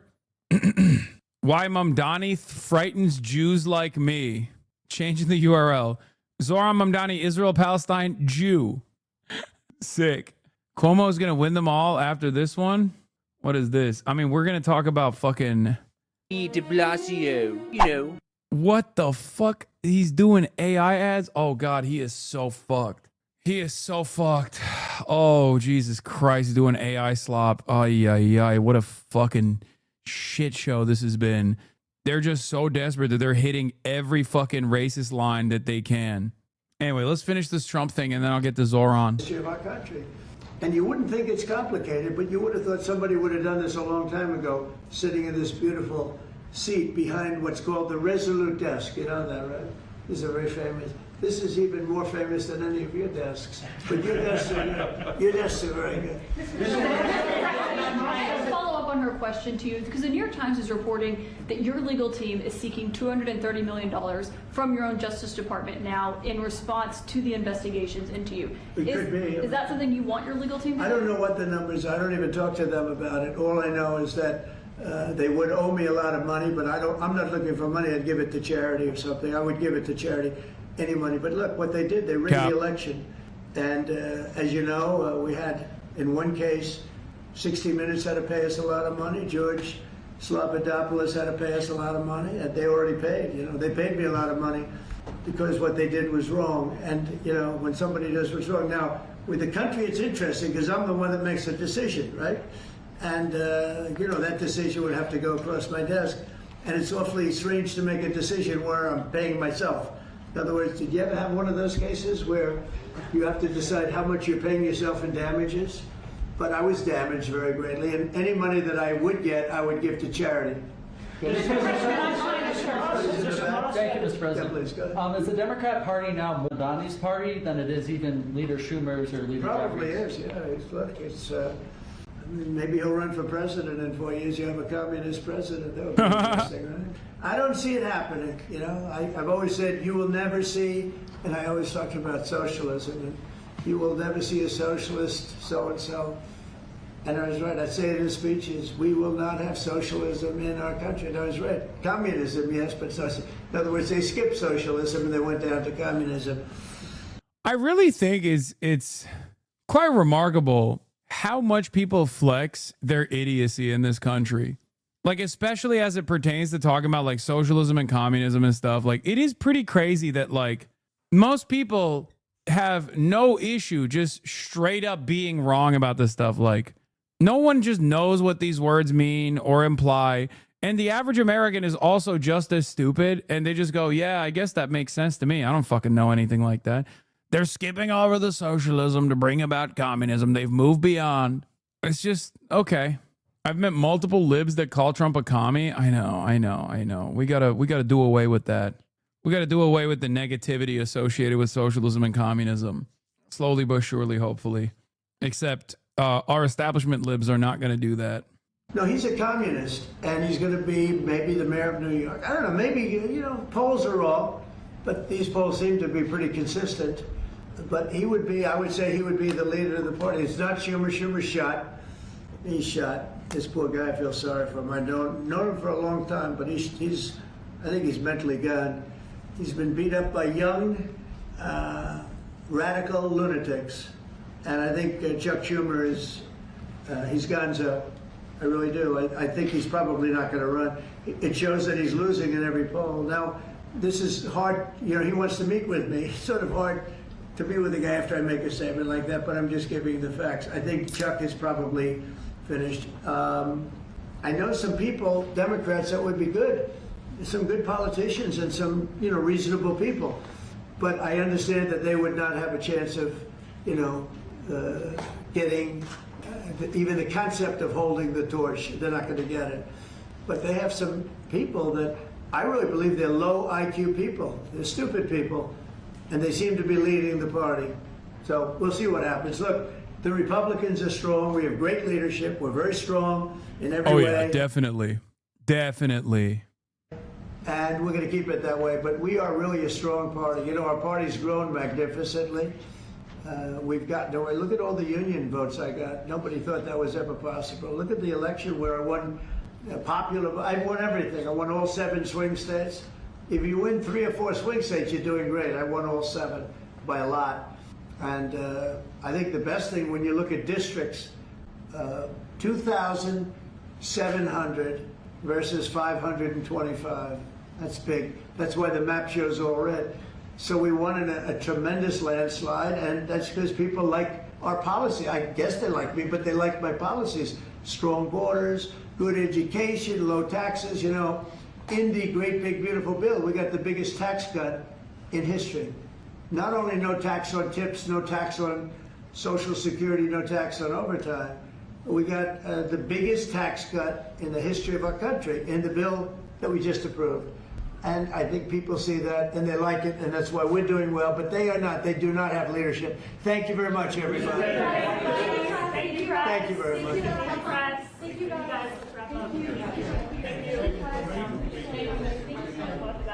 Thank you, press. Okay, don't care about this as much. We got friend of the show, Pablo Torre, discussing how Democrats can brand themselves around economic populism. A lot of folks are saying this. Many people are saying this, folks. Many people are saying this. Of the bubble that has been sort of branded for them. This whole moment is about, yes, Donald Trump and all the ways in which people were protesting, and that should be the case. It's also about the larger economic landscape. The unifying message that has propelled Mamdani in New York, that has given rise to lots of genuine, I think, instincts of economic populism across America that have sort of corresponded to frustrations in those polls is, what if we said the position here is actually against billionaires, the ultra wealthy, the people rigging the economy, for whom this administration has been their greatest friend? Like, that to me is the moment. I mean, the clean CR thing, I'm with you guys. That is hard to communicate to even those people who are losing subsidies, losing their health care, losing their salaries as government employees. But the whole idea of, what if right now the Democrats brand themselves around that populism in a sincere way? That's the crossing the aisle possibility that I think is quite real, John. Please cover the Bombers Clippers Kawhi drama. Lol, Pablo did amazing reporting. I did cover it. Speaking of Zoran and condemning Hamas. No, I don't condemn Hamas, nor do I condemn the Sandinistas, the Viet Cong, the Black... Okay, dude, what are we doing? We don't have to relitigate this stuff, please.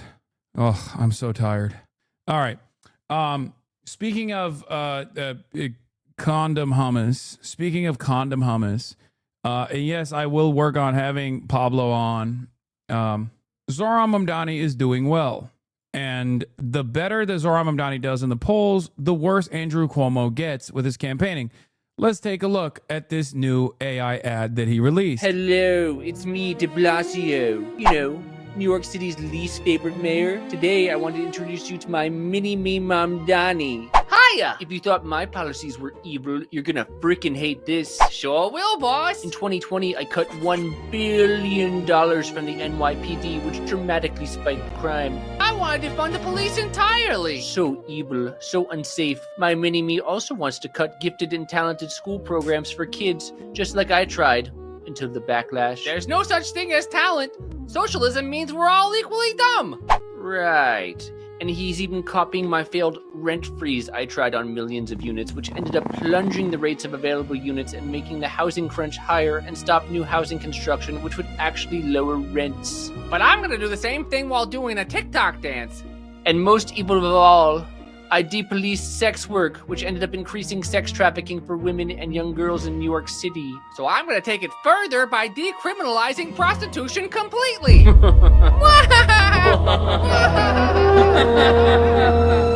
Wow.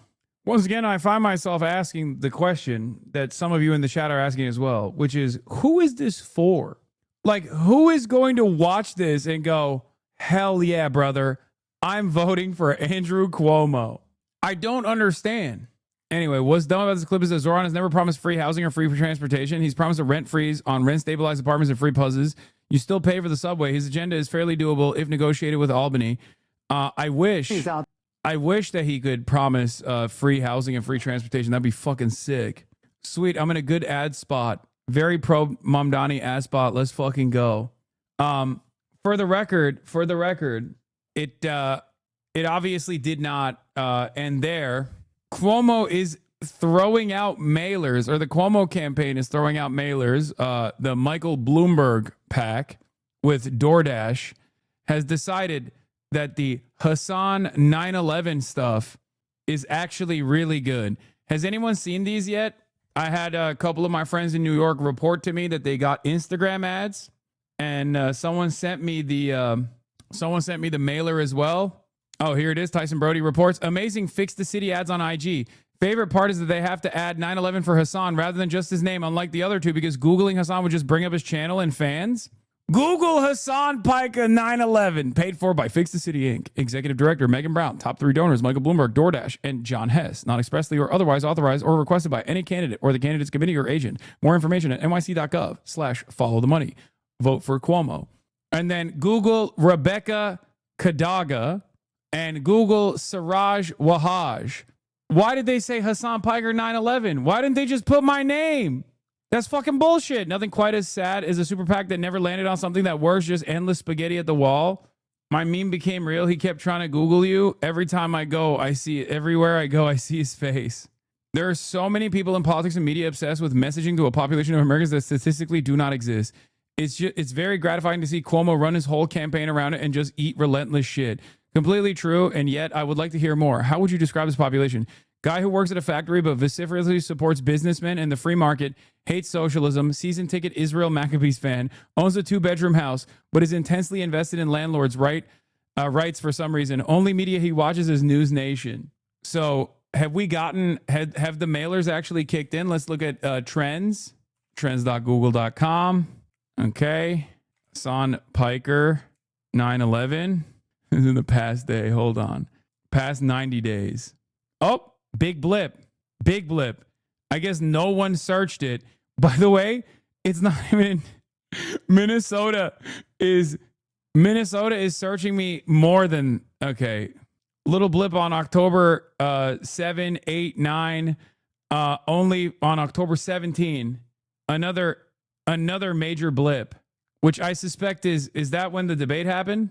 Number 1, Alabama. Number 2, Virginia. Number 3, New York. Okay, let's look at Hasan Piker. Okay, nope. Not a lot of motion there. Peaked at October 9th. Mostly in D.C. Why is it always D.C.? It always freaks me out that D.C. is the number 1 place that is searching me. Every time. Yeah, it's mostly collar, shock collar, dog collar, cruelty to animals, shock. And then at 3rd place is Hasan GQ. And then at 5th place is Hasan Piker GQ. So yeah, it hasn't had the same motion as even Doctober 7 or Shocktober 7 did. The trend for your name, no 9/11, has had his all-time max around October 9th, the Kaya saga. Yes. What is this? Google. Wait. America deserved 9/11. Hasan Piker's vile comments exposed. Eric Adams for New York City 1 month ago. All right, we gotta tweak the algo, folks. We gotta tweak the fucking algo. Okay, that's what I've learned. And I want to know by not sub-region, but by countries, not by United States, but worldwide. I wonder where they're searching my name the most. I'm kind of surprised it's not Israel. United States, Canada, New Zealand, Australia, Finland. What is this? You're never beating the allegations? HasanAbi Gaming. We got to put the meat pick up every time people search Hasan Piker or HasanAbi 9/11. That's what we got to do. Well, everybody posts Hasan's meat pick with the words Hasan Piker 9/11, and I'm sure the search result will be super normal next week. Yeah. He has post tasteful nudes as an algorithm reset. That's what I need to do. Anyway, but yeah, that's cool that this is what they're trying to do as a last-ditch effort.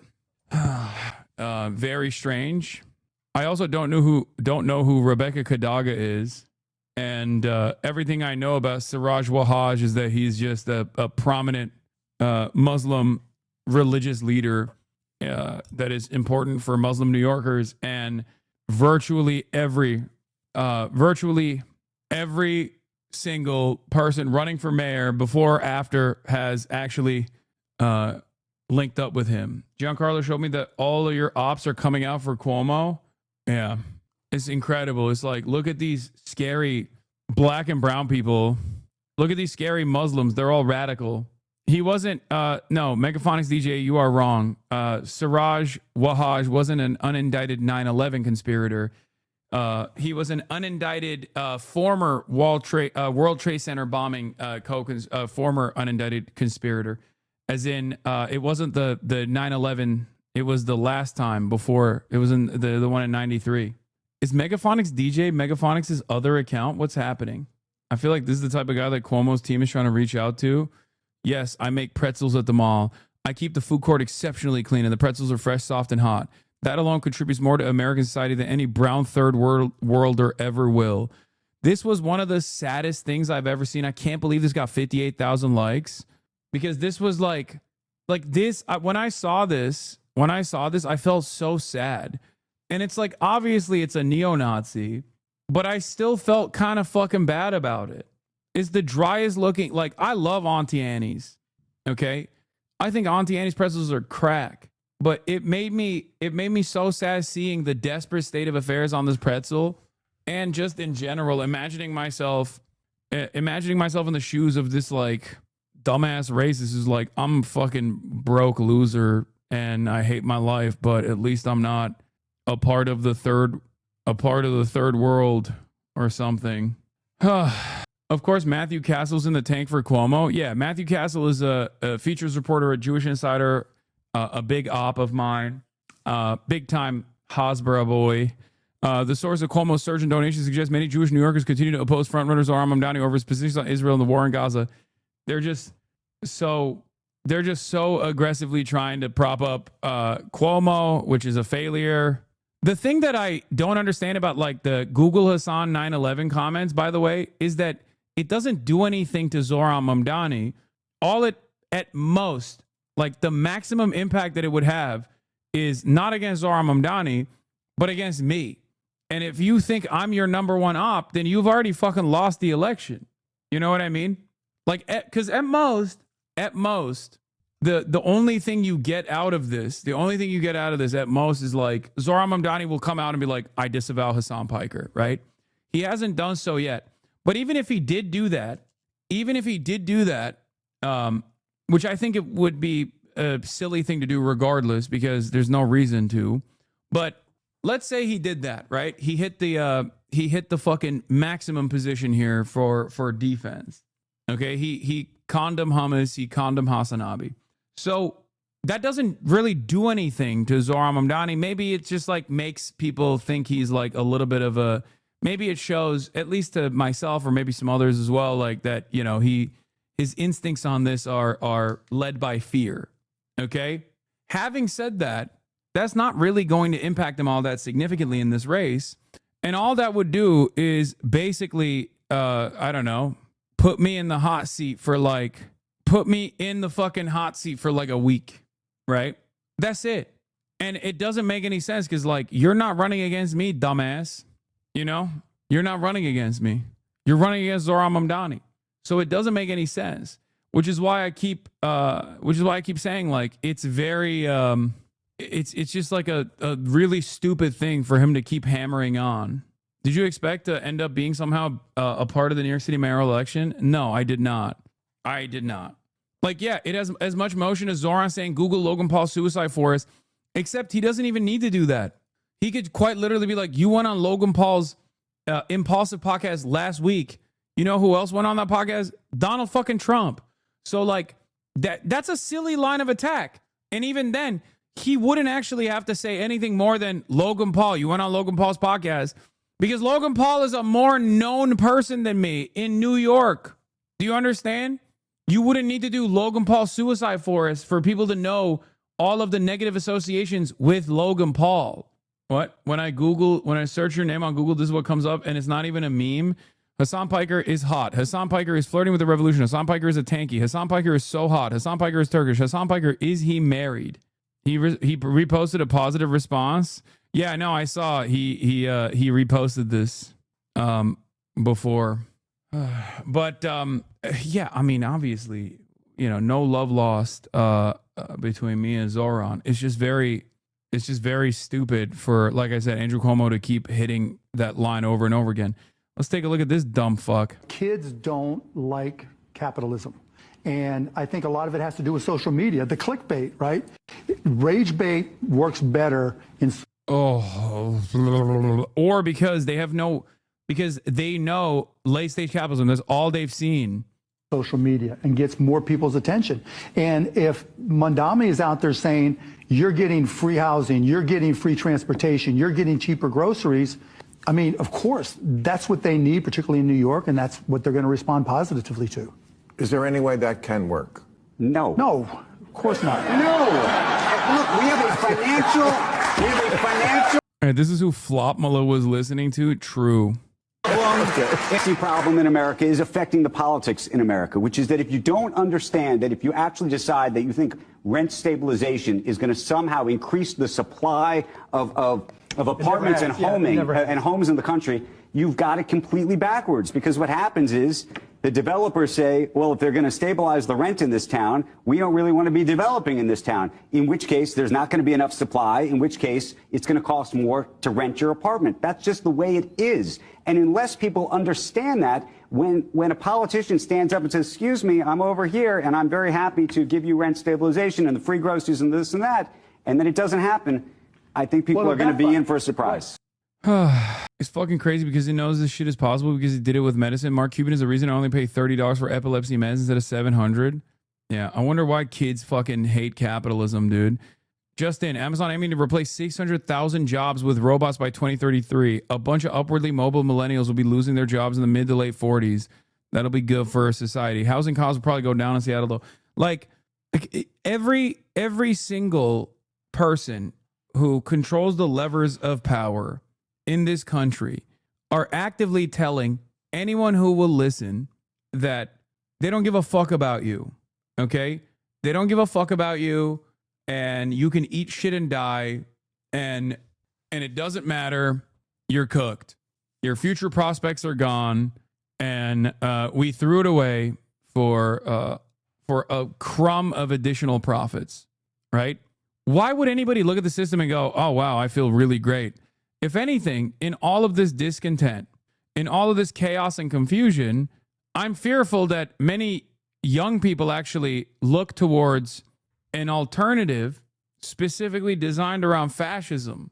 Like, that's initially what was so alluring about Donald Trump's appeal, especially to young men. That's what it was. Oh, this guy's going to shake things up, and he's going to punish the enemies that the Republicans have identified as the liberal Democrats. Bernie about Plattner, follow-up. In all due respect, all right, what I'm worried about, 50,000 Americans may die unnecessarily, and you're worried about a tattoo. When I asked about his comments about sexual assault, he said, have you served 4 tours of duty? I said, I have not. I should note that Bernie was heated and pointing his hand at me. Meanwhile, Ron Johnson told Katie Edmondson, Bernie's getting pissed. He asked you if you serve 4 tours of duty, as if that explains or excuses things. Bernie is riding with Plattner. I think this is good. Okay. And what I mean by is not good for Plattner in general, even outside of Plattner. It's good for Bernie Sanders to just do this for everybody. Okay. Because if he does this for Plattner, he'll do this for Ilhan Omar, he'll do this for Rashida Tlaib, he'll do this for other candidates in general who are under attack. Dark Bernard, I wish he would go even more ham on the Zoran stuff, but luckily Zoran is not getting as much smoke as Plattner is currently. The simplest lesson from this is that one should simply just take that kind of freewheeling populist approach while simply not making avoidable mistakes. It's possible to see Bernie, but it's not going to happen all the time, especially as you explicitly aim to run new candidates. In my opinion, the Tea Party example is the most illustrative here. They wanted candidates who represented real right-wing voters. They got them. It changed the map, but also meant that they lost a ton of winnable races by running people like Roy Moore, Christine O'Donnell, and yes, Trump. I don't think you can make a comparison between Graham Plattner and like Roy Moore. I think this is I get the broader thing that he's trying to say here, which is that if you do left populism, like sometimes you're going to have candidates that are not great and are susceptible to opposition research. But Roy Moore was a child rapist and also was a career politician. Roy Moore was a child rapist and a career politician before he ran for Senate. Okay? Like Graham Plattner has never maintained any fucking political ambition or held any office whatsoever. And also, I don't even necessarily agree with running right populist candidates. Hey, Ezra Klein said run conservative Dems, so maybe the tattoo will appeal to him. But he's not going to be around much longer. It just sucks that one of the guys Bernie is around to support is a dummy with a Nazi tattoo. I think what a lot of chatters want to hear you say is sucks that Plattner is one of the ones we've got right now. Yeah, it does. Because like I've said, at best, it shows that he is not very smart. And at worst, he is a Nazi, which is, again, not great. Okay? Honestly wish, not smart part was known. Yeah. Are there actually fucking jarheads out there who don't think that this is a Nazi tattoo and it's just like a cool tattoo that people have or something? Like, I don't understand. Like, is that real? Like, that is so fucking stupid. I can't believe it. It's unbelievable. Bro, even leftists here didn't know? I know. Apparently, Plattner defended SS Thunderbolt tattoos as bolts in his deleted Reddit history.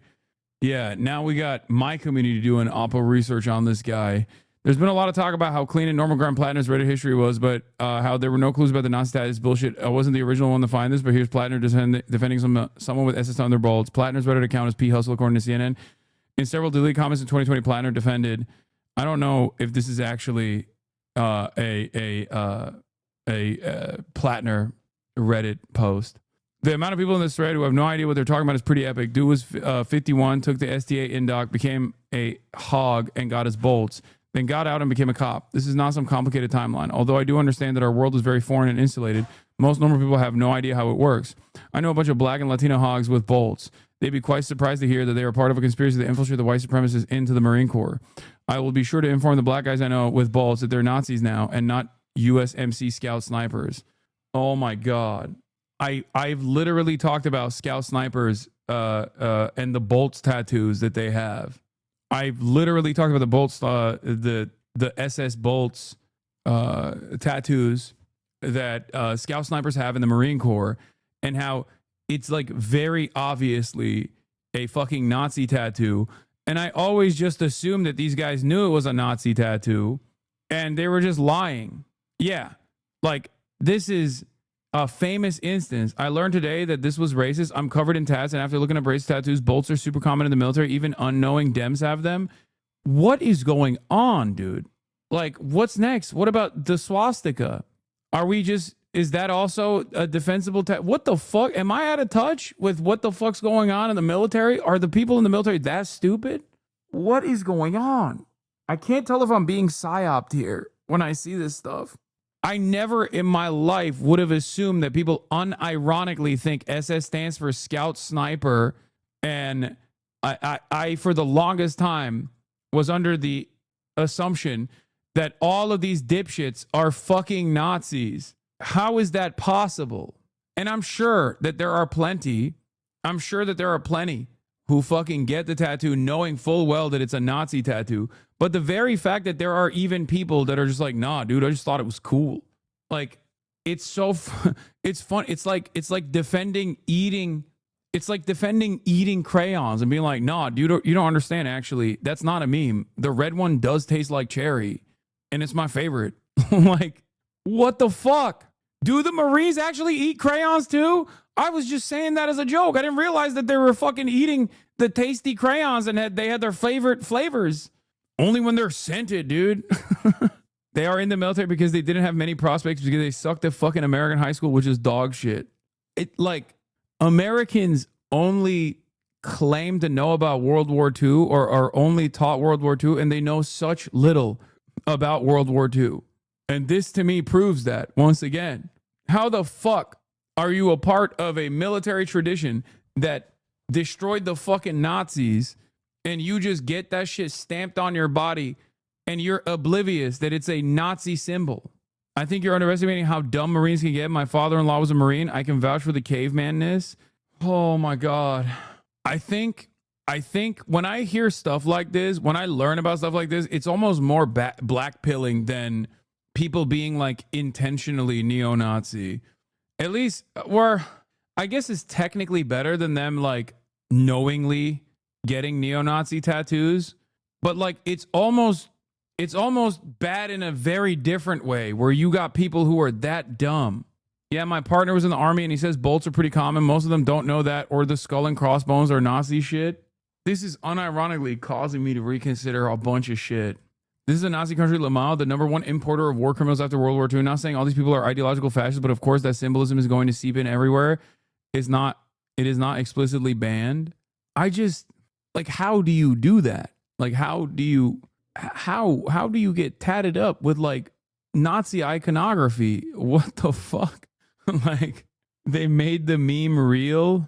Marines rejoice. Someone made crayons that are actually meant to be eaten.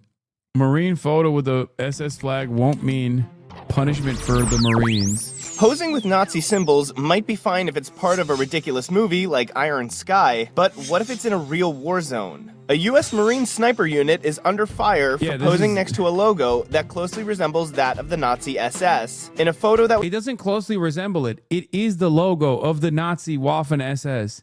That's what it is. Was taken in Afghanistan's Helmand province in 2010. The Marine Corps decided this week the soldiers in the photo would not be punished, saying the behavior was unacceptable, but that it was a naive mistake. Apparently, the unit intended the Lightning Bolt SS logo banner as a shout out to sniper scouts, not... That's the Nazi. That's just the Nazi SS bolts. Most people don't recognize the Totenkopf symbol, so I believe him when he says he had no idea. I don't know if I buy him, not figuring it out until a few weeks ago. Skull and crossbones is just Marine stuff, and most people can't distinguish between the types of skulls and crossbones. Also, Marines are dumb as fuck. Marine vet here. Yes, the smart ones would get out after their first 4-year contract, thus leaving only the dipshits to stay in, rank up, and influence other dipshit new enlists. Is 50-50 ignorance and just wanting to belong? Are there some that know and do it? Yes, but when you tell a young Marine you are the best and the abbreviation is SS, they go for it. Most of it isn't malicious. Even the submarine service abbreviated SS, though there's a bit more history involving World War II Germany that I don't see many SS tattoos from submariners. Also consider that most Marine history is the war with Japan. I don't know. I guess it's technically better that they're not all just like rugged ideological Nazis, but also it's remarkable how stupid so many people are. What the fuck? This is sad, dude. Maybe he's the inverse Lyndon LaRouche and only going to get more left wing. Please, this is literally the same. No, I know, man. I know it's the same. What are you talking about? You don't need to tell me it's the same. I know what this fucking logo is. In World War II. Some groups say the Marine explanation is not believable and that the soldiers, no longer with the unit in question, should be investigated. Meanwhile, the Marines have added the photo to a long list of training exercises about what not to do. That was 13 years ago, man. Anyway, J.D. Vance is in Israel. Oh, boy. The vice president landed in Israel to try to calm fraying nerves. Donald Trump's name is all over the ceasefire agreement, and America doesn't want it to fail. We followed him to the south of Israel, where American teams are planning their part in Gaza's future, whatever that may be. The ceasefire has been stretched over recent days. Here Vance called for calm and patience. I don't think it's actually advisable for us to say this has to be done in a week, because a lot of this work is very hard.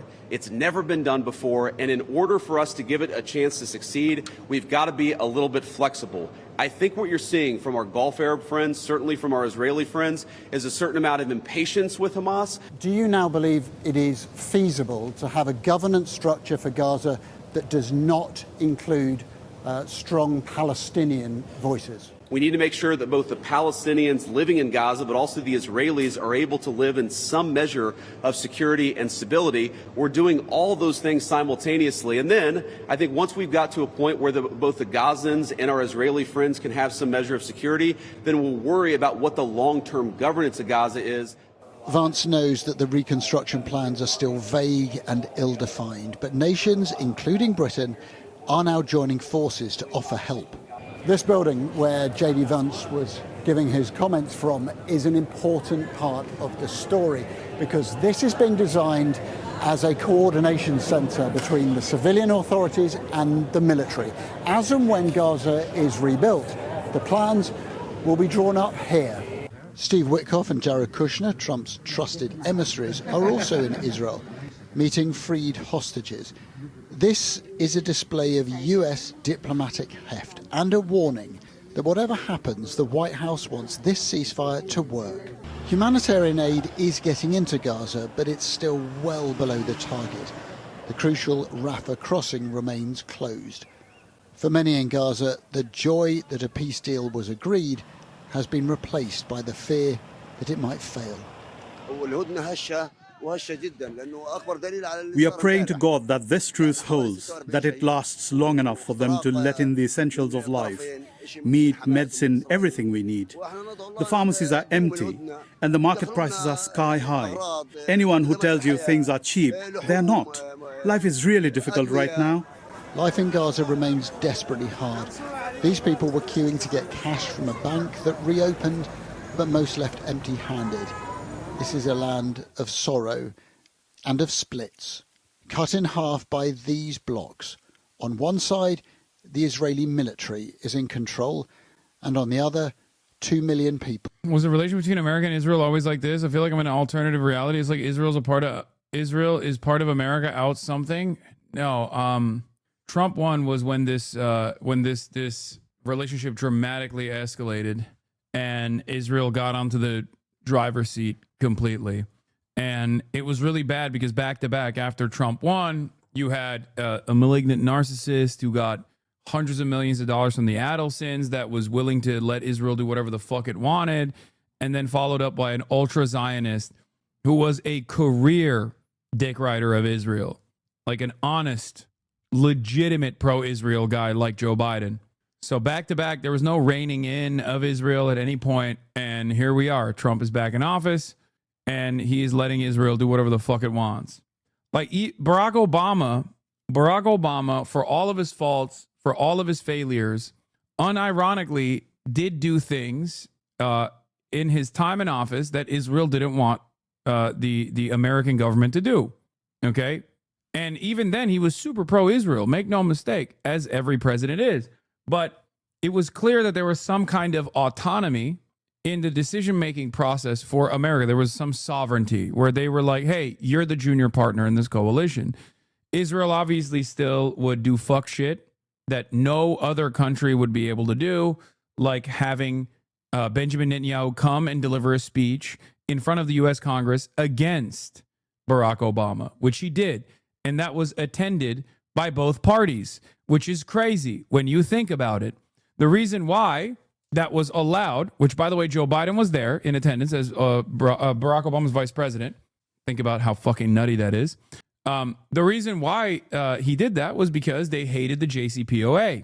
They were allowed to smear Obama as a Jew hater over and over again. Wait, did Joe Biden not attend? I thought he did attend. Am I misremembering? I might be wrong. Obviously, at the time, there were still Democrats who chose not to attend, for the record. Not every Democrat was in attendance, but it doesn't matter. Like, a big chunk of the Democratic Party was in attendance for the fuck Barack Obama, Benjamin Netanyahu congressional speech.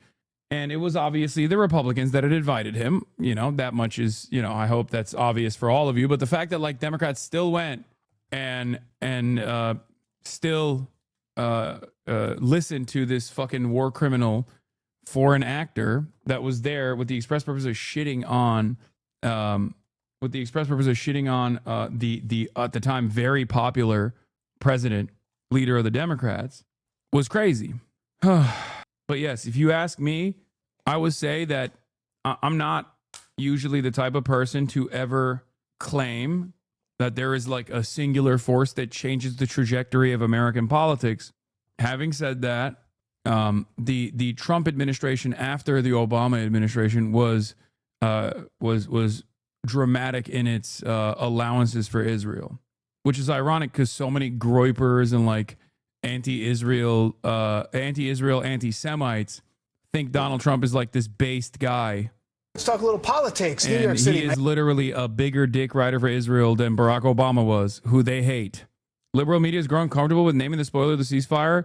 Breaking news. American officials said they were increasingly concerned that Benjamin Netanyahu could dismantle the Gaza peace deal. It seems Netanyahu came around to the liberal position within Israel of faking a ceasefire, getting Israeli captives back, then manufacturing a thin pretense to resume genocide.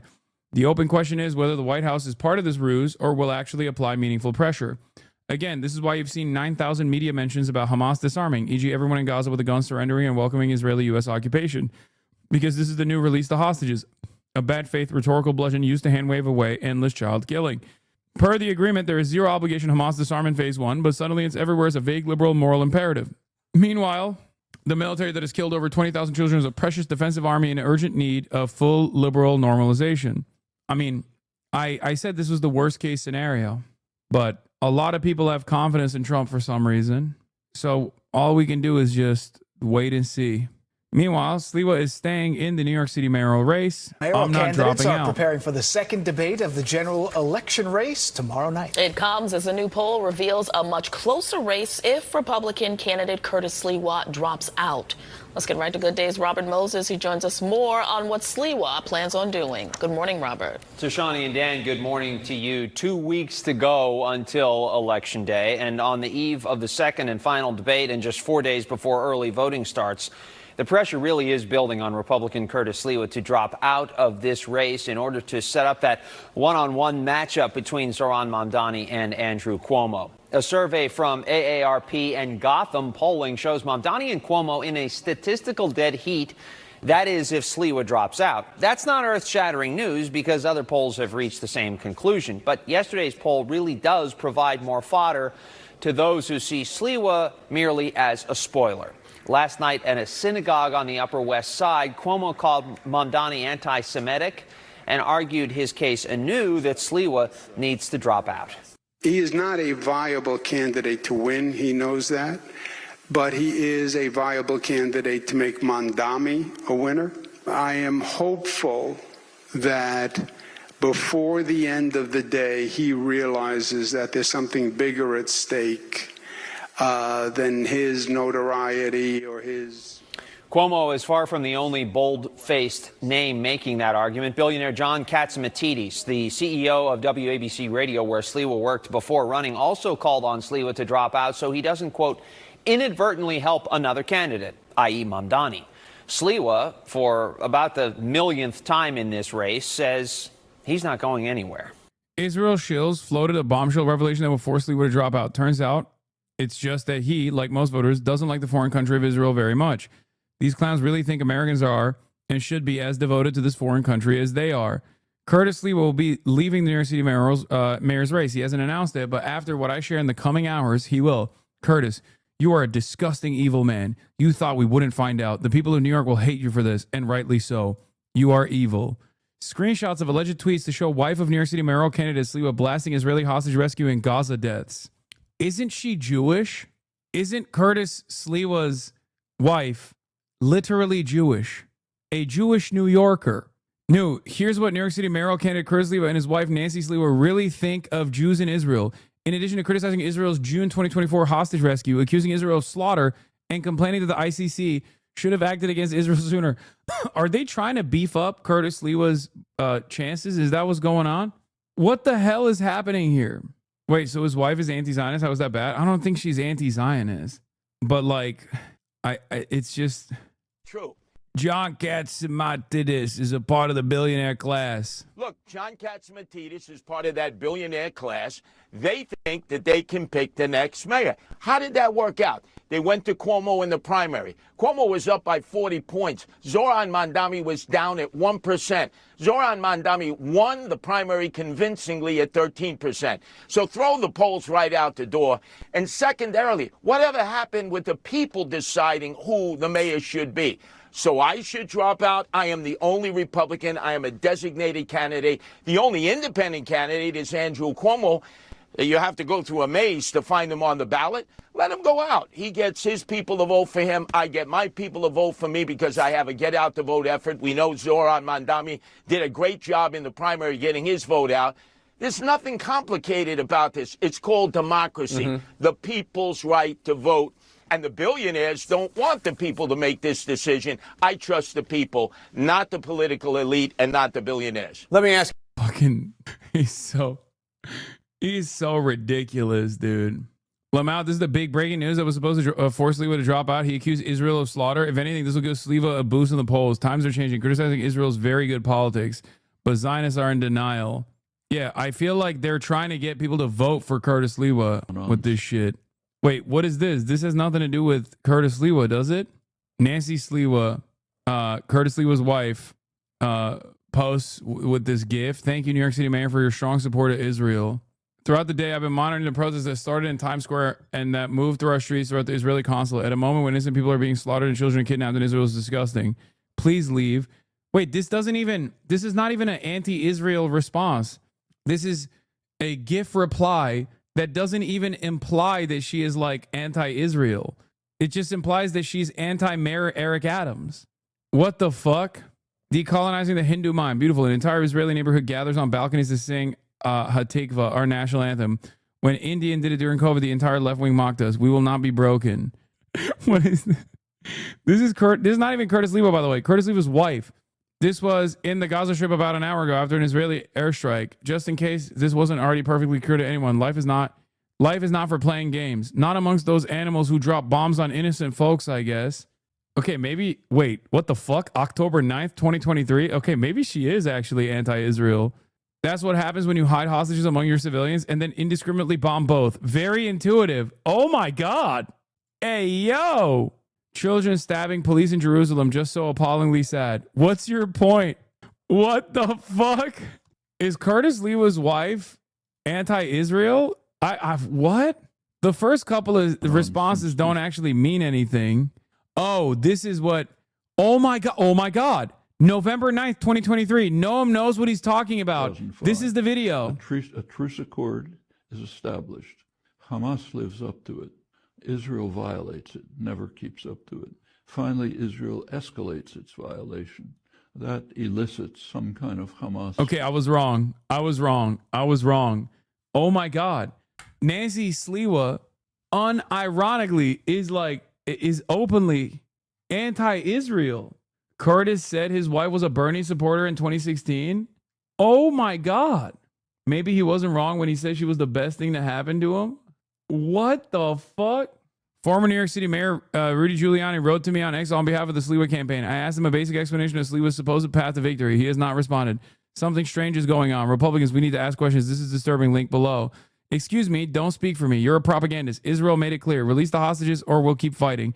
Children died as a result. Children, you absolutely disgusting propagandists, died because Hamas leaders living lavishly did not care. Instead of hating on me, focus your hate on Hamas leaders living in wealthy Middle East cities who let the people in there. Okay, so she's like anti-Israel and anti-Hamas. Like, die because they refuse to release the hostages, many of them young. If you want to fight me, that's a joke. Shame the Hamas leaders who allow Hamas to have their Hamas. Okay. Oh, no, she is chatters. She called Israel animals who bomb civilians. She definitely is not pro-Israel. Okay? She literally, on October 9th, when Many of the people who are chirping in here right now were also yelling at me about maybe going a little too hard on Israel. She was going hard on Israel just as hard as I was. So yeah, she's not like an anti-Zionist or perhaps she's not like pro-resistance against Israel, but clearly she is anti-Israel. This is the radical centrism we were talking about. Only perfect candidates are the Harvard law conveyor belts, please. Highly disciplined, all boxes checked, well-liked and humble. Absolutely no spiritual connection to having physical body except for severe IBS. Volunteer to soup kitchen in high school, signs, emails, cheers, etc. Dude, the Podjons are going crazy mode on Graham Plattner. They are fucking... Dude, this gives me a little bit of confidence amongst the libs, especially considering that there is an alternative out there, okay? There is very clearly a centrist alternative out there, and they're not taking it. Even after this dude had a fucking Nazi tattoo. What the fuck? That's crazy, man. That's fucking nutty. No shit, he's white, man. Isn't it kind of sus, though? I don't, you're the friend who's too woke now. Centrism is a death sentence. I'll take dumb fucks who don't know what tattoo they're getting with leftist economic policies over centrist neolibs every single day. I just think that, like, anti-Israel left flank Democrat candidate being defended by the Obama speechwriters as opposed to the centrist Democratic establishment handpicked candidate Janet Mills is crazy. If you can't see it, I don't know what to tell you. This actually gives me a little bit of confidence. I don't think it's just because he's a white man. I think it's because liberals want people to fucking win and fight, and they think Graham Plattner is going to do that for him. Like, him being a white man probably plays a role as well, because like liberals also always assume that white men are more likely to win elections than like any other minority group, even including like minority identity liberals. My goat is washed. 5 years ago, you would have taken that as evidence that Plattner is not a real leftist. I don't think that's the case, especially considering that the opposition research that you're seeing, the Oppo stuff that you're seeing, is not just about the Nazi tattoo. That's new.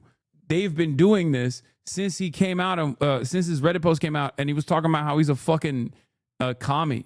It's because of the Nazi tattoo? No, this is before the Nazi tattoo as well. They've been defending his ass. I don't know, man. I want to see the positive side of this, and I think the positive side of this is that there are liberals out there who don't give a fuck. Even when there's a centrist alternative, a safe bet, okay, that checks all the boxes, long, storied career as governor in the same state. Do you not hear what I'm saying? Are all the people mad about Plattner because they're not convinced he's a real leftist? People in this chat. Anyway, my biggest fear overall is that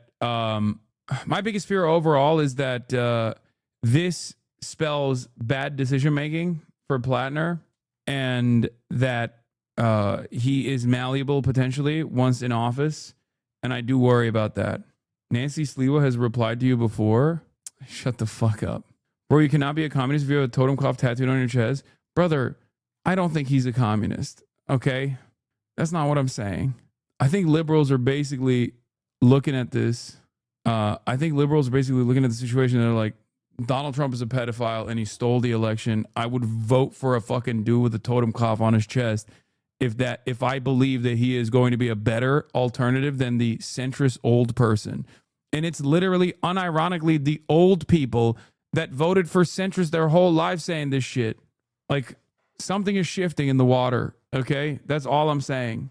It fucking feels like older liberals, maybe I'm wrong, but it fucking feels like older liberals who have spent most of their formative years backing vote blue no matter who, harm reduction narratives, okay, are thinking to themselves, no, I think, like, I don't really give a shit about any of the red flags. He says he wants to do Medicare for all. He says he's going to be like a real one, a real salt of the earth kind of guy. I'm with it. I think a bunch of liberals who are willing to overlook a fucking Nazi tattoo on the chest of a former hoorah jarhead are probably going to be way more enthusiastic about a person who doesn't have any of that baggage and doesn't have any of those red flags but is also abiding by a left populist policy platform, that's good.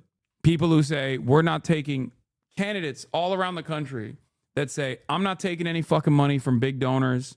I'm not taking any shit from the establishment Democrats, and fuck Chuck Schumer, fuck Hakeem Jeffries. Like, people who say stuff like that seemingly are people that the liberals in the Democratic Party's primaries are now looking for. This is a big shift. You're correct. My mother has come around to what I've been saying about the Dems, and she refused to do so before the election, even after for a while. Now she's furious with the Dems and their dumb shit. The vote blue no matter who. Liberals. Hasan, stop making predictions. Plattner's not going to be a socialist. He's absolutely going to be a secret Nazi and pull a Fettermanship. First of all, I never said he was going to be a socialist. As a matter of fact, I said his horrible decision-making process shows me that he's malleable and most likely not going to be that. But secondly, I don't understand, like, what's going on?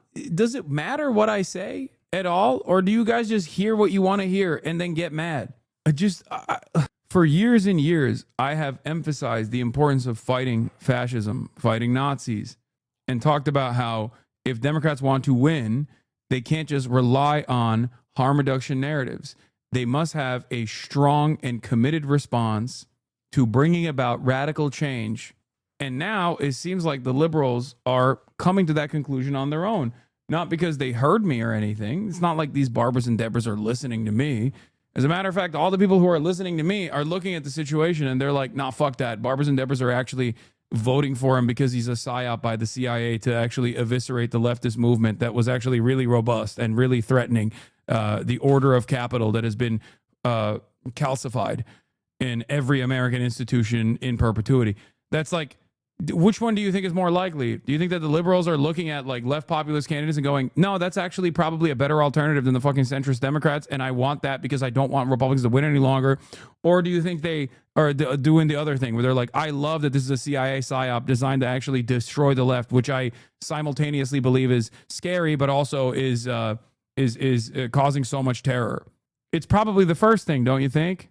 This goes back to my former suspicions and something that I've said quite a bit, which is that vote blue no matter who Democrats don't actually fucking vote against the party. Straight ticket Democrats are only told, they're told that electability is the reason why you need to vote for these shitty centrist liberals. Okay? The electability argument is the reason why they think that centrism is the appropriate measure. But defeat after defeat, it seems, especially in those last round with Kamala Harris, especially with Donald Trump winning again, and this time winning the popular vote as well, has caused a bunch of liberals to really take a cold, hard look at the establishment media and the way they've messaged around electability arguments and centrism. And it has made them actively very critical of the lackluster efforts, the non-existent resistance efforts from the Democratic establishment. And it's caused them to unironically turn around and say, we need more Zohran Mamdanis. I think they are coming to that conclusion, and not because of people like myself. Okay? Democrats emphasizing Plattner, Oppo, Dump are the same ones who are supposedly concerned about the party losing young men to the right. Maybe rewarding contrition would be good politics if you want to bring radicalized young men to your side. Liberal censoriousness is toxic. Is angry white libs latching onto the first person who looks like a white savior who will fight more than the current Dems? It's still racist, but it's in resistance to Trump, so now we got to push him further left. Yeah, my point is, this is not even about Graham Plattner, even though if Graham Plattner wins, if Graham Plattner wins, it is a direct response to all of the electability arguments that centrist neoliberals have actually presented to the rest of the country, constantly claiming, well, you know, Zohran Mamdani can win or AOC can win in New York because New York is woke and gay. But try that in a red state. Try that in a purple state. Try that in a fucking swing state. You can't do that. All of a sudden, if a guy like that, regardless of all of his, in spite of his red flags, is capable of winning the election and unseating a Republican, oh my Lord, that means every single national Democrat who has been a lifelong blue ticket voter that despises Donald Trump is going to look at that and go, yeah, actually, this was all the fucking electability arguments that the neoliberals were presenting were fucking bullshit. Fuck the establishment. We need more Bernie-style candidates. Okay? Just as Zoran was proof of concept for digging in your heels on your policy positions and not compromising on certain things that the population also agrees with you on and getting rewarded handsomely for it, with an underdog candidacy against a dynastic politician, a dynastic family name in New York in a Democrat primary. Okay?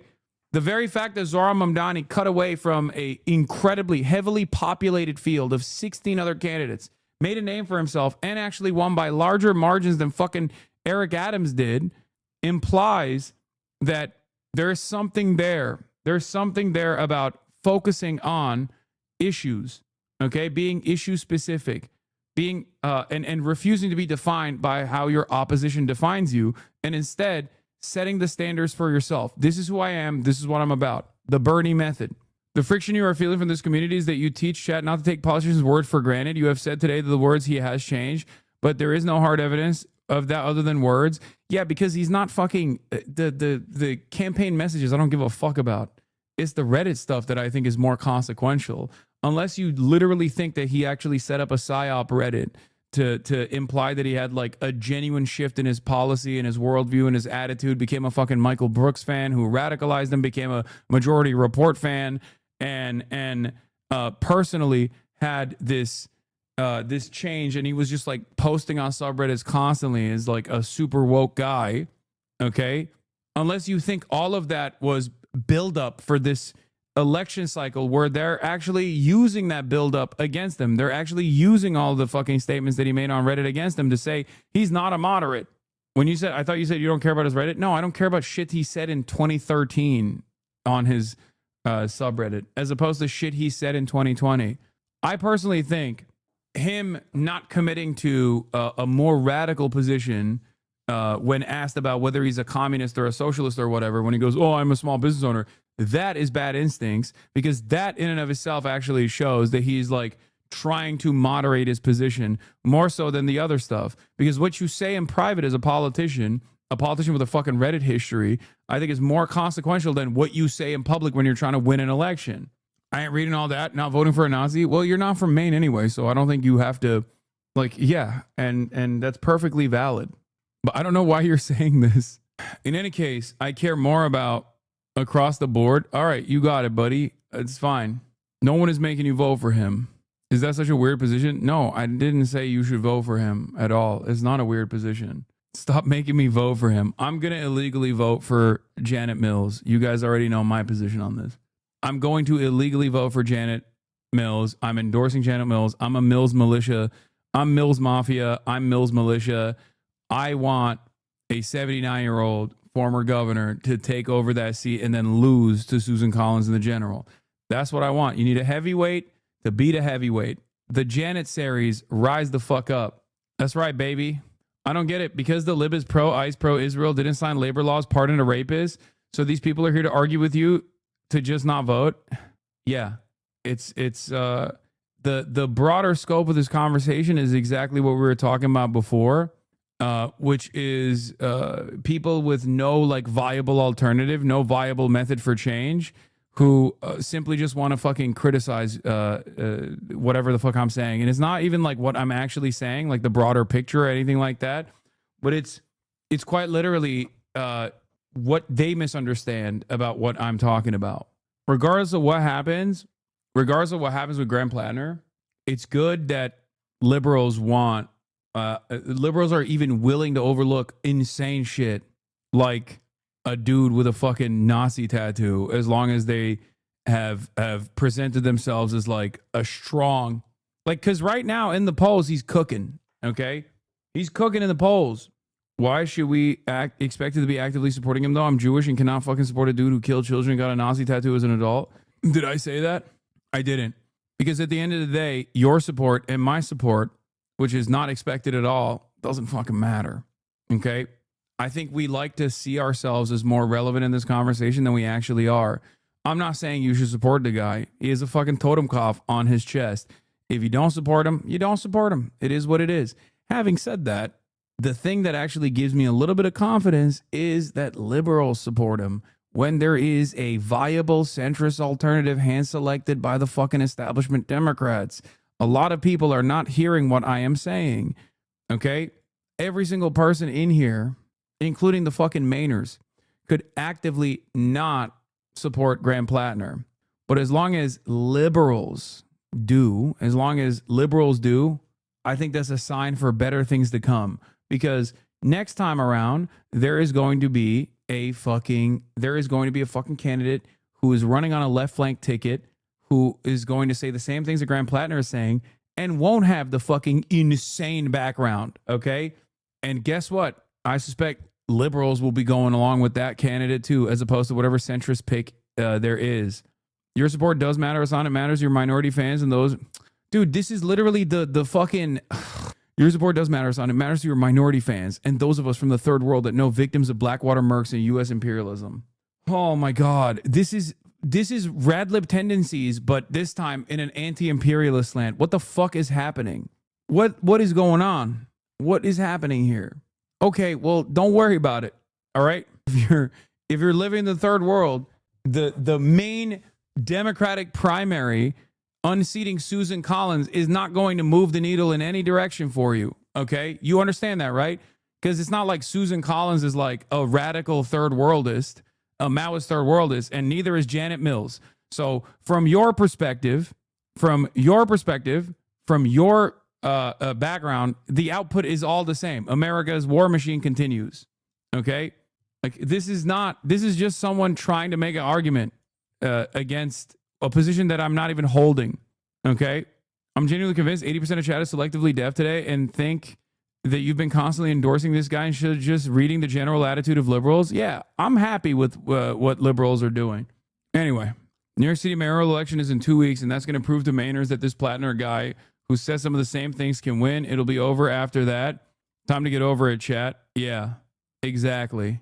But ultimately, it's a good thing that liberals are like, I don't give a fuck. No matter how insane a person or how irredeemable a person's background is. Especially, and I think this is the most important aspect of this, there is a fucking centrist establishment-backed candidate, and I ain't hear no fucking liberals that watch Pod Save America talk about how Janet Mills is the best option for Maine. What are we doing here? It's crazy.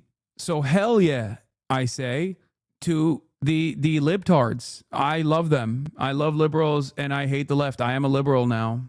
That's it. That's right. That's what I'm talking about. I'm Mills Mafia. I'm a janissary. But if the liberals themselves are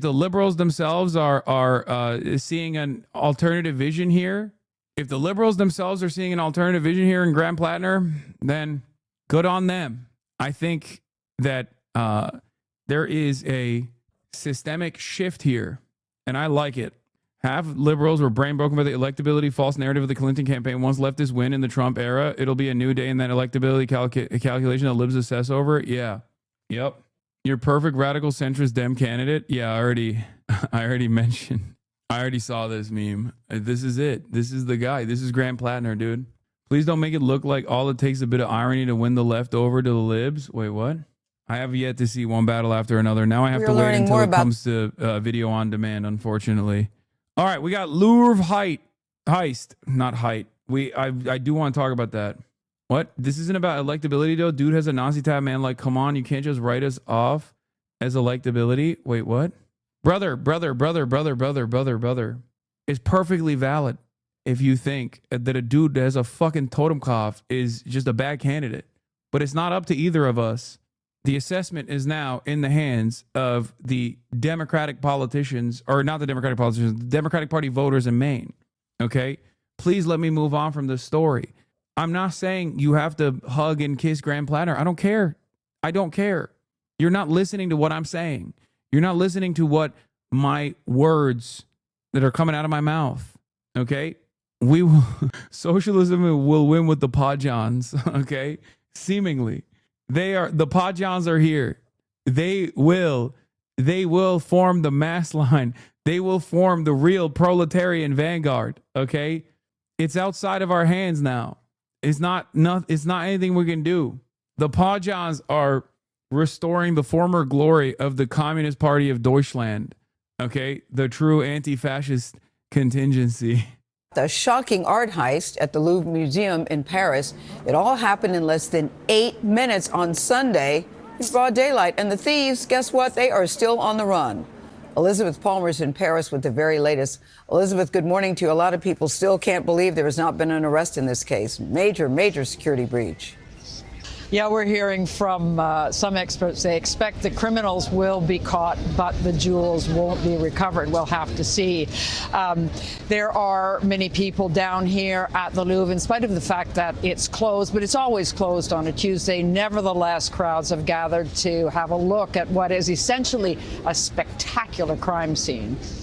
The police found plenty of evidence under the thieves' ladder, including a power saw, gloves, and a walkie-talkie, as well as gasoline. Apparently, they'd wanted to burn their tools, but didn't have time.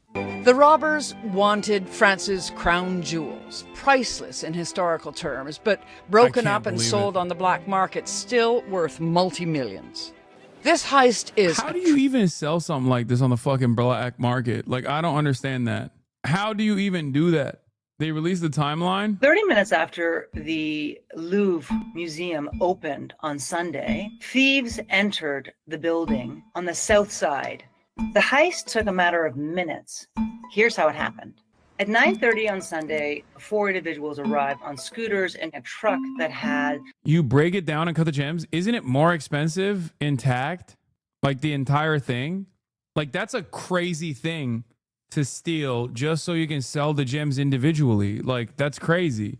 I feel like there's probably other jewels that you can steal that you could cut down as opposed to like destroying this like incredibly historically significant artifact. It's worth $102 million according to the French prosecutor. I don't think that these guys are going to fucking break it down. I think they're going to sell it to like a Russian oil oligarch or some shit.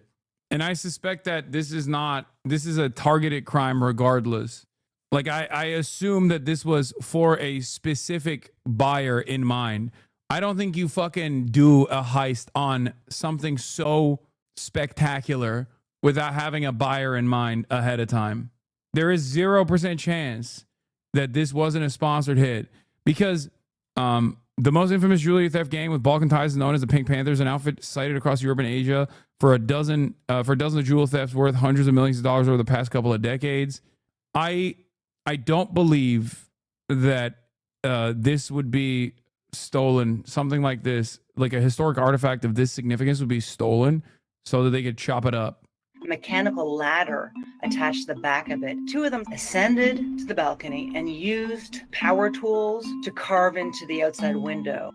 At 9:34, they burst inside the Apollo gallery that houses all of the Louvre's special royal jewels and used their saws to break into 2 of those cases.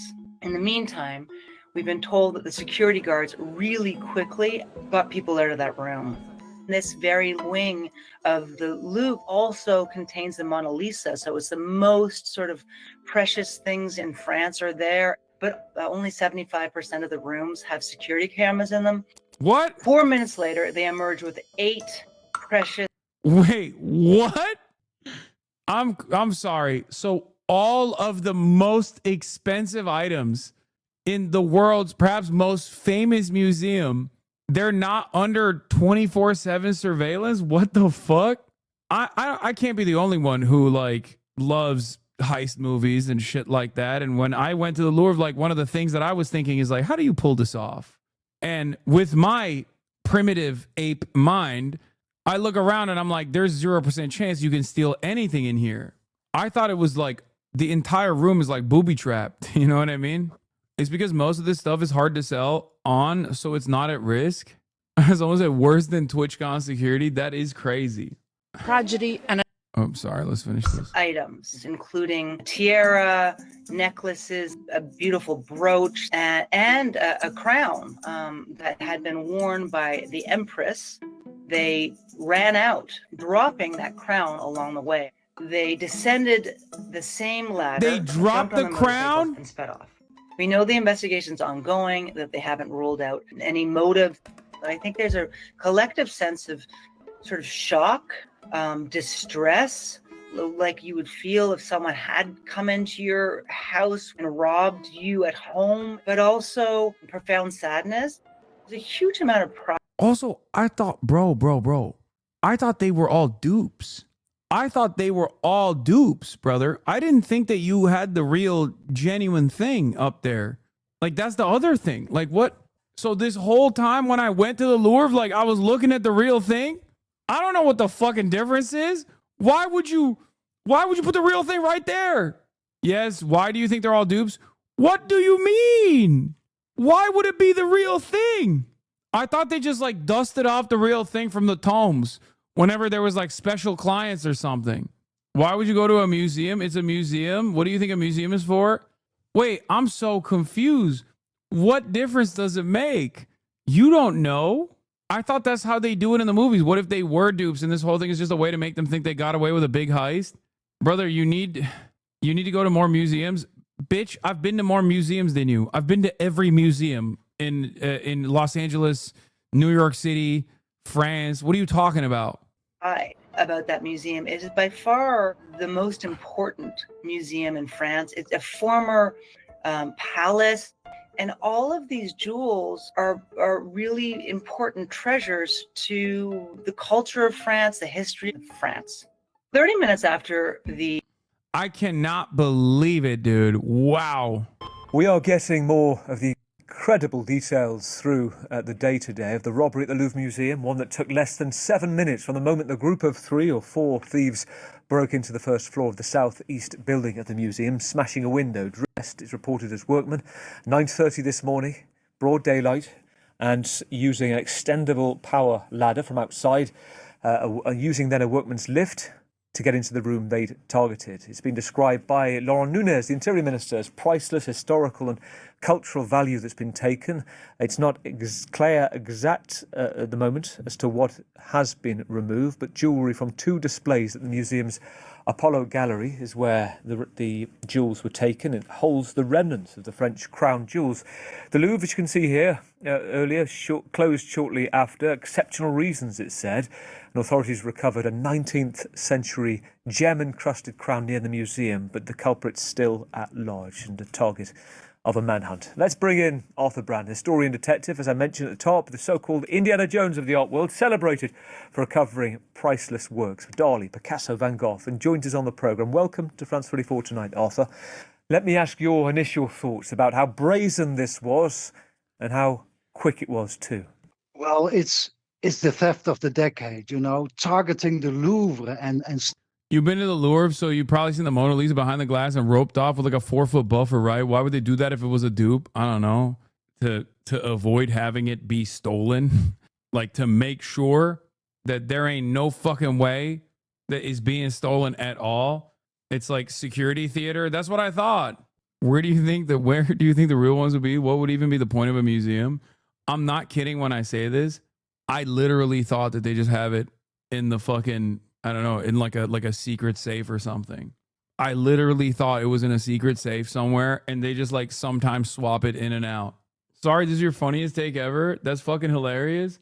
I'm not joking, dude. I genuinely thought that they just have all the shit in a secret safe, and everything I've looked at is just like a very well done dupe.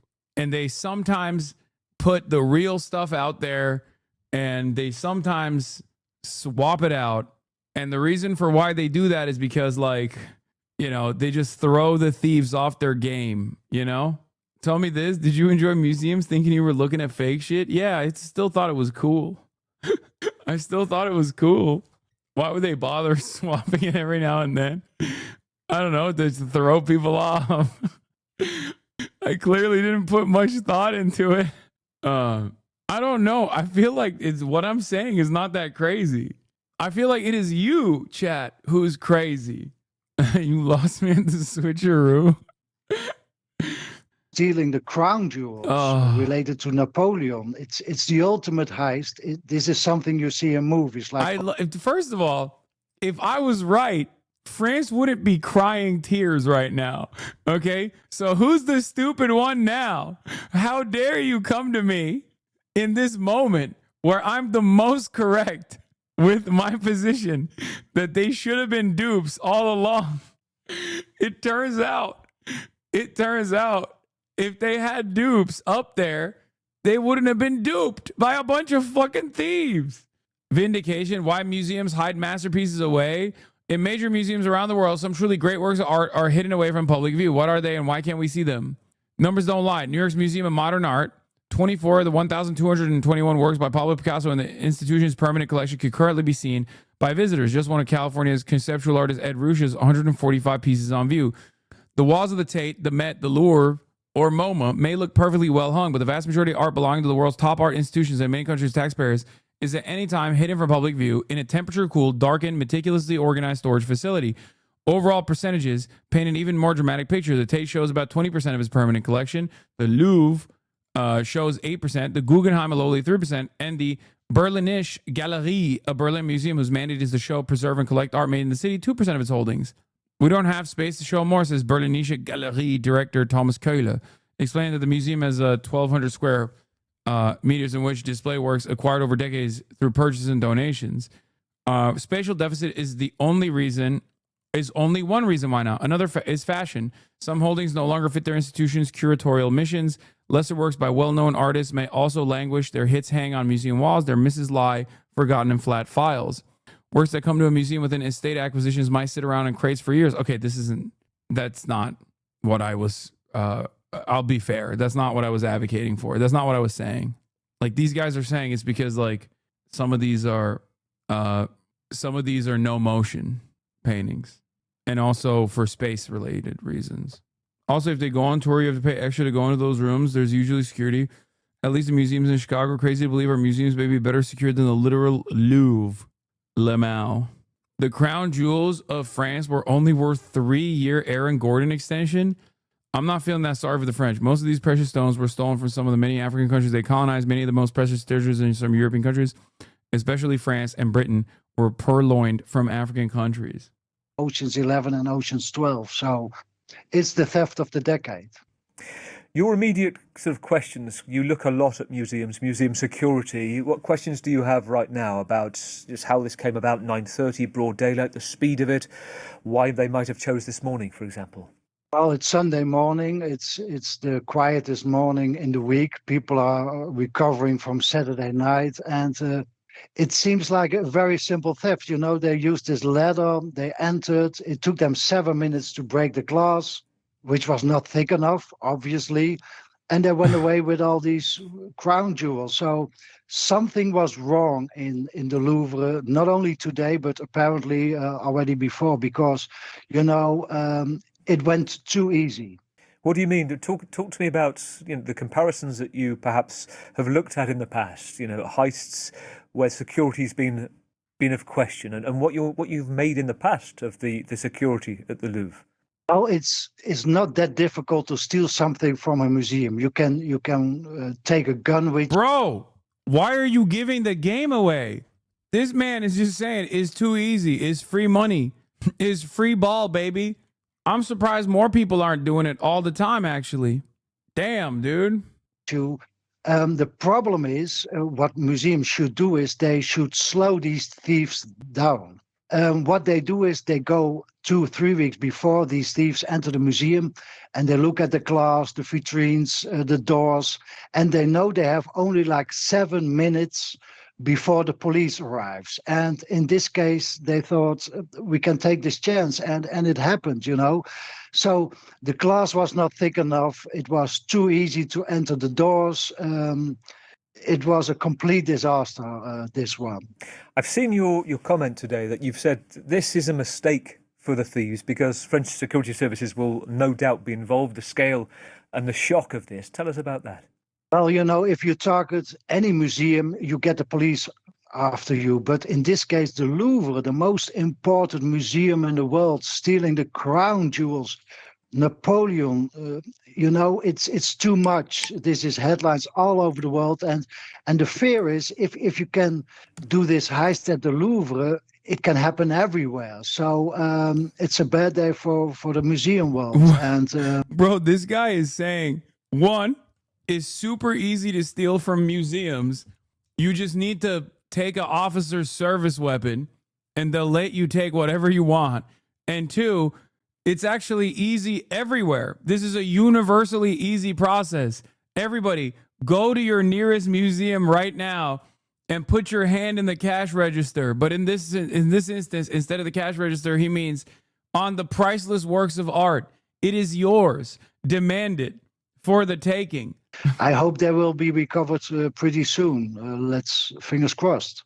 Given your experience in detective work, given your past, your advice is always going to be fairly... I love that he's a museum art thief detective too. He's like, listen, this job, you wouldn't believe it, okay? You wouldn't believe it. Everyone should steal all the time. I am actually losing money, okay?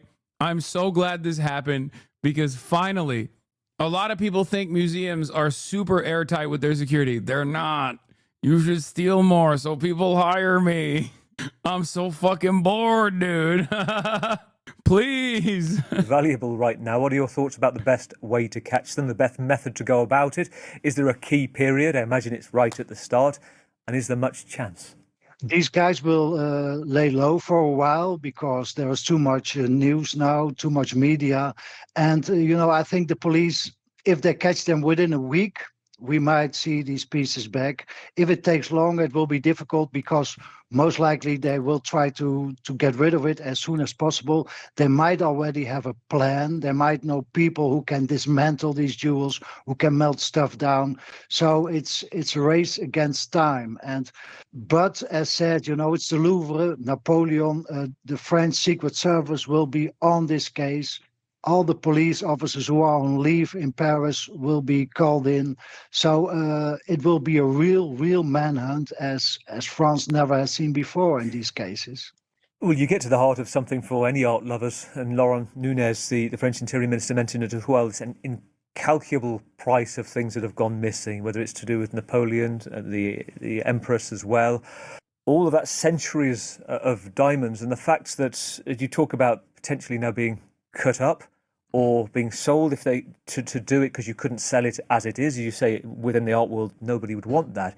Does the fact that they've dropped something tell you about the professionalism, the care or lack of for the items? No, this happens often. They only have 7 minutes. They take as much as they can, and they know that something can fall out of their hands.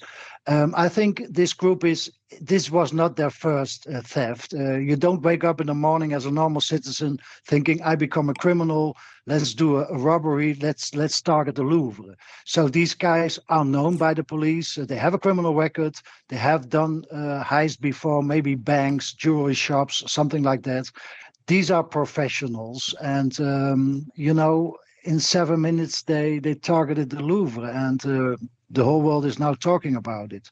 Selling this on, what do you predict they will try and do? You talk about trying to smash it down. I mean, anybody listening to this is a kind of heartbreak to know that this potentially could be the last time in that form these things are seen. And yet we also heard you say, well, there's a kind of week where you'd be, is hopeful the wrong word or the right word, that there could be some redress here, a potential for recuperation? Well, the thieves will be caught without a question. They will always get caught, and especially in this case, the Secret Service will be on it. The thing is, if you catch the thieves, that does not automatically mean that you get the loot. They might have sold it already to somebody. They might have melted it down. So that's a problem in these cases. It's Christine Holmes said it was Trendaragua. They're sending ICE to blow up the Louvre. Yeah, they're blowing it up. Well, don't worry. ICE just got guided munitions. They just purchased them. They have to use them somewhere. You know what I mean? The race against time. Given your experience, are you getting any calls yet, Arthur, to be involved? No, but if it takes too long for the police to catch them, and maybe someday, that has happened in the past, if these pieces are not being dismantled, I hope that someday I might get a call, from an informant. Wait, what do you mean? I hope that one day I get a... Bro, he is doing an ad. I hope that one day I get a call because the cops ain't doing shit. People talk, and in this case, there were 3-4 people involved. They have to get rid of the stuff. They have to talk to people to persuade them to melt it down. And there is always somebody who knows something who might send me or the police an email. The patron saint of lost causes, Arthur, give us some hope. Tell us something that you found which will cheer us up, to give us some optimism of this news. Well, in many cases, the police in France is a very good police force, and they are on the job. They will catch the thieves for sure, and hopefully they will not have had enough time to get rid of these pieces. So we had a big robbery similar like this in Germany a couple of years ago. The thieves got caught. The jewels came back, most of them.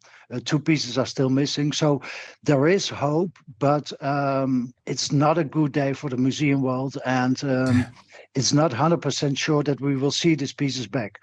But as said, the French police will do their job. And if not, maybe they call me. Really good to talk to you this evening. Thank you, Arthur. Arthur Brand, art historian, an art detective. Thank you so much. Talk to you soon, hopefully with good news.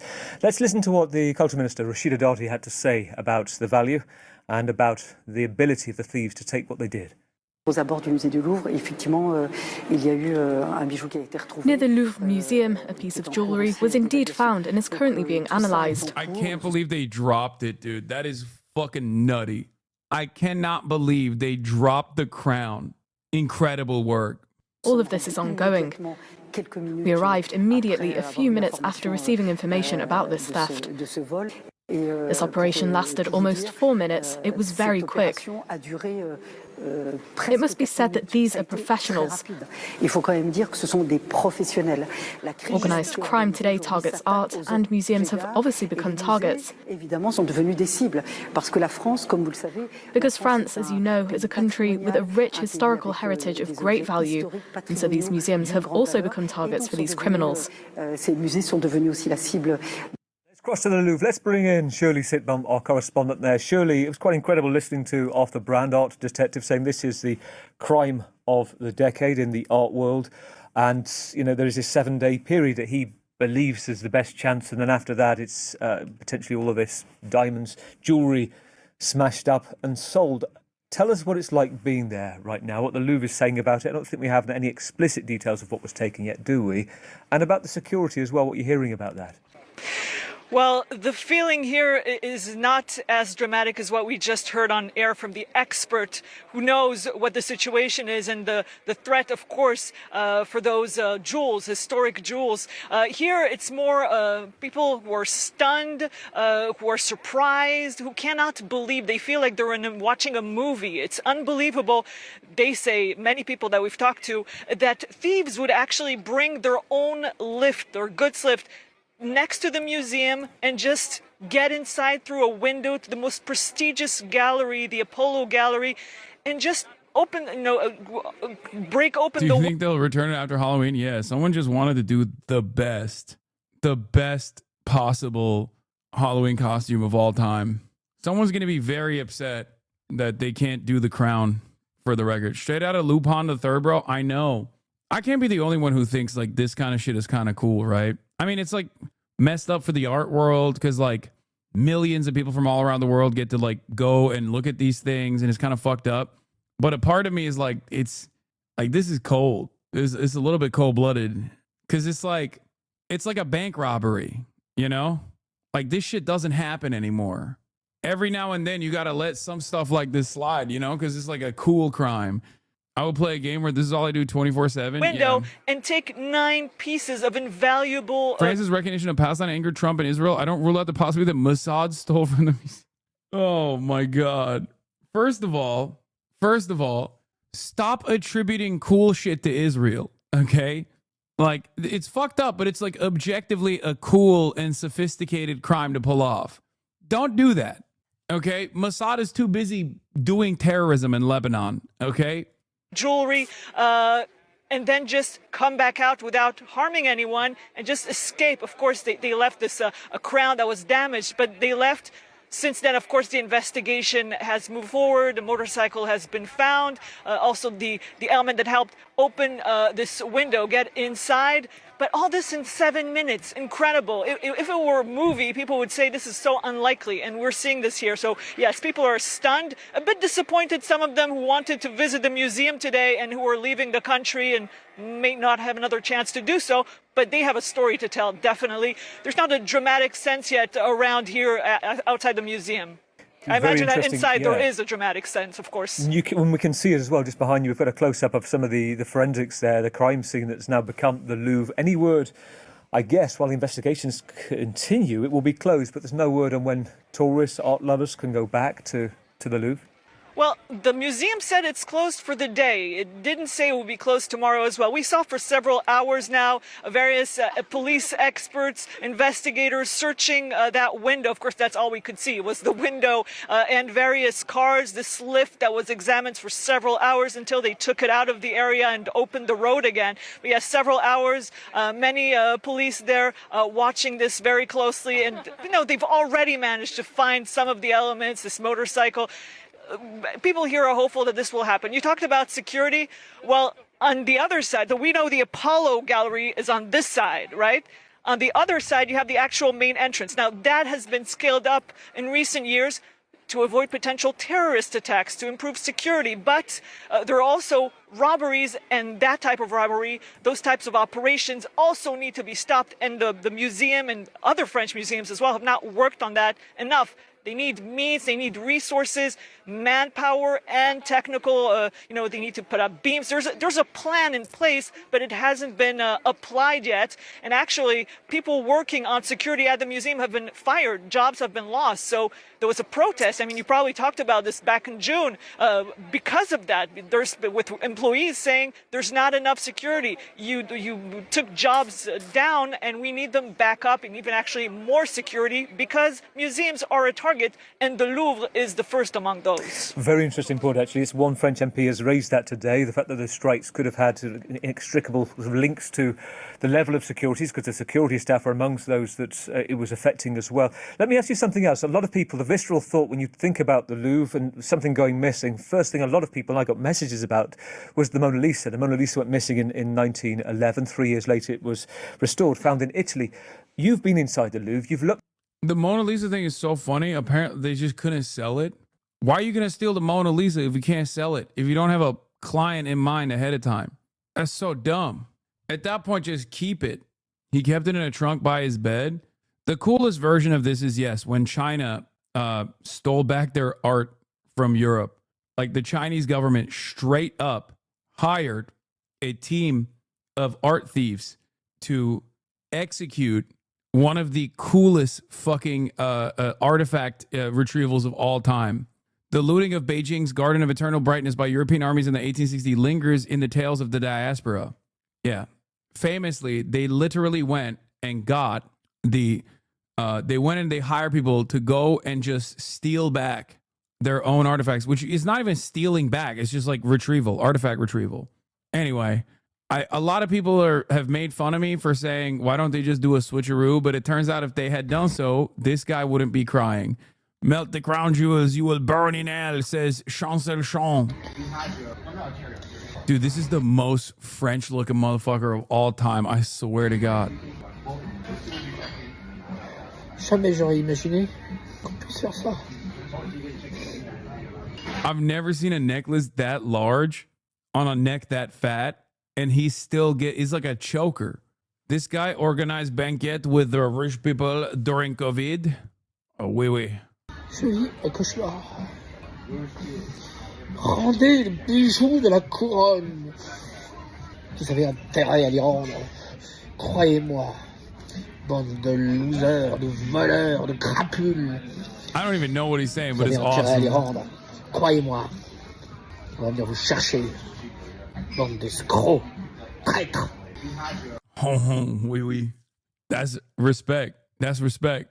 He is a racist friend with alt-right politicians, and also he had been caught during COVID for hosting a high society dinners. And let me tell you that the food clearly lacks seasoning according to the pictures in his hairstyle.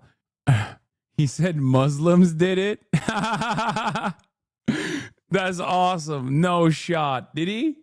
It must have been le musulman, le Islam, le Islamagoshism, Islamagoshism.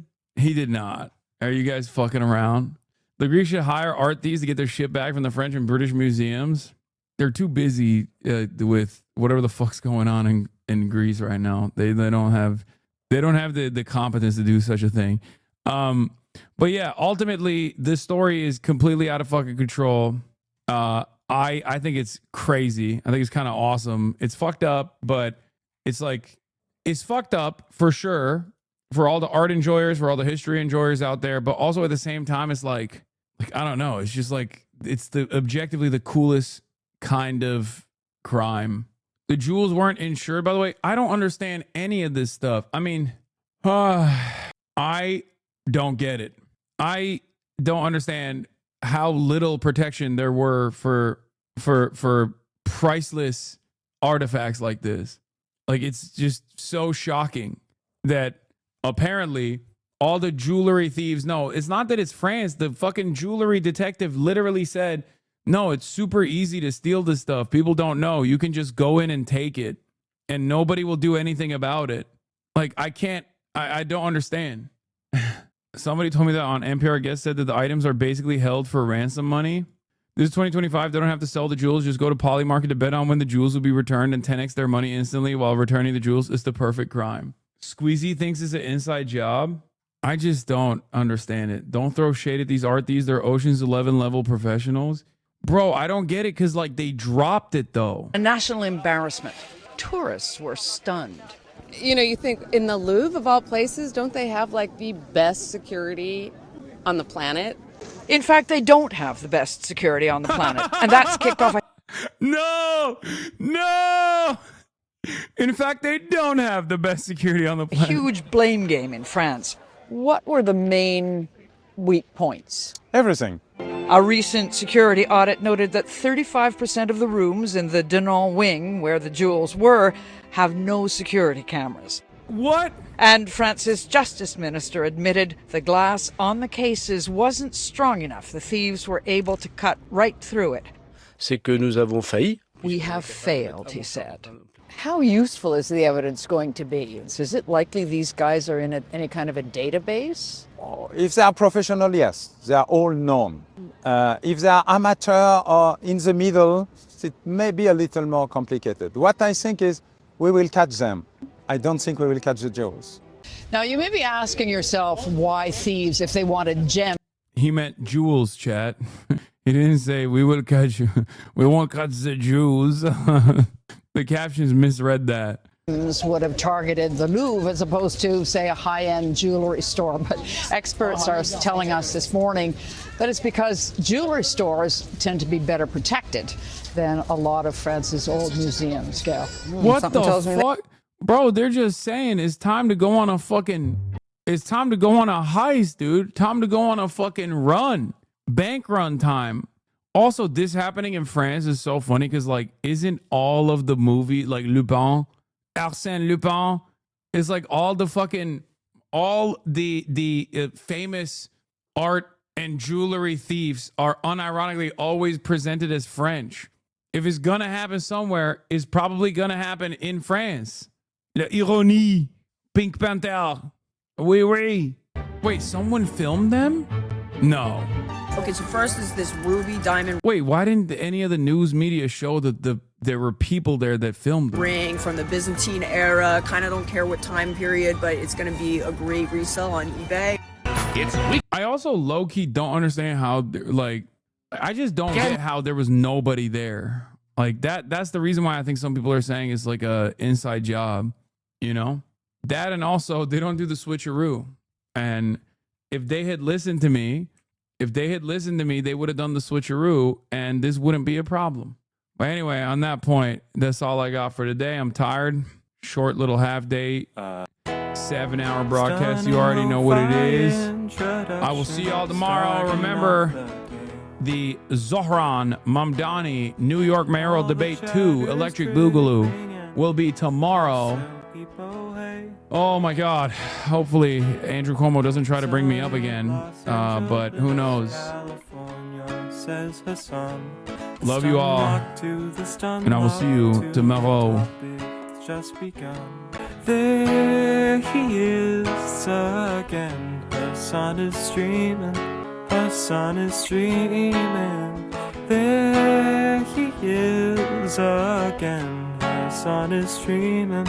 The sun is streaming. Reviewing the P.O. box. Uncle Euchre's face. Sudden discord agitprop. Gray names take on race. Tiny Bernie Sanders, LGBTQ Air Force. The whole left at your fingertips, and Anya out your door. The H3 Crowder debate, the Young Turks online show. 3 full fucking years of this, and plenty more to go. 90-day fiance talks of champagne bourgeoisie. A Trump rally live reaction, a mass riot in D.C. There he is again, the sun is streaming, the sun is streaming. There he is again, the sun is streaming, the sun is streaming. Reading live stream fail comments, Austin show chat advice. In all the ways the right-wing pipeline can suck you in online. JCS react, Lord Frame gets broken, cover blown. A full-blown mass pandemic, months of streaming in your home. Total radicalization coming out to find. The system you were taught to trust in was broken the whole time. All these daily streams, whether big or whether small, have helped me in so many find some meaning through it all. So there he is again, the sun is streaming, the sun is streaming. There he is again, the sun is streaming, the sun is streaming. Hey, what can you say? The 3-minute ad is through, but he'll play no pigs so soon. You wait, say, hey, what can you say? Hey, the 3-minute ad.